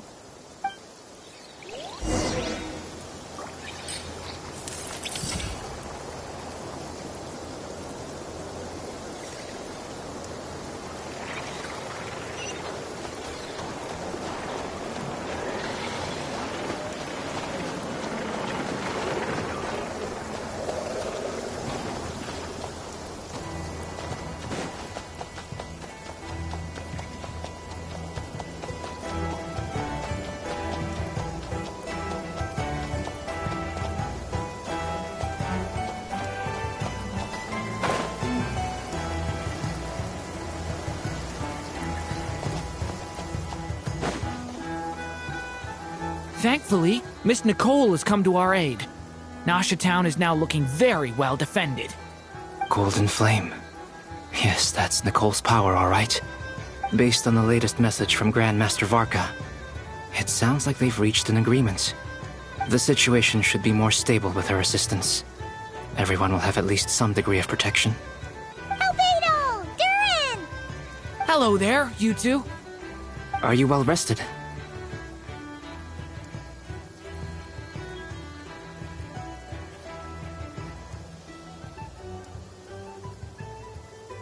That's good to hear. As per the plan, Albedo and I will be in charge of Nasha Town. As Dottoro's energy field expands, it's creeping ever closer in that direction. But we will do our best to hold our position. We fought side by side many times before, and always with great success. I believe this time will be no different. So don't worry about us. Focus on fighting Dottore.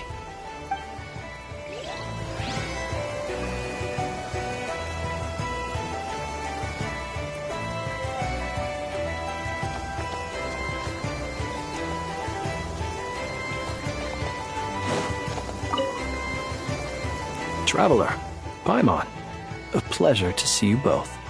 Twins! How's everything coming along? Fairly well, if I do say so myself. Personally, I am ready to confront Dottore head-on. Ooh, To be honest, I am conserving... seeing you get into the zone like this really puts Paimon at ease. Huh, Traveler? I consider it an honor to have your trust. Rest well. I look forward to seeing you both in your element.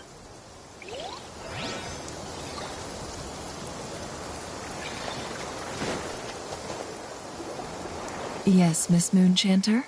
What are you staring at? You always address me in the strangest ways. Lady Moonchanter 1 minute, Miss Moonchanter the next. Yes, and? Are either of those incorrect? Not as such. It's just that I simply call you Nefer nowadays. Uh-huh. That's my name. What's your point?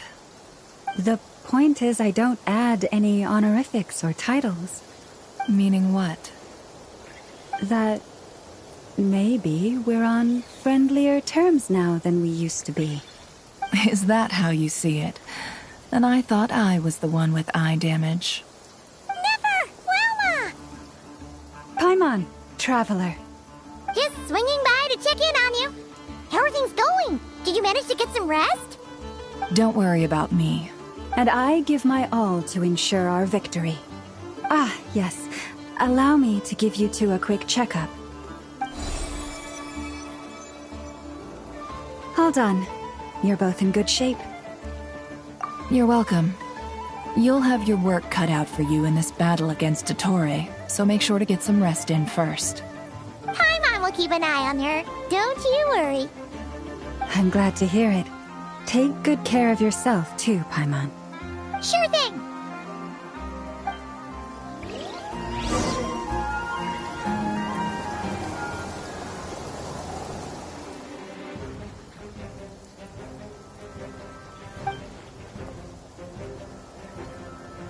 Here they come. As we Get ready, everyone. Take your position. Let's begin. I'm at the ready.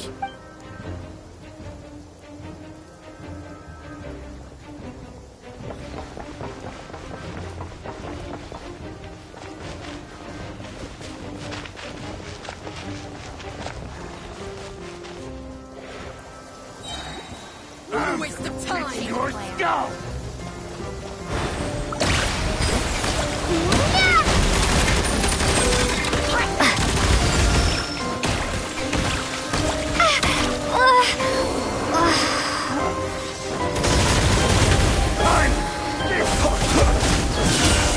Be silent, do you fear the dark?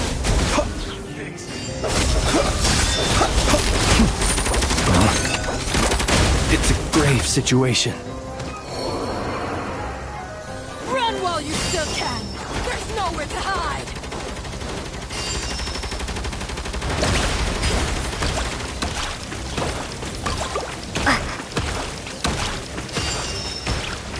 Did it take too Another long? one. Fine.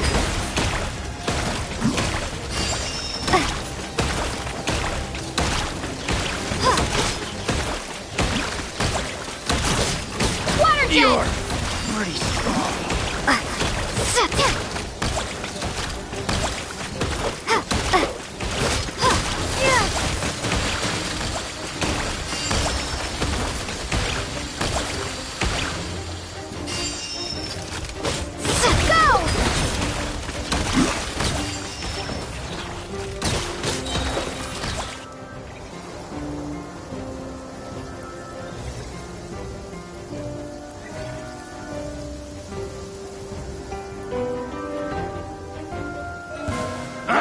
It's your skull! Forest, protect us. Time! Big one!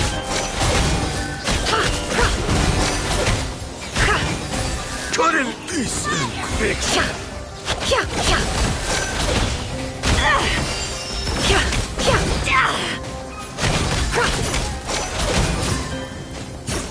These creatures cannot stand against us. Oh, fighting tough. Just don't let your guard down. That goes without saying. I'm hardly the risk taker in this group. Excuse me? Branch into song. It all adds up. Seek within.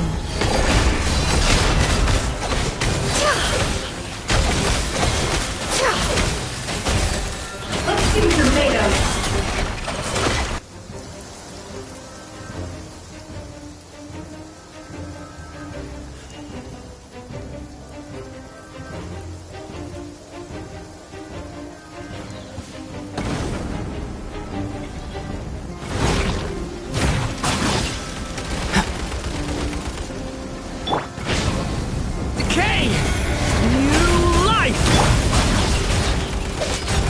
Moment of burst!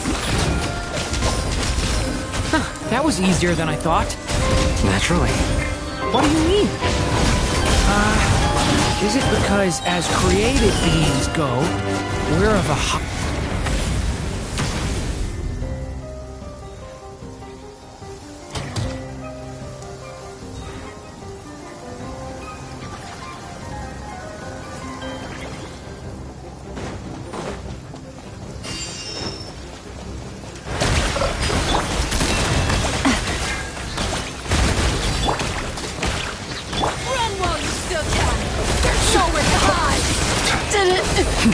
too long. People have always used fire to drive away wild beasts. Wouldn't a lantern work just as well? You read my mind, my dear friend. I was just about to say that. All right then, dear friend. Bring the light. Close your eyes.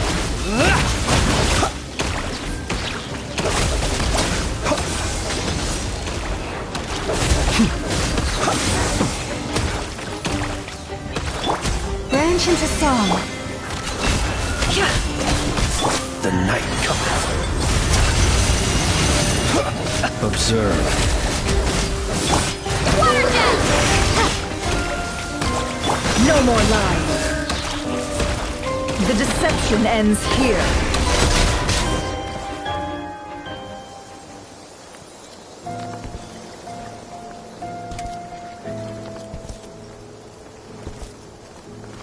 You're looking well. I trust you've had a good couple of days. Dottore. It's actually a good thing, in my view. If the subjects of my experiment were to die prematurely, it would throw quite a wrench in the works. And so, I must thank you all for your resilience. We are no longer on the same level, but you are nonetheless worthy, and in any case,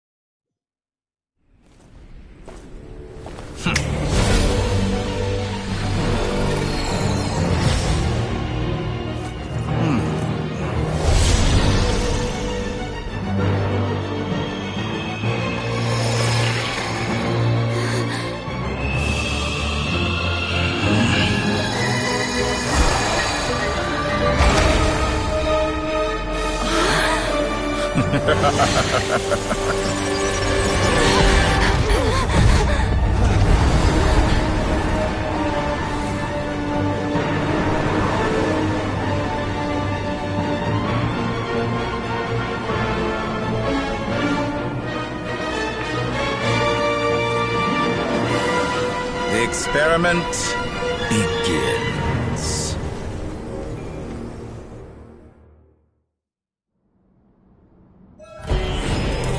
With the marrow of the three moons in my hand, behold the false moons fall!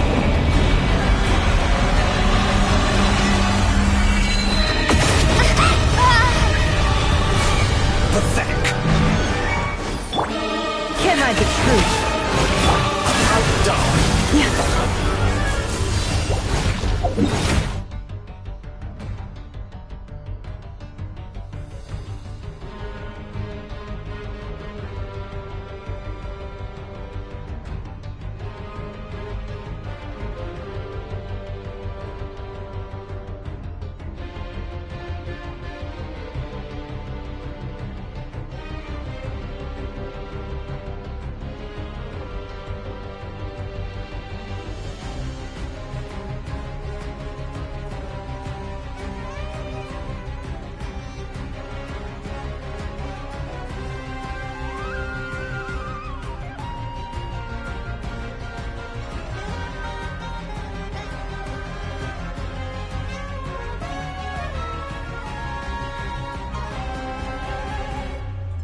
remnants fall! You poor lost lamb. It all adds up. The mystery unravels. With one heart, we pray.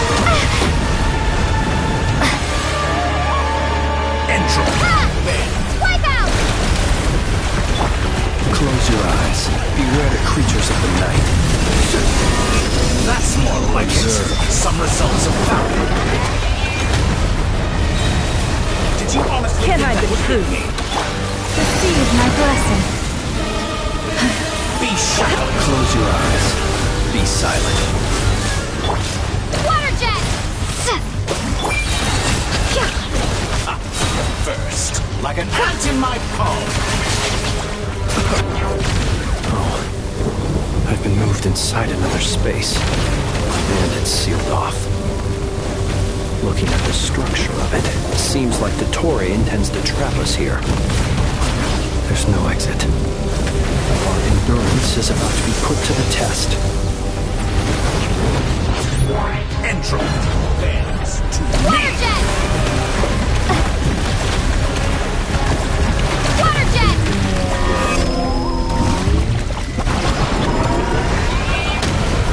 Go!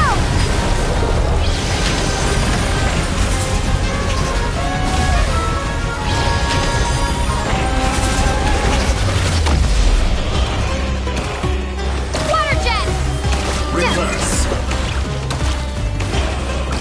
Water jet! With the marrow of the three moons in my hand, behold the false lords fall!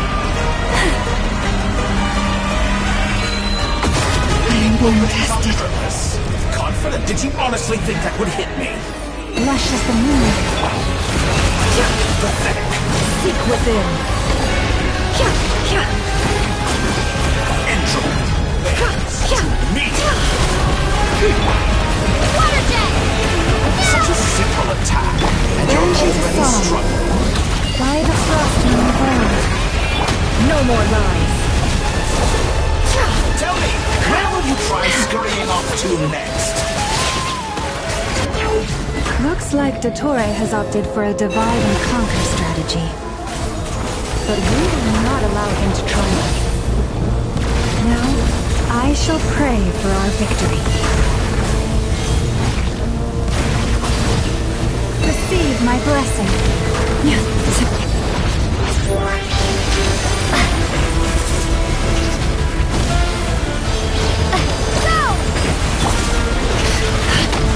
It all adds up.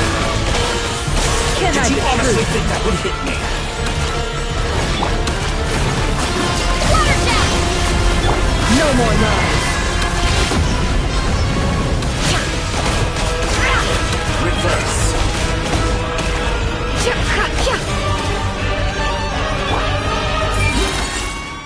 Entropy bends. Bombs away!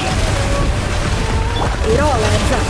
The mystery Such a unravels. simple attack, and you're Can already I be struggling. true? Pathetic.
barely manic reverse.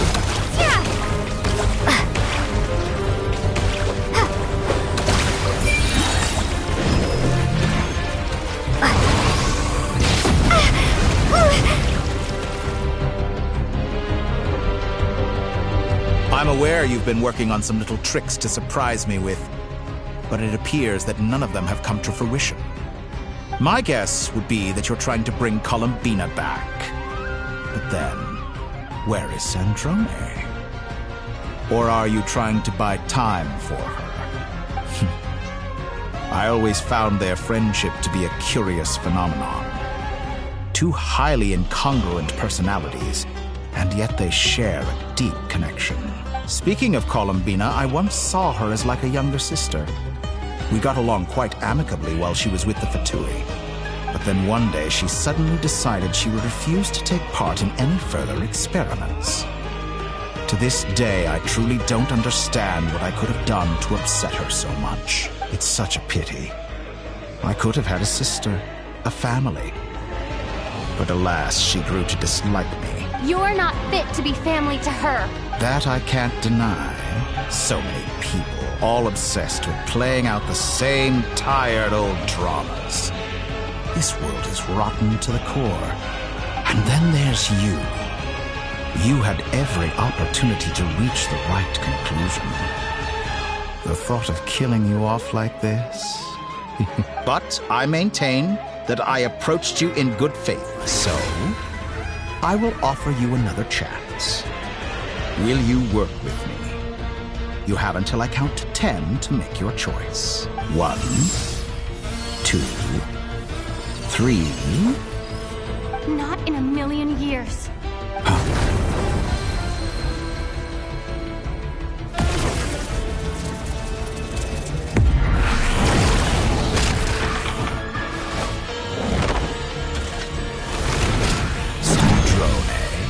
What a pleasant surprise. I didn't think you'd join us all the way up here. You're as sick and twisted as ever. Don't fool yourself into thinking anyone's grateful for the chances you're offering them. Sandrone, the formula hasn't finished running yet. Funnily enough, I was just discussing a collaboration opportunity with the Traveler, and then I see you, who I must say is a good example of an opportunity gone to waste. Gone to waste? I said that everyone would get one chance, and you've used yours to march right back into the lion's den. So yes, it's an utterly wasted opportunity.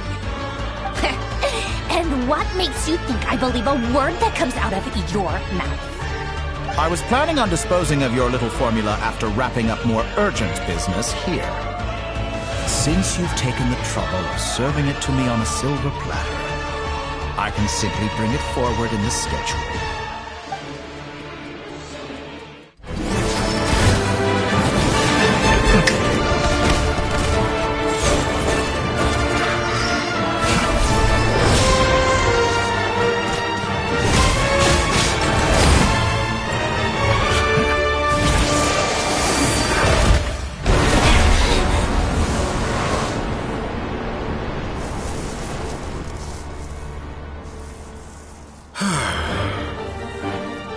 Is this your life's work? This piece of trash?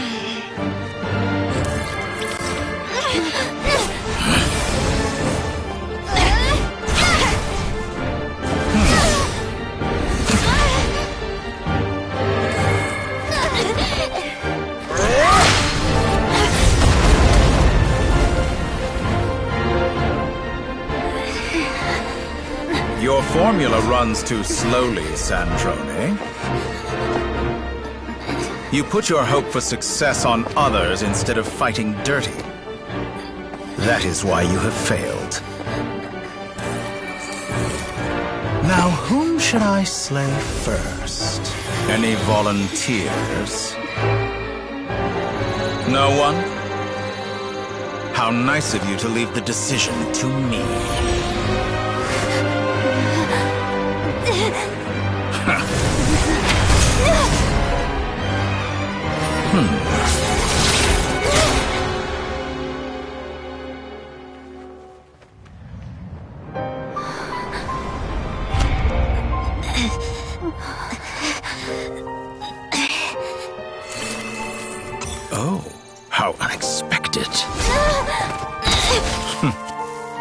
Sandrone, any last words for me, comrade?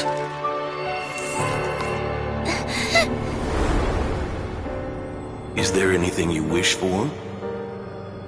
Not really. But I've always known what I don't want. Go to hell, Dottore.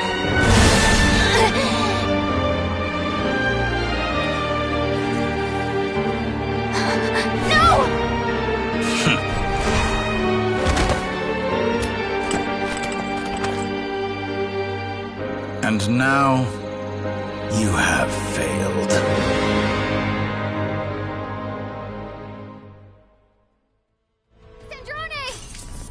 Now you see how fragile mechanical contraptions are. Just a gentle tap, and they fall to pieces. However keen of an inventor Sandrone may have been, her death spells the end of the formula that was running inside her body. Of course, I have to commend her for making it this far. As her colleague, I have to admire her stubborn tenacity. Now, it is time for you to take your place by my side.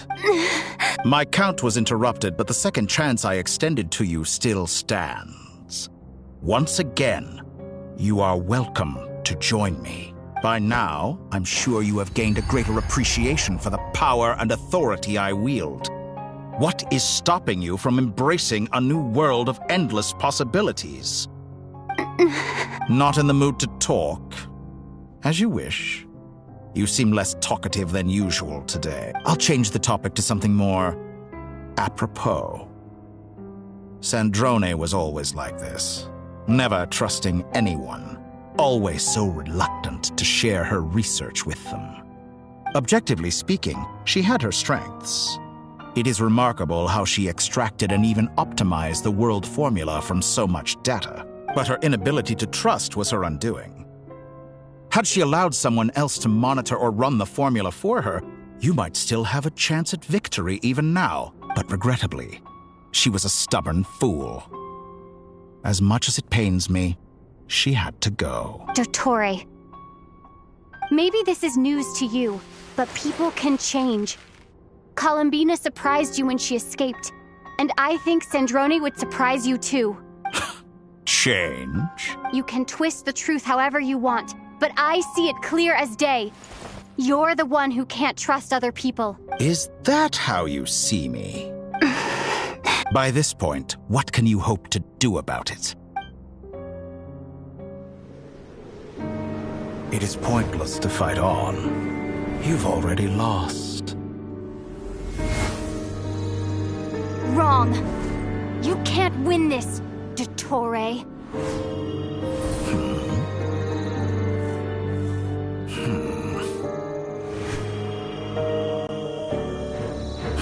What?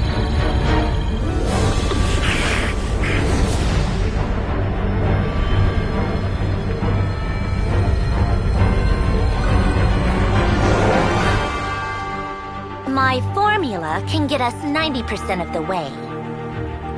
It will connect you to Columbina. Then, I will bring the formula's output to the Traveler's side. For the last 10%, do whatever it takes. Just bring the moon down.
I turn my body into moonlight and pour it over Nodcry.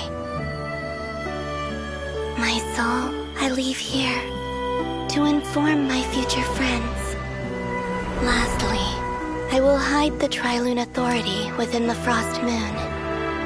And when my body, soul, and authority are reunited, finally...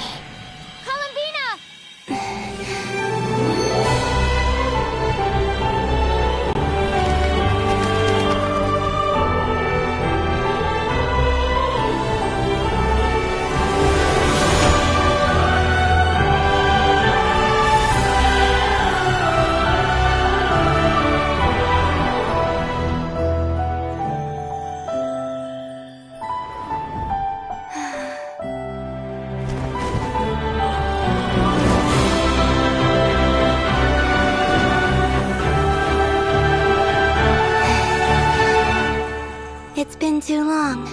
I'm back.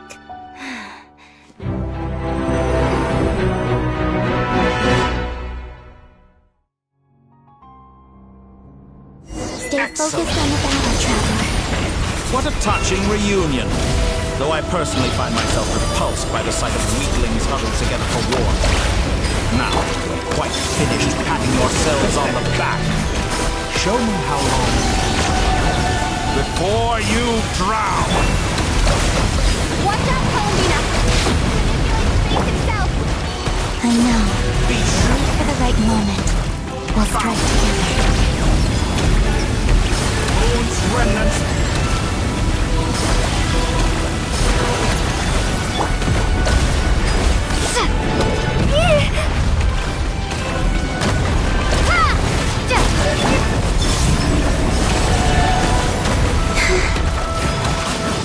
Entrance to me!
Water jet!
How can you be so satisfied with your fate?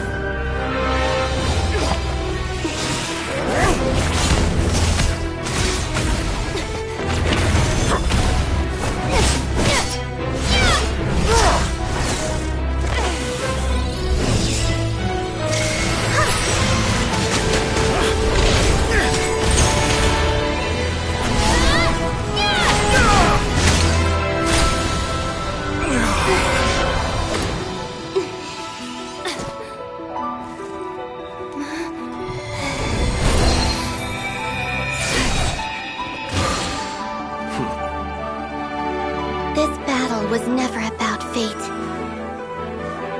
It's about friends, family, and the home you stole from them. So dull. Only the weak rely on each other for comfort. You shall see. Once I transcend fate, you will be nothing but fodder for my grand experiment! That will never happen.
No, this world is our home.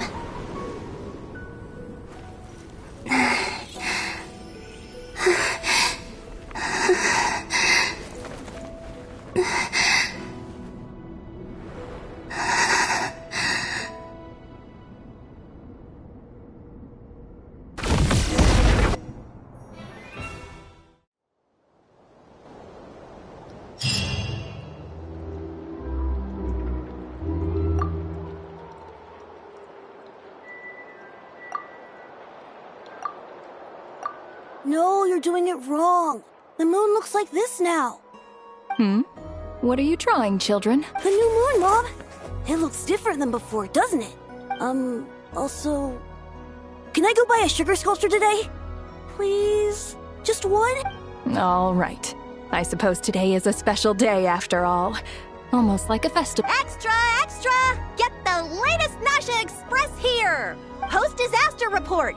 Nasha Town reborn beneath a new moon! The voyage begins today! The future looks bright thanks to the League. Want a copy? I knew things would be different. But I didn't think that would include the moon. They say a new moon goddess has been born. A new moon goddess? Who's saying that? The Frost Moon Scions? I guess so. I'm not too clued up on the details. As far as I'm concerned, the moon's still in the sky and it's business as usual. Hey, since we've come all this way, shall we grab ourselves a free meal while we're here? Are you a convert now? Or are you just here for the free lunch? Oh, come on. What does it matter? After everything we've all just been through? That smells good. Come on! We gotta get there early! Shh, keep it down. This is a residential...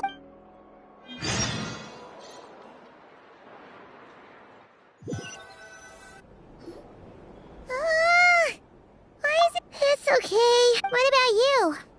Still winding down from everything that's happened? Okay. Well, we just went through... Lornatar disappeared. Still... Anyway, so... Chin up, Traveler. Hey! Don't poke fun... Paimon didn't think you'd mention it. You have no idea how anxious... Well, if you really want to show Paimon your...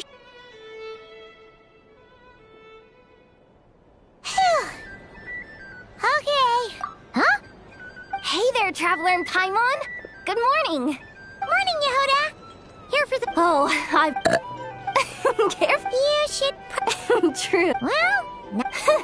Try telling Boss Neff that. She's not exact... Really? I think things will... Paimon's with you. All right. Life slowly...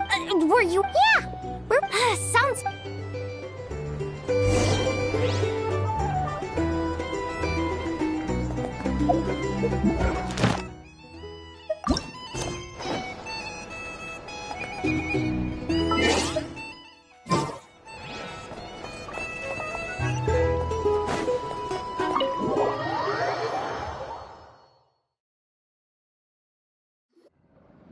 Please accept today's boon. Are Paimon's eyes deceiving her? Or is that Inefa handing out food for the Frost Moons? Hello there. Would you like a feast of the moon, along with some snacks of the day? So, what's new, Inefa? It was only a few days ago when we last saw you, but it looks like you've joined the Frost Moon Scions in that time. And I know too? What are you talking about, Paimon? We're just here to help, duh. In the wake of the disaster, it's all hands on deck. We responded to Lama's request for support.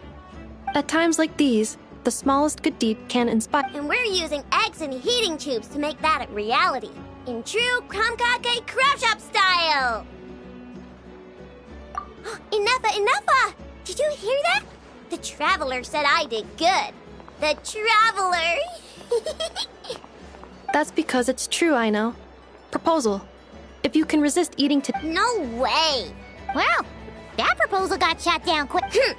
I need something to get me through the hard times too, you know. Mom! Yes, dear. Go right ahead. Excuse me. Could I... She helped us get safe. Of course. But you stole my snack. Oops. Shall we move to the open space near the... Thank you! Aren't you the better pick for You underestimate yourself yet again, Master Ilua. Not at all. I rarely come by Nasha Town. I don't know any of the big shots here. All in good time. Social. But you're much further. You're not seen. There is no question. You say it like you wouldn't make the cut. I am most flattered that you think I would. Sigh a little less, Master Ilua, and have more faith in yourself. All the Lightkeepers agree that you're a very promising young man. That is precisely why... I'm sure we all also agree. Whatever. I'll take the job. By the way, who else is part of this? Oh, it's quite the who's who of Nodcry. There's the Moon Chanter. I'm sure you will find... If you say so. I've never done this work before, so I'm honestly a little bit... An admirable attitude to take. The beacons are lit, Ilua. We have to... Yeah. Quite a few familiar faces have arrived. Let's go.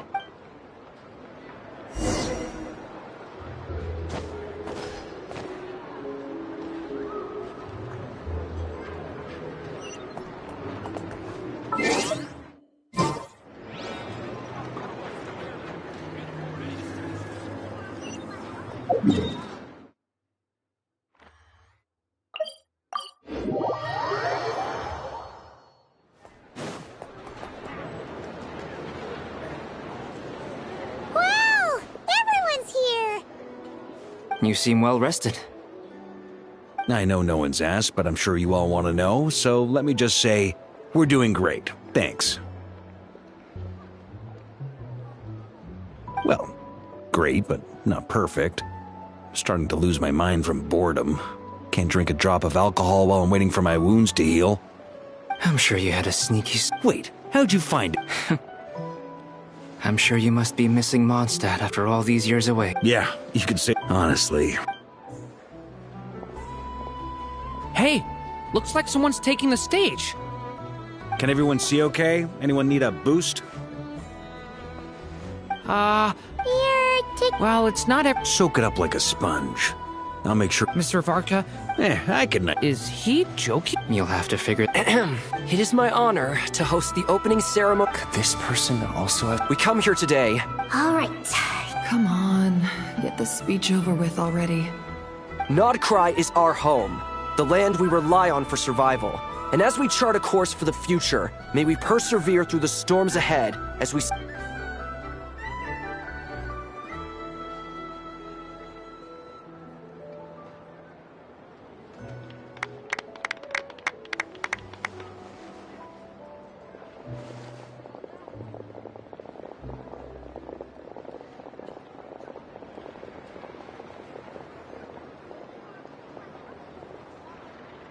Looks like we'll have more opportunities to travel in the future.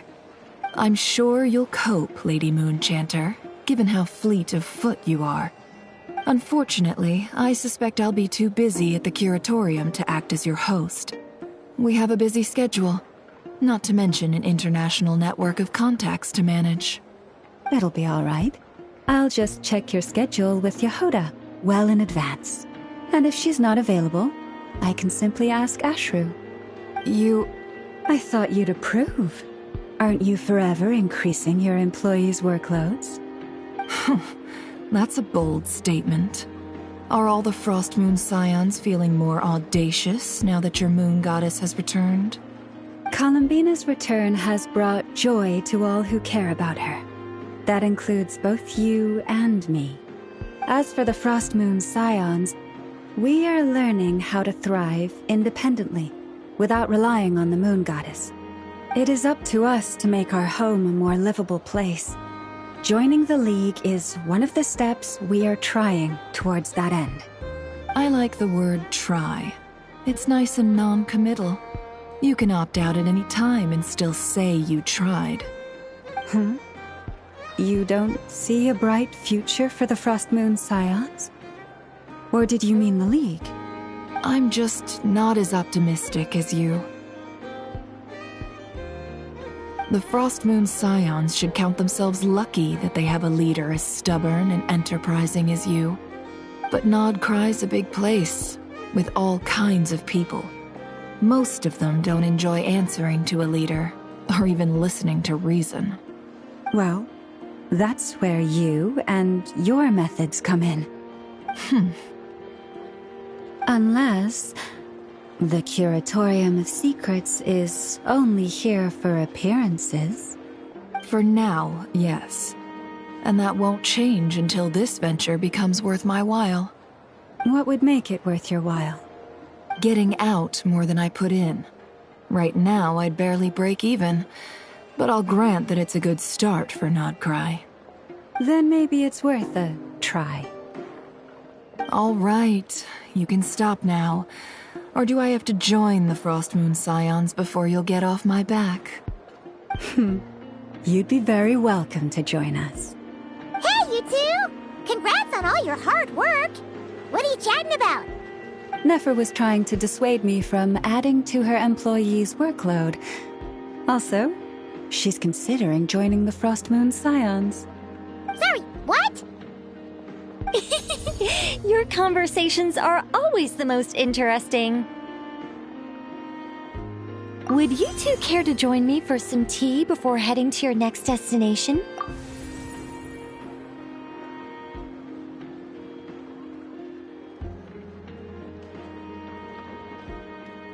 Nicole? Wait, where are you? Aren't you gonna show up today? Sadly not. I'm otherwise occupied right now. I'm sorry, Paimon. I can hear how disappointed you are. If it's any consolation, let me say that how things appear on the surface is a far cry from what they are at their core. Perhaps you'll feel better if you focus on the fact you have a special line of communication with the great mage. Okay. No, or... Well, that's not ominous at all.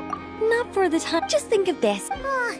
Still, it's never gonna stop. All right, fair point. Yeah. Any update on that crisis at the world's borders? Alice just informed me that they had their work cut out for them. And now everyone's thoroughly exhausted. But they did finally get things back under control. Still, we can't let our guard down yet. The disruption caused by this disaster has made Tevat easier to detect from the outside universe. She plans to wait for things to stabilize, then reschedule her Mondstadt vacation plans. As for me, I agree with Hat Guy's perspective.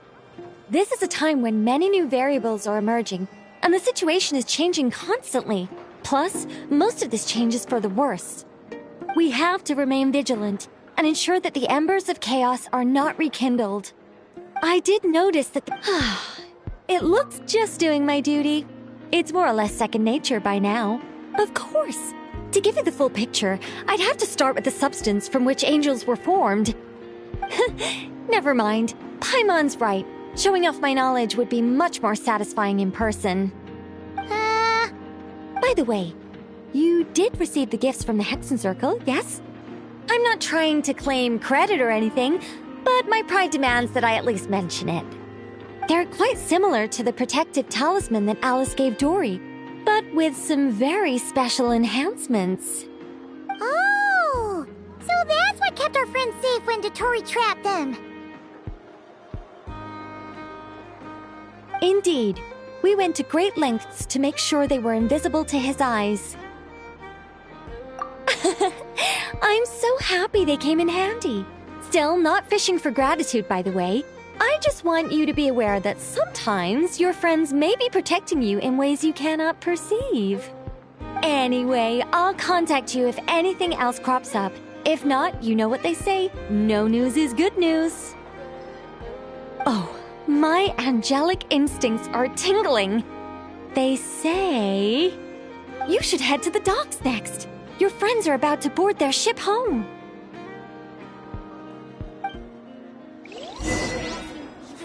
When the winds of freedom are too strong, we're in for a storm.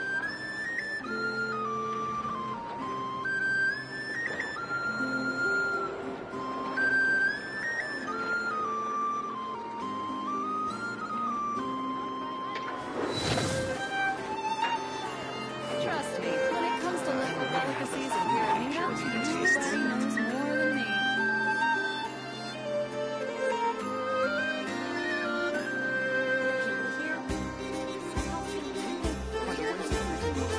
knows more than me.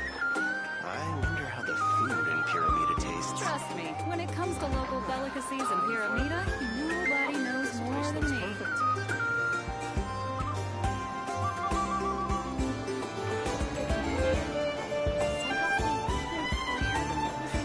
When the winds of freedom are too strong, we're in for a storm.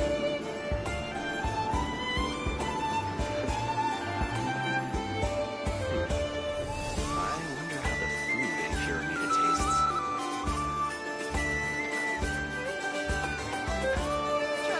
when it comes to local delicacies and pyramida, nobody knows more than me.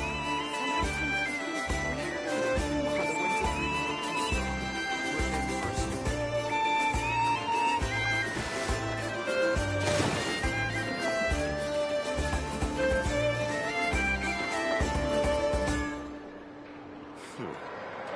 I wonder how the food in Pyramida tastes.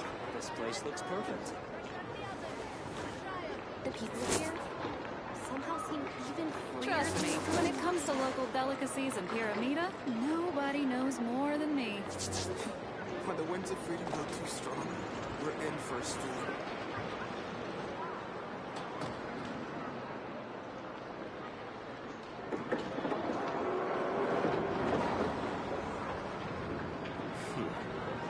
I wonder how the food in Pyramida tastes. This place looks The people perfect. here Trust me, when it comes to local delicacies and pyramida, nobody knows more than me. When the winds of freedom are too strong, we're in for a storm.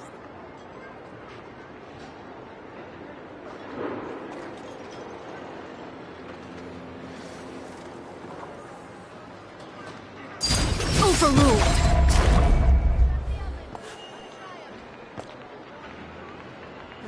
Time for a break. This place I looks wonder perfect. how the food in Pyramida tastes. Trust me, when it comes to local delicacies and pyramida, nobody knows more than me. What could the children be up to? Never mind. Let them do as they please.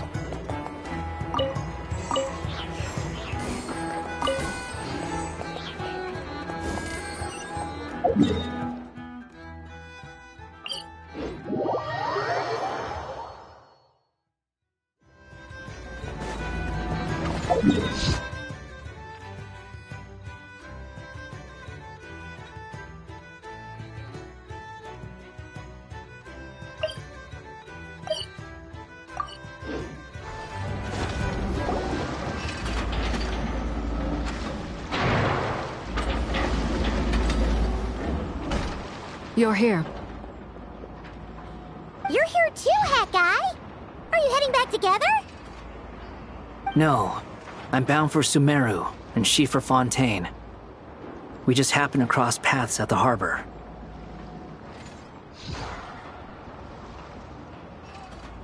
Everything seems fine. Sandrone may have an abominable temper, but she's always been very responsible with important calculations, and things entrusted to her by valued friends. You always speak as if you know us inside out, Mr. Hat Guy. Maybe I'm just a good judge of character. I certainly hope that's all there is to it. Regardless, you have been a significant help in this matter. For that, you have my gratitude. I didn't do anything special. Sandrone's the one who completed a seemingly impossible formula and turned the tide of the entire battle, even giving her life in the process. She's the one we should be thanking. Even we were unaware that Sandrone had hidden the real formula inside Polonia's body. She managed to fool Dottore into thinking the formula was running in her system by installing an identical-looking decoy within her. She probably realized that she didn't have the strength to stop Dottore.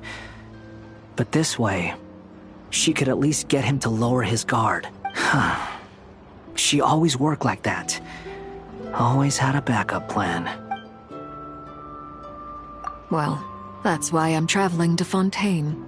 She made a request of me long ago, and the time has come to fulfill it. Think of it as her will. She said that should she ever fail in a mission, she'd like me to deliver her core and Polonia's to the Fontaine Research Institute. She also mentioned that she had made arrangements for people there to set her affairs in order. Some of her personal effects, such as her notes, were left to me. I've decided to take them back to the House of the Hearth, for safekeeping primarily, but also as mementos, I suppose. However, there is one book among them that I'd like to leave in your care. I'll have someone deliver it to your residence at the flagship at a later date.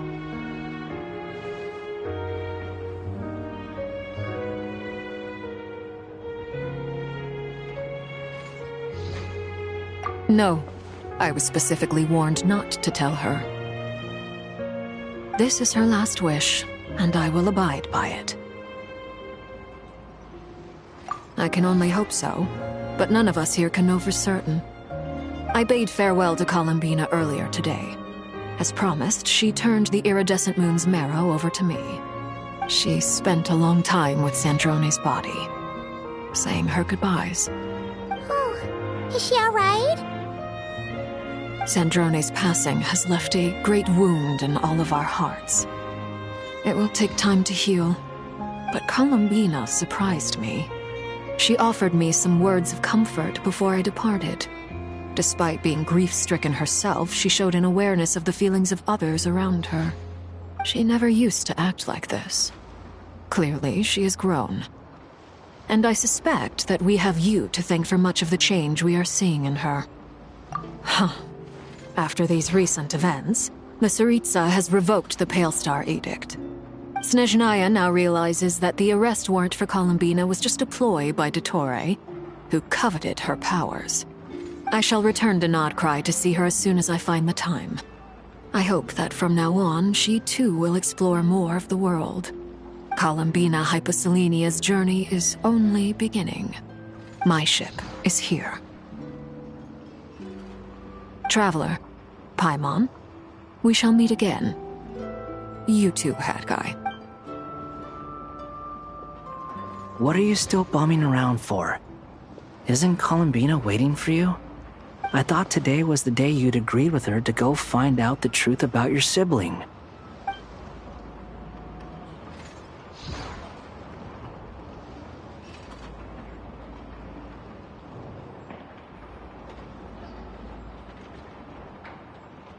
You're afraid you won't like the truth when you see it.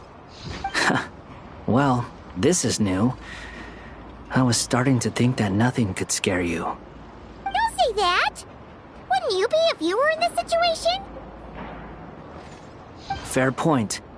But I'd say I have more experience facing up to unpleasant truths than the Traveler. They say blood's thicker than water. I know how much you need your family back. More than you need any of your friends. And I'm sure that all your real friends understand that too. No matter what the truth turns out to be, they will stick by you and support you, whatever decision you make. Finding the truth is important. But more important still is what you choose to do once you've found it.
At least, that's the life lesson I've learned from my experience, grappling with the truth.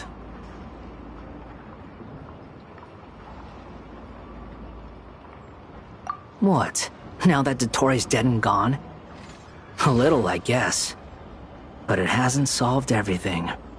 Maybe I regret not getting to end his life with my own hands. Or maybe it's something else. But for whatever reason, I still feel like I have a chip on my shoulder. Either way, I'm going back to Sumeru. Lesser Lord Kusanali is gonna need help dealing with all the chaos Dottori left in his wake. Not just from this incident, but everything he did in the past, too. You should continue with your journey, as you've always done. Who knows? Maybe we'll meet again someplace else. So, what should we do now? If you want to explore a bit more to steady those nerves, Paimon's game! After all, when Columbina said she knew where your ship was hidden, Paimon promised to give you two some alone time with the truth. It hasn't been all that long since we were last apart, sure, but with Columbina there, Paimon's sure things will be just dandy. Ain't no biggie. Paimon might be all about that food and fun, but she knows how to do right by people. Paimon's sure you'd prefer to digest the news about your brother in peace. But, no matter what you see, just know you can share it with Paimon. Of course, as long as it's not super private. If you can't make sense of something, let's give it some thought together. And even if we both can't figure it out, Paimon can at least treat you to a nice meal. Glad to hear it. Feel better now?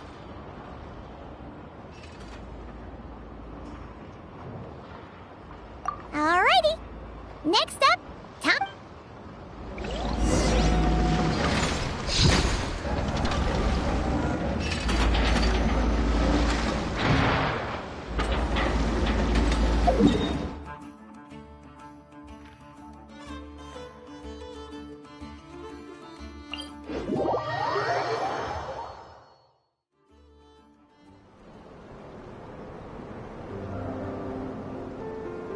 Columbina, we're here! Can't quite believe we're meeting out here. We've gotten used to walking over to Silver Moon Hall whenever we go see you. Well, you're still welcome to go there whenever you want to see me. It's just, now that it's all over, I've decided to make some changes. Try and fit in with the Frost Moon Scions, like Llama suggested.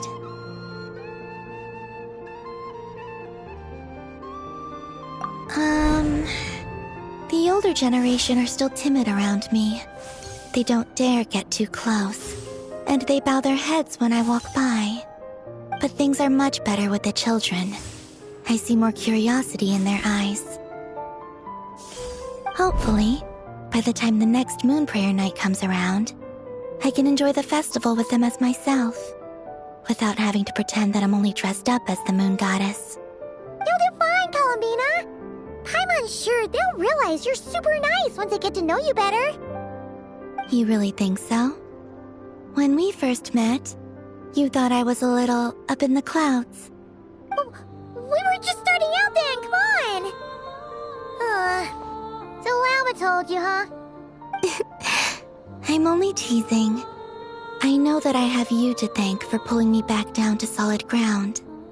It feels good to finally stand firm on the earth where I was born. Oh, that's great!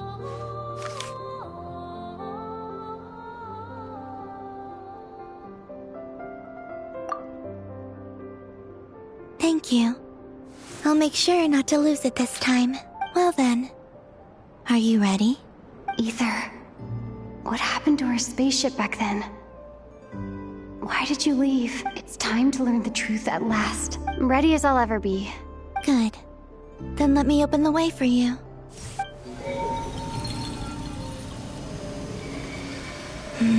Where does this lead? To our shared destination. Huh? Do you remember me telling you about my missing prologue back when we just met? I said that my story began on the moon. But while I was inside the moon's reflection, I realized that my prologue was really hidden in the future. I just had yet to discover it at that point. The story of the time before I was born was in fact the story of my distant future. It's truly fascinating. But when I obtained the Trilunar Authority and returned to our present reality, I sensed something I hadn't expected. Your prologue. So you mean... Yes, your spaceship. All this time, it has been hidden on the Frost Moon, which lay beyond the sky.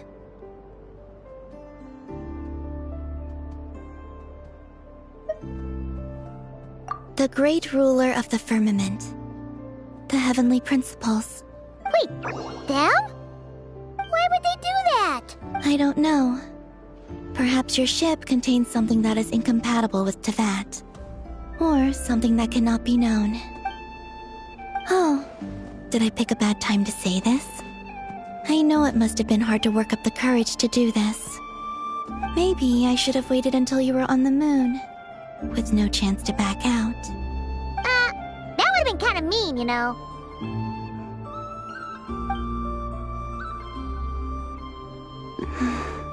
Oh? Whatever is hiding in that ship, it belongs to me and Ether. Those memories belong to us. No one else has the right to decide whether I should or shouldn't know about it. Not even the heavenly principles. Very well. Then let's go. You two take care, alright? And don't forget to come back soon! Rest assured, Paimon. We will. Traveler, after you. Thinking about the story that we'll find hidden on the moon? Yes. And hoping that it has a happy ending. Stories like that don't exist, you know? You don't believe in happy endings? I don't believe in endings.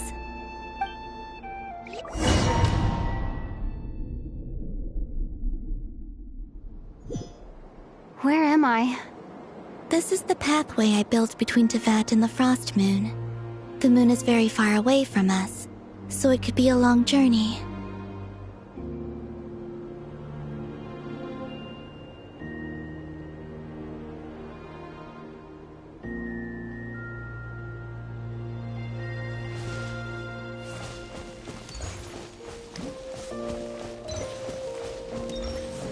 After I obtained the Trilunar Authority, I unwittingly saw past events from many of my friends' lives.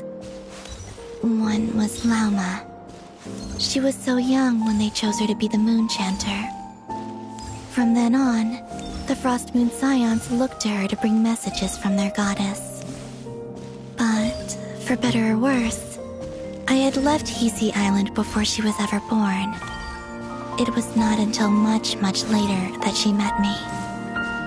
I think it's for the best. Because of the way things turned out, you had the opportunity to become friends. You're right.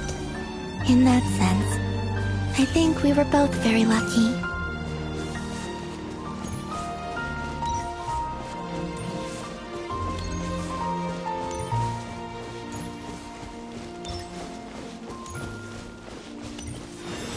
Oh, and about that mage, Nicole. I only recently learned that she has lived in Teyvat since the time of the Three Moon Sisters. The Moon Goddesses always had a good relationship with the angels. I suppose our friendship continues that tradition.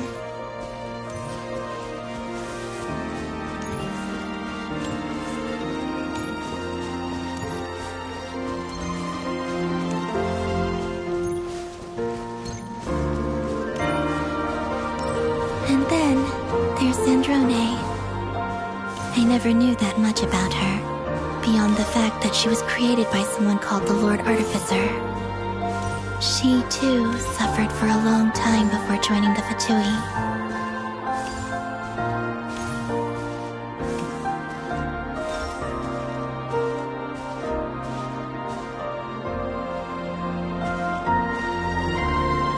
How I wish I could talk to her again, even if only to hear her say nasty things to me.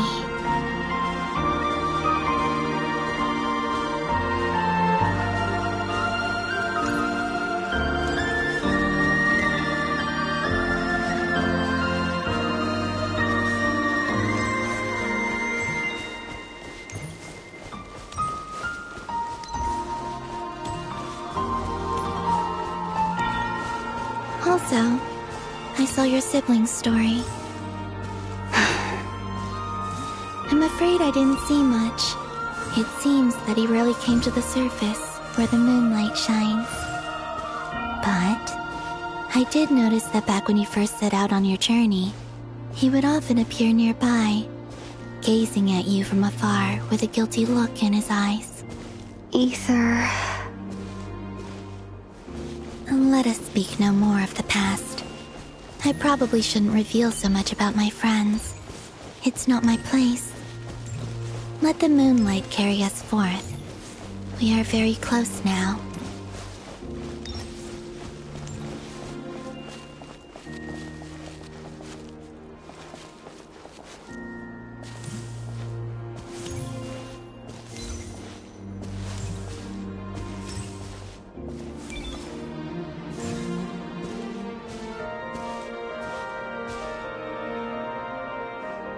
After this, I'd like to bring some Kuhenki to the moon as well.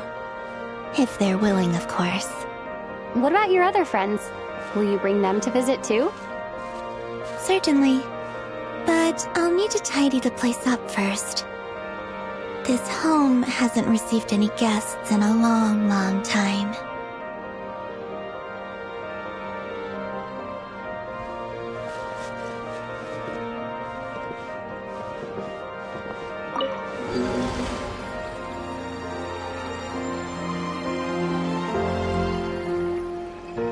remember writing something similar with you on Moon Prayer Night. I believe it was called... Dodoko's Whirligig. Yes, that was it. You asked me if I was afraid to return to the moon, and I said that I was. The idea that I had gained something precious, only to lose it so quickly. That frightened me. But I'm not afraid anymore.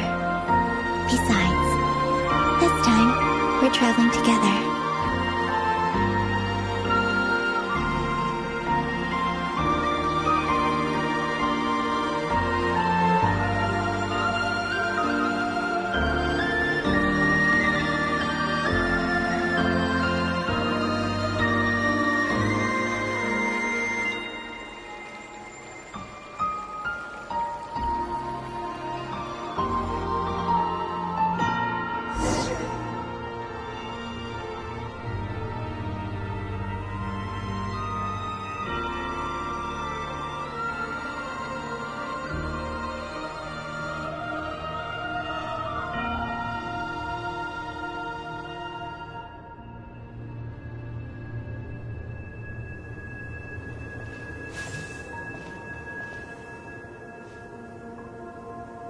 We're here.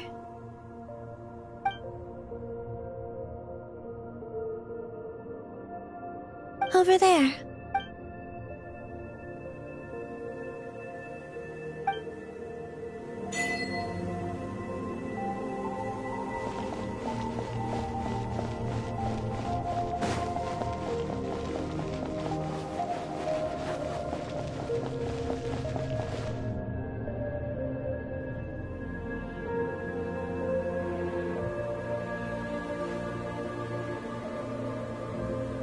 Our spaceship. It's huge. I suppose that the moon is the only place one could hide it. It'll be alright. Huh? The way you feel in this moment, I went through it too, on Moon Prayer Night. The door was right in front of me, but I struggled to find the courage to step through. Solitude for me once meant living a life in which even I was absent. Before I met you, that was the only life I knew. But that night, solitude meant throwing away the life I had gained after meeting all of you. Columbina. Go. Retrieve the part of your life that was once lost. Trust me, you will lose nothing by doing so. Look, Tevat is right there. All of our friends are down there, waiting for us. You're right. Thanks, Columbina.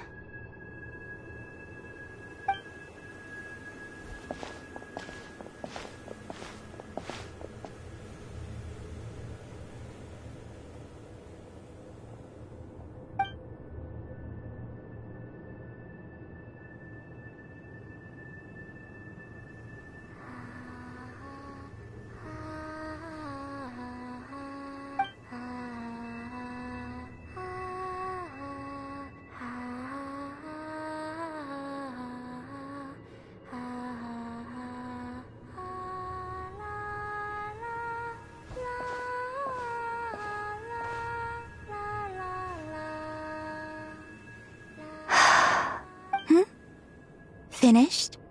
Yeah. Why did you take your eye mask off? Well, since my return, I've decided to take more opportunities to see the world with my own eyes. Besides, I've always wondered how Tevat looks from the moon. And what do you think? It's beautiful. I could spend a whole day here just gazing at it. What about you? What do you think of the truth you found? I haven't looked at another person's expression in a long time, but... I think yours is saying... it was neither good nor bad? Keep this up, and it won't be long before you give Nefer a run for her money. Oh, I don't think that's going to happen. I'm much more used to sensing what's going on around me with Kuvaki. I think I'll save my eyes for seeing special moments I really want to remember. I read the spaceship's flight logs. I always assumed that this was my first time in Tevat. I thought that Ether and I must have been hibernating in space for centuries on end, but the logs show that our spaceship flew over the skies of Tevat once before. A long, long time ago. Flew over? So you didn't land? No. The ship barely came to a stop before flying on again. After that, it continued traveling through space for a long time. Some of the data is corrupted, but I suspect that it kept flying for thousands of years. It was only after that the ship made a forced landing in Nodcry. When Ether found me, he came from outside the ship. Could this mean that he left the ship long before I did? Maybe even during our first pass over Tevat? Are you alright? Yes. I can feel that the truth is coming together, one small piece at a time. I remember Ether telling me that when he first arrived in Conria, he could not recall the past. So this might be something that even he doesn't know. Here, I made some space for you.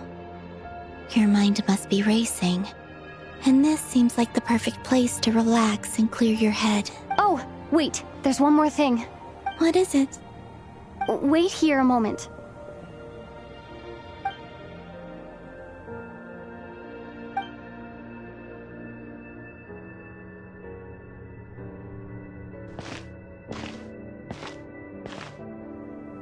Hey, Columbina.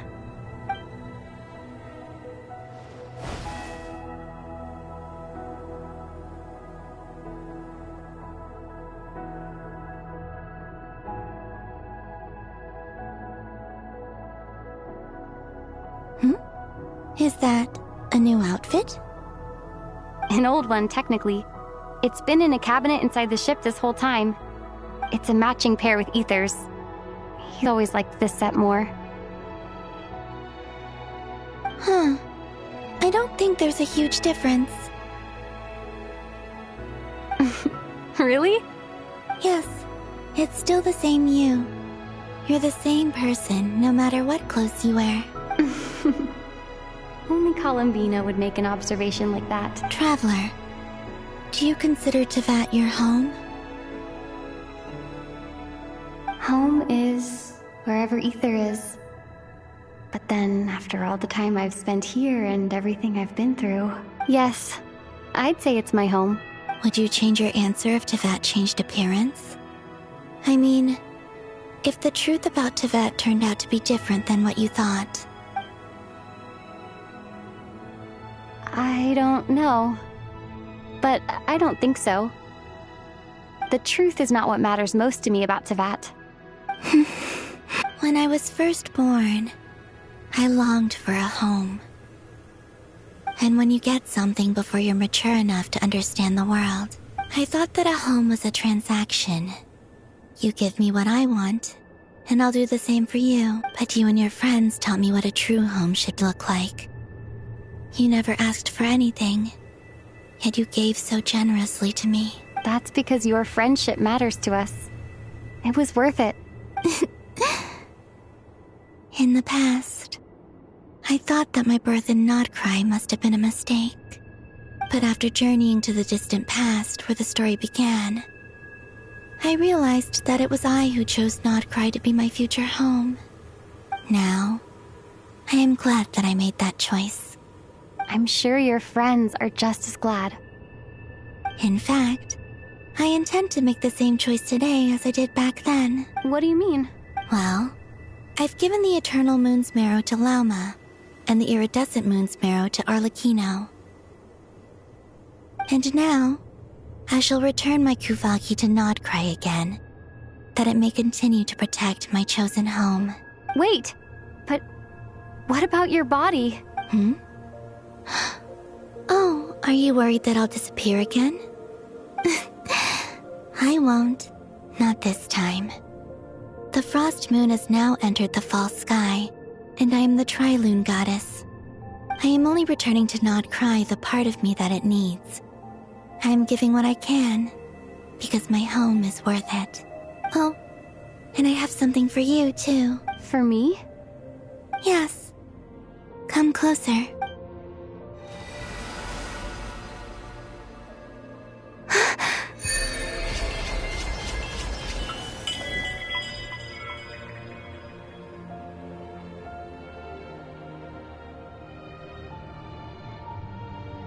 What was that? I lifted some of the restrictions this world placed on you.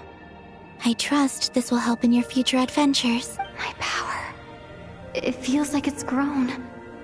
I can use the elements more freely now. Thank you. This will be a great help. You're welcome. I see you as family, and after everything you've done for me, In fact, no. It's not because I owe you. It's because you're worth it. Here. This flower is for you.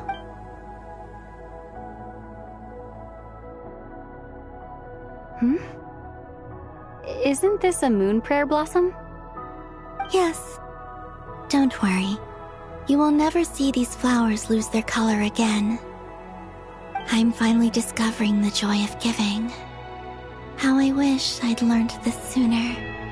Hey, better late than never. What are you thinking about now? Why don't you take a guess? You get 1 shot. I don't think I'll get it in one guess, but I'm sure it's a happy thought. That's kind of a sneaky answer. I can't say you got it wrong. Down into that, the moon seems so far away. I felt it might always lie beyond my reach. But on the moon, everything feels so close by. The haze that once enshrouded the skies has finally been dispersed. I feel like a traveler on a winter's night, starting a new chapter in my tale by the warmth of a bonfire. I don't have a lot of luggage, but I do have a lot of hope for the future. Well, what's next? Next? To start with, I want to stay here just a little longer. After that, let's return home and continue our journey.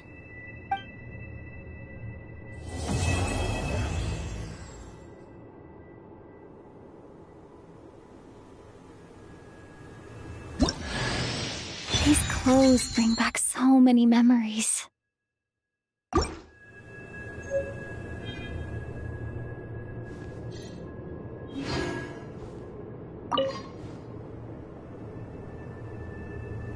The journey goes on.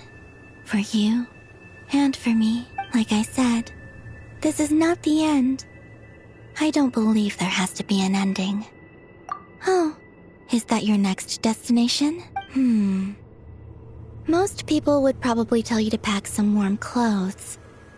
But I experience things differently than most people, so I can't know how cold it is. In fact, it is home to quite a wondrous heat source. I think they call it Kreshnik's torch. Every city in Snezhnaya is built around one of those. I sensed the energy it gave off as I was passing by on a railway train. It felt grand and distant. I also recommend the Korolievsky troupe in Snezhnograd. They give performances quite regularly, and entry was free for harbingers. I liked them a lot.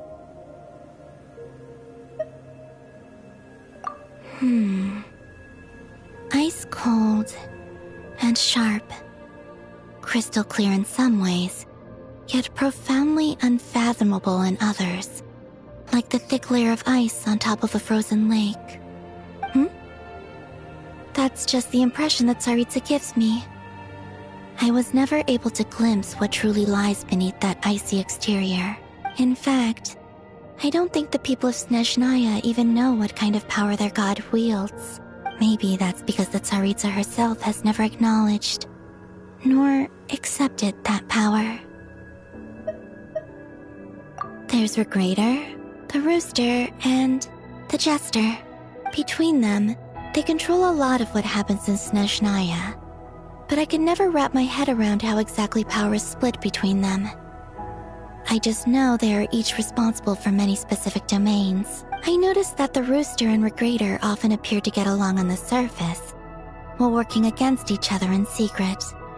And theirs is not a friendly rivalry, but I wasn't particularly interested, so I tended to keep my distance. Now that I think about it, the term Mistelton often seemed to come up in connection with Project Stuja.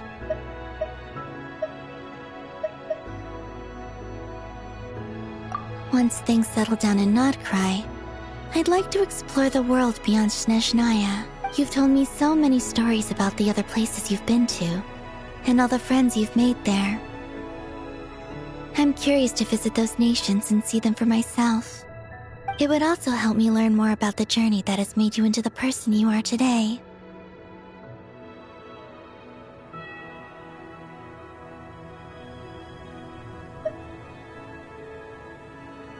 Okay. As you continue on your journey, don't forget to gaze up at the moon once in a while. It is, after all, no longer an illusion. It shall cast down its true moonlight, connecting us in truth.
To Jean, acting Grand Master of the Knights of Favonius. Ugh, this preamble is such a pain to write. It's probably high time we got rid of this acting business.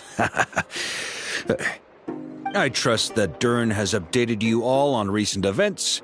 Hope we didn't worry you too much. The good news is, we managed to come together and put a stop to the Doctor's evil schemes. With that, I think it's safe to say that Notcry is finally out of the woods. As for the Fatui, not counting the Damselette, aka the Moon Goddess, who has left their organization, we found ourselves allied in this instance with both the Knave and Marionette. May she rest in peace. As ever, we find ourselves better off for making friends rather than enemies. But until we can ascertain the Tsaritsa's true intentions, the future remains uncertain. In a short while... Wait, how am I meant to surprise everyone if I tell them in the letter that I'm heading home? Well, that would be a huge waste. Okay, got it. I will begin sending the expeditionary team back home in waves. I'm sure they'll be able to answer any questions you still have. I hope they won't gloss over the details of my many heroic deeds. But if they do, I'm sure it'll be because they're just too exhausted from the long journey. I think of Mondstadt daily. Please give everyone my best regards. P.S. The honorary knight went above and beyond this time. Are there any other honors we can give her? I'll leave it with you. P.P.S. Please be extra nice to Klee for the foreseeable future. I cashed in on the last favor that the Hexen Circle owed us, so we need to earn some more goodwill. If there's any serious problems, feel free to stick me in solitary confinement when I get back. I'll do the time for her. Whew. And that, as they say, is all she wrote. End of it. And with the moon shining down brighter than ever, I think everyone is going to sleep well tonight.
Trust me, when it comes to local...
Time to begin work?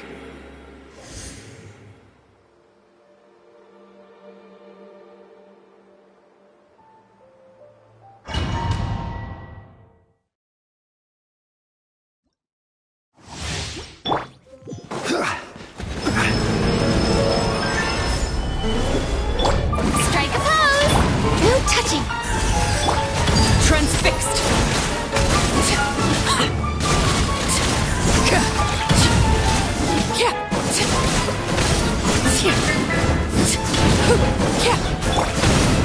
Stabilize!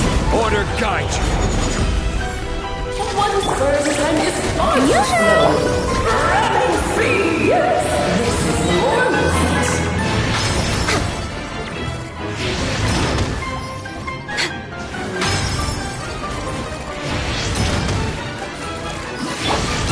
Rise!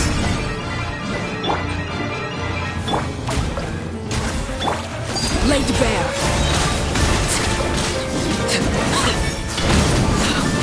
Wanted my full attention, did you? This is where you fall. Solidify! Can you please Shower me with praise! Next on me, born of ice and frost. Blaze over!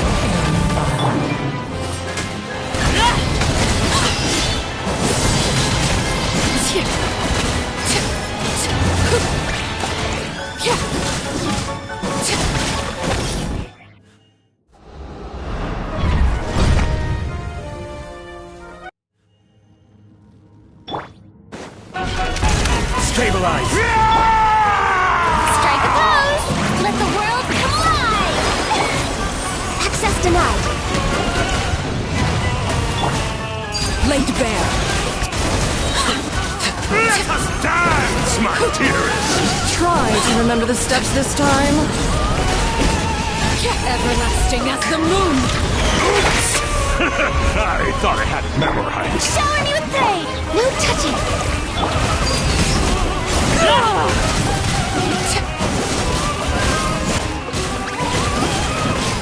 It is time to slay our foes with one almighty This calls for some pomp and ceremony. For Rex Lapis!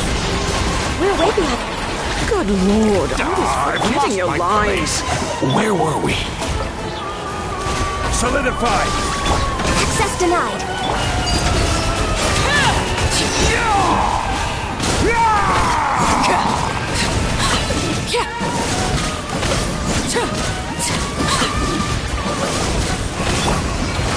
Gather! This is order. Oh, this is all getting rather dreary. Allow me, my darling. This is where you fall. The final act is upon us!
Afraid?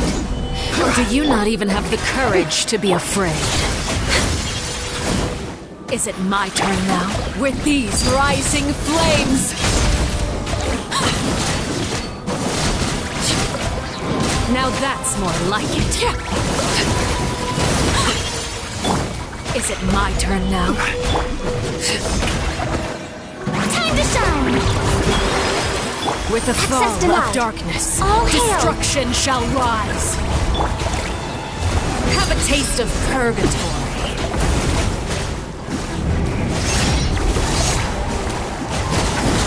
Is it my turn now? Witness my rise. With these rising flames. No touching! Next on the agenda. Is it my turn now? Not bad. You've proven to be a worthy opponent after all. Quake!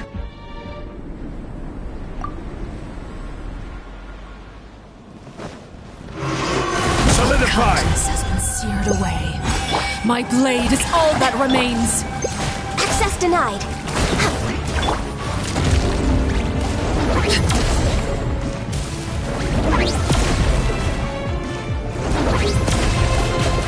Laid bare. Everlasting as the moon.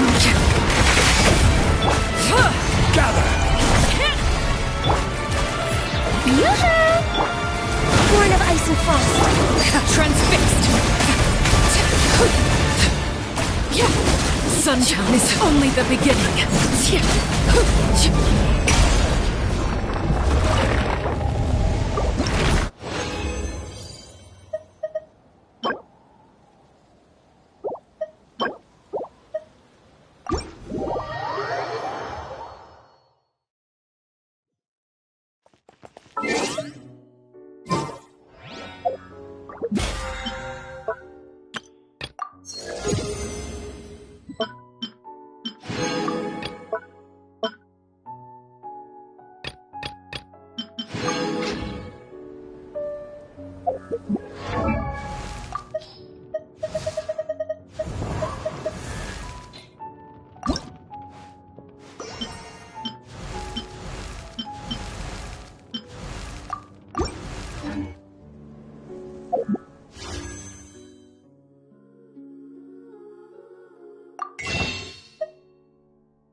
Looking for me? After sensing your arrival, I wanted to see how close I could get to you from behind. Because you had nothing better to do? Or... Is that how it seems? No different than when I was with the Fatui then. There was never much for me to do. The Tsaritsa only sought the power of the moon goddesses. I was never dispatched to see Xenosis or anything like that.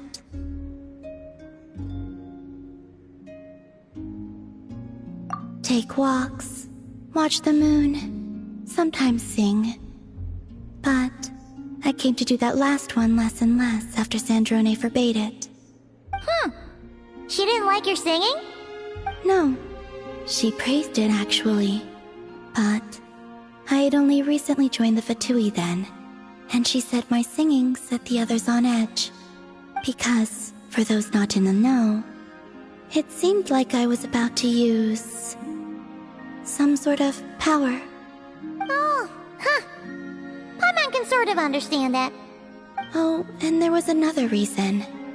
She said she did most of her research at night, so if I sang during the day, it would disturb her attempts to catch up on sleep.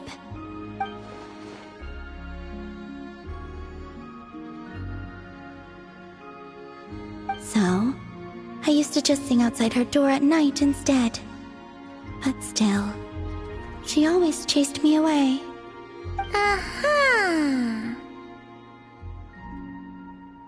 Get along? When we first met, Harlequino, she often showed up behind me without making a sound, like I did to you earlier. She said it was an attempt to test me. I too attempted to join in on the game, but she always managed to spot me before I even got close. Eventually, I resorted to using Kuvaki and managed to give her quite a scare from behind. But she never played that game with me again after that. Yeah, Paimon doubts there was a game to the knave at all. What else? Oh, the doctor often asked me to assist in his light realm-related research. I obliged him a few times, but it was so dull. Use Kuvaki to strike this. Use Kuvaki to control that. I stopped going after a while.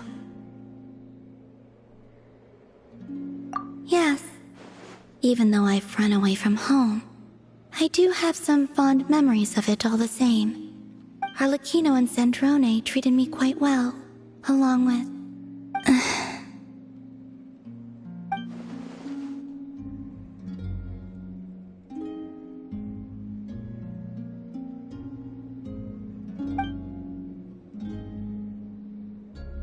Give me your hand. Rosaline taught me. It's important to always express... So, thank you for listening to me. I believe that's enough for today. Whoa, that was sudden. Yeah, guess you're right. Well...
Solidify!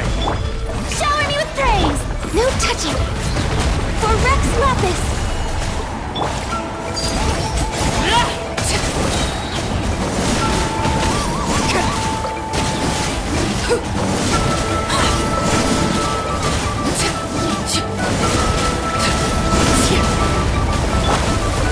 Stabilize! Strike a pose! Good stunning! Laid bare.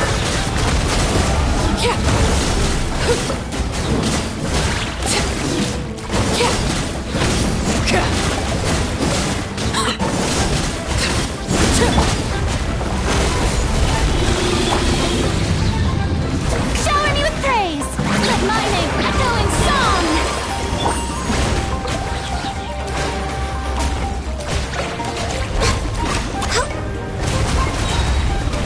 This is long overdue. Overruled.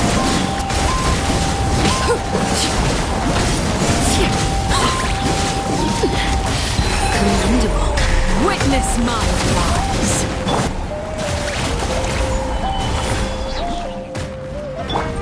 Strike a pose! Born of ice and frost. Transfixed.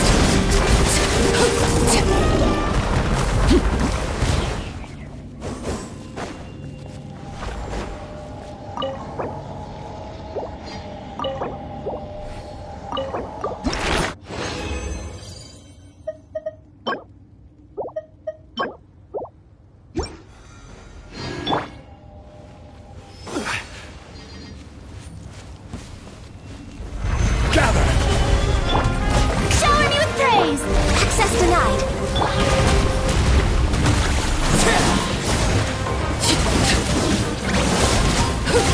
Overruled.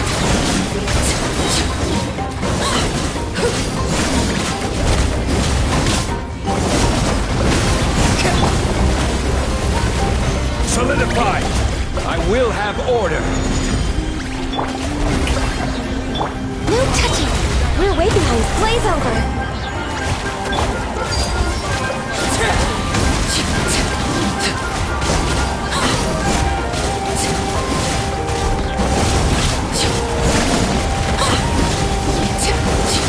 The heart. Now it's too quick.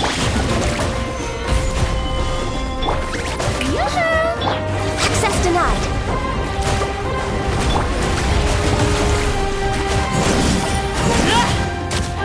Laid bare.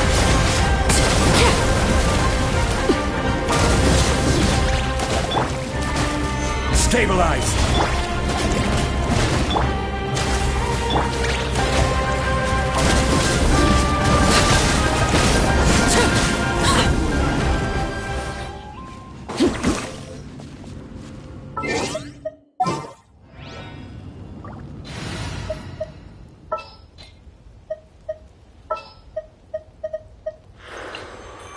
There are still so...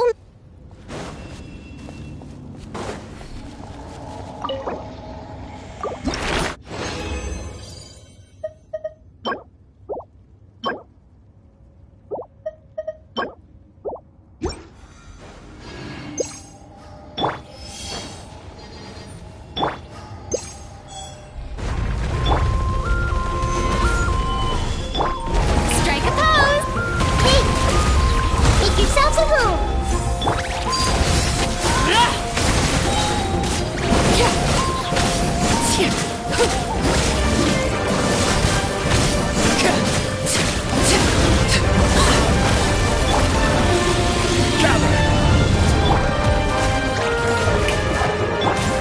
Everyone hold hands!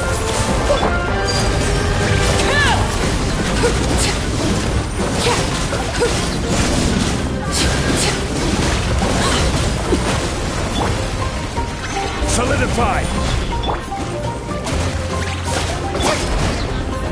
I see everything!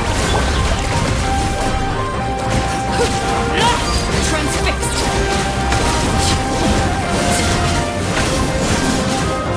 This is where.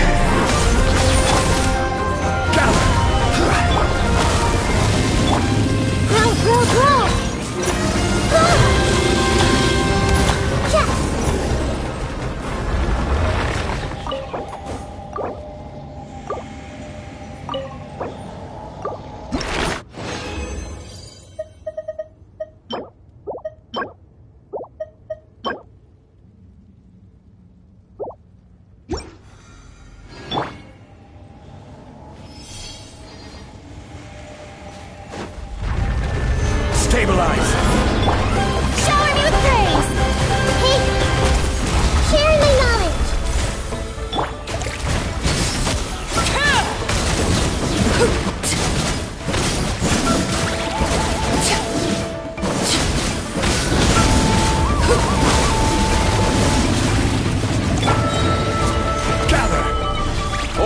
guide you. Strike a pose! Time to shine!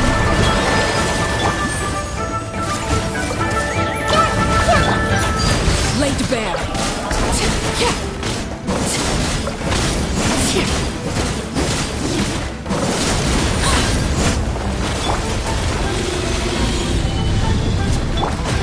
Yoo-hoo! Everyone hold hands! Transfixed.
in history.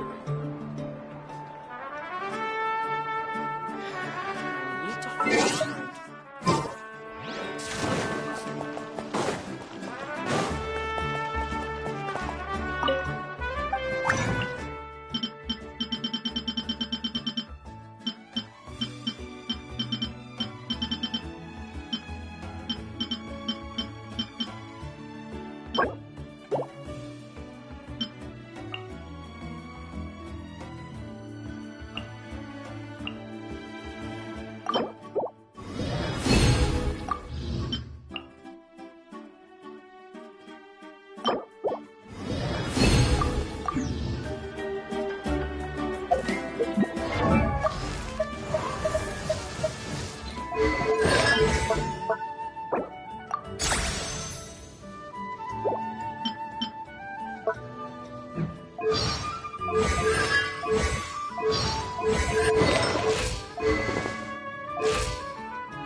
they be?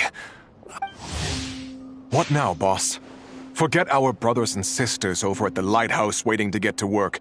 If we don't have enough fuel, it's lights out for the entire camp. Yeah, we gotta think of something, squad leader. Don't worry. Head back to your posts. I'll take care of this.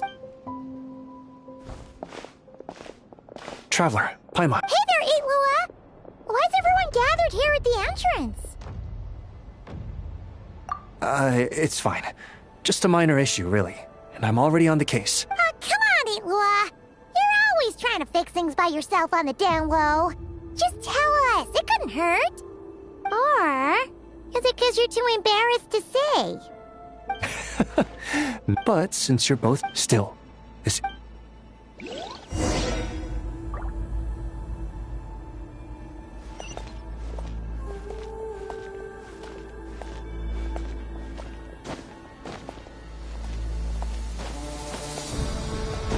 Squad leader, I've compiled what data we have on the bases we can still control. My report is over at the command post. Got it. Thanks, Roland.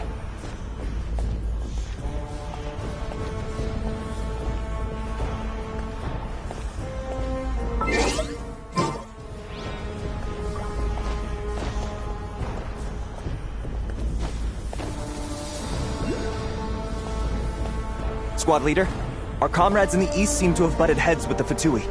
They say they're going to send someone over. Got it. I'll be over as soon as I can.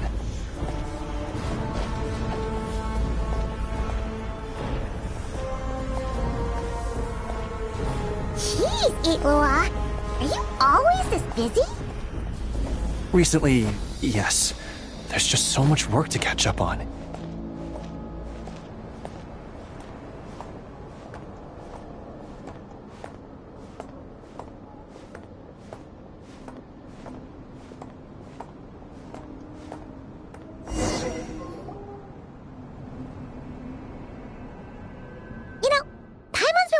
For a while now. What are these vehicle thingies we keep seeing in the Lightkeepers camps? They kind of look like food trucks, don't you think? It'd be awesome if you really could cook up there. But Paimon has a feeling there's more to these things than meets the eye. What? Yeah, that wasn't what Paimon was getting at. Oh, these? Officially, they're called moon wagons. They're transportation tools we made by modifying Snezhnayan mechanical vehicles. You can think of them as Kuvaki-powered mobile lighthouses. They're not quick by any means, but they save us a whole lot of trouble and manpower when it comes to transporting supplies. As for cooking functionality, I hadn't actually given that any thought. But you know, if we did install a toaster in there... Oh, no. A proper food truck would save us from having to build makeshift stone stoves just to eat a hot meal. Right? And that way, you could even hold your own bonfire parties, too! Except, everyone does seem really busy. Not sure they'd be in the mood for that. Actually, I really hope that one day, we can. Just the thought of it makes me... But that day we'll have to... Yeah, it's all because of the wild hunt, isn't it? Yes. Flint's did send word from the south that the strongest wild hunt anomaly we know of has been destroyed with your... But it continues to cause havoc elsewhere. So there's no easing off for us. Not only must we shore up our bases themselves, we also need to ensure that the roads are clear, which entails dispatching Ratniki at regular intervals to patrol vast areas of land. And that's just the real danger. I can't have Gramps. Honestly, over the years, many of our at the moment, everyone has to shuttle back and... Yep, and that's turning this place into a permanent... So, you want... Exactly. We'll need it if we're to stand any chance against the Wild Hunt attacks. Which is easy to say, but in practice, I think you've seen enough to know it's not going too smoothly. Oh, right! Paimon almost forgot that we were here to help. So, what's the issue?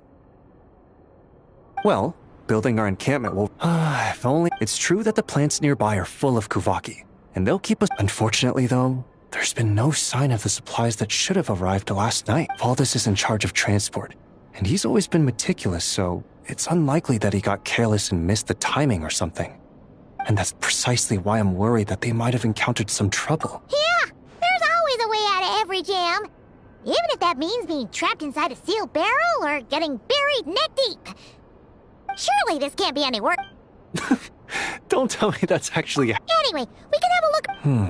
Yep.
Strange. I thought I just heard something. Almost like... Huh? Have you noticed something, Ilua? Never mind that for now. Look over there. I think that's our missing transport.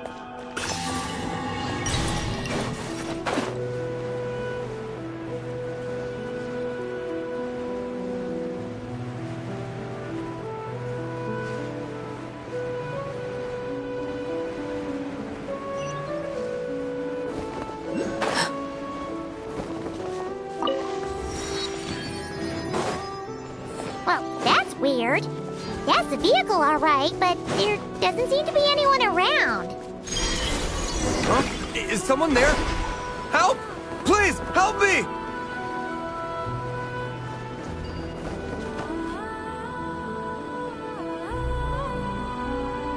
Squad leader! Thank the gods you're here! Please, help me! Valdez, how did you end up here? It's a long story, but the barrier created by these mandragoras can't be broken from inside, so I've been stuck in here for almost the whole day. Something about this doesn't quite add up. This place isn't on the main road from Pyramida, nor is it some sort of shortcut. And as for the mandragoras, they wouldn't usually bother passersby unless they were trespassing on their territory. In short, I'd like an explanation as to how you ended up here, and a reasonable one at that. Or you might have to stay in there. Ooh, you don't usually see Ilua getting angry. Paimon's kind of scared now, too. Oh, that's true. All right. Last night, I found the path to our camp blocked by... You know how I like studying insects and plants, Squad Leader, and it was such a rare sight to see this. I didn't want to miss the opportunity, so I followed them all the way... I'm so sorry. I'll take responsibility for this. You're right. We can discuss the breaking of regulations after we get back. For now, let's concentrate on getting him out of here.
guard down. Prepare for battle, everyone.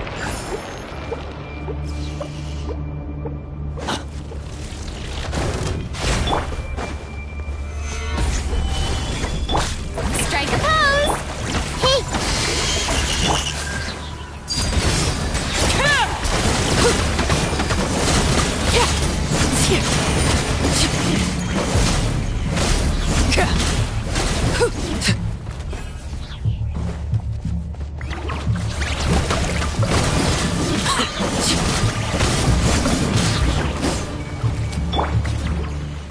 Stabilize!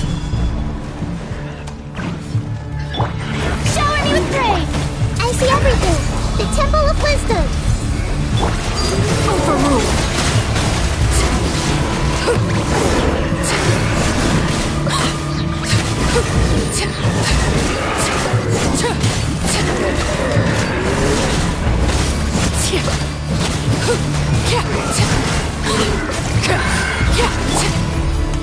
Solidify! Yoo-hoo! You're in my sights. Light compels you. This may hurt a little.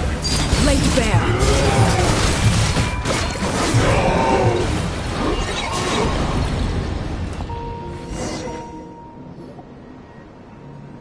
Phew! What's going on here? Surely they couldn't have been waiting in ambush this whole time. The Wild Hunt. The Mandragoras. Huh? Have you figured something out, Iloa? Volvis, I think these Mandragoras trapped you inside the barrier to protect you. They're very sensitive to shifts in their environment. I myself heard some strange murmurs on the way here. Come to think of it, it must have come from the Wild Hunt monsters, who had yet to manifest at that time. These Mandragoras must have detected them very early on, which is why they barred your path and prevented you from continuing onward. Only to have you follow them anyway, leaving them no choice but to trap you. I see! They probably only protected you because either way, thank you.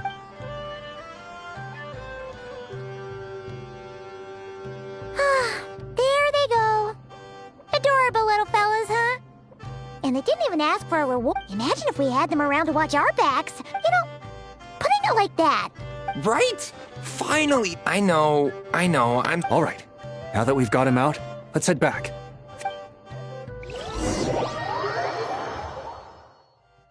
Alrighty, that's the issue resolved. Don't mention it. However, he did encounter as such. Speaking of which, Paimon wondered... It won't be as impressive as the one at Final Night Cemetery, so long as we're able to keep people safe. Whether from... Anyway, I should go back to sorting through our archives. All that work isn't gonna do itself. Don't worry. In that case... Your help would be most welcome. How about this then? If... Come on! Isn't that right, Traveler? In that case...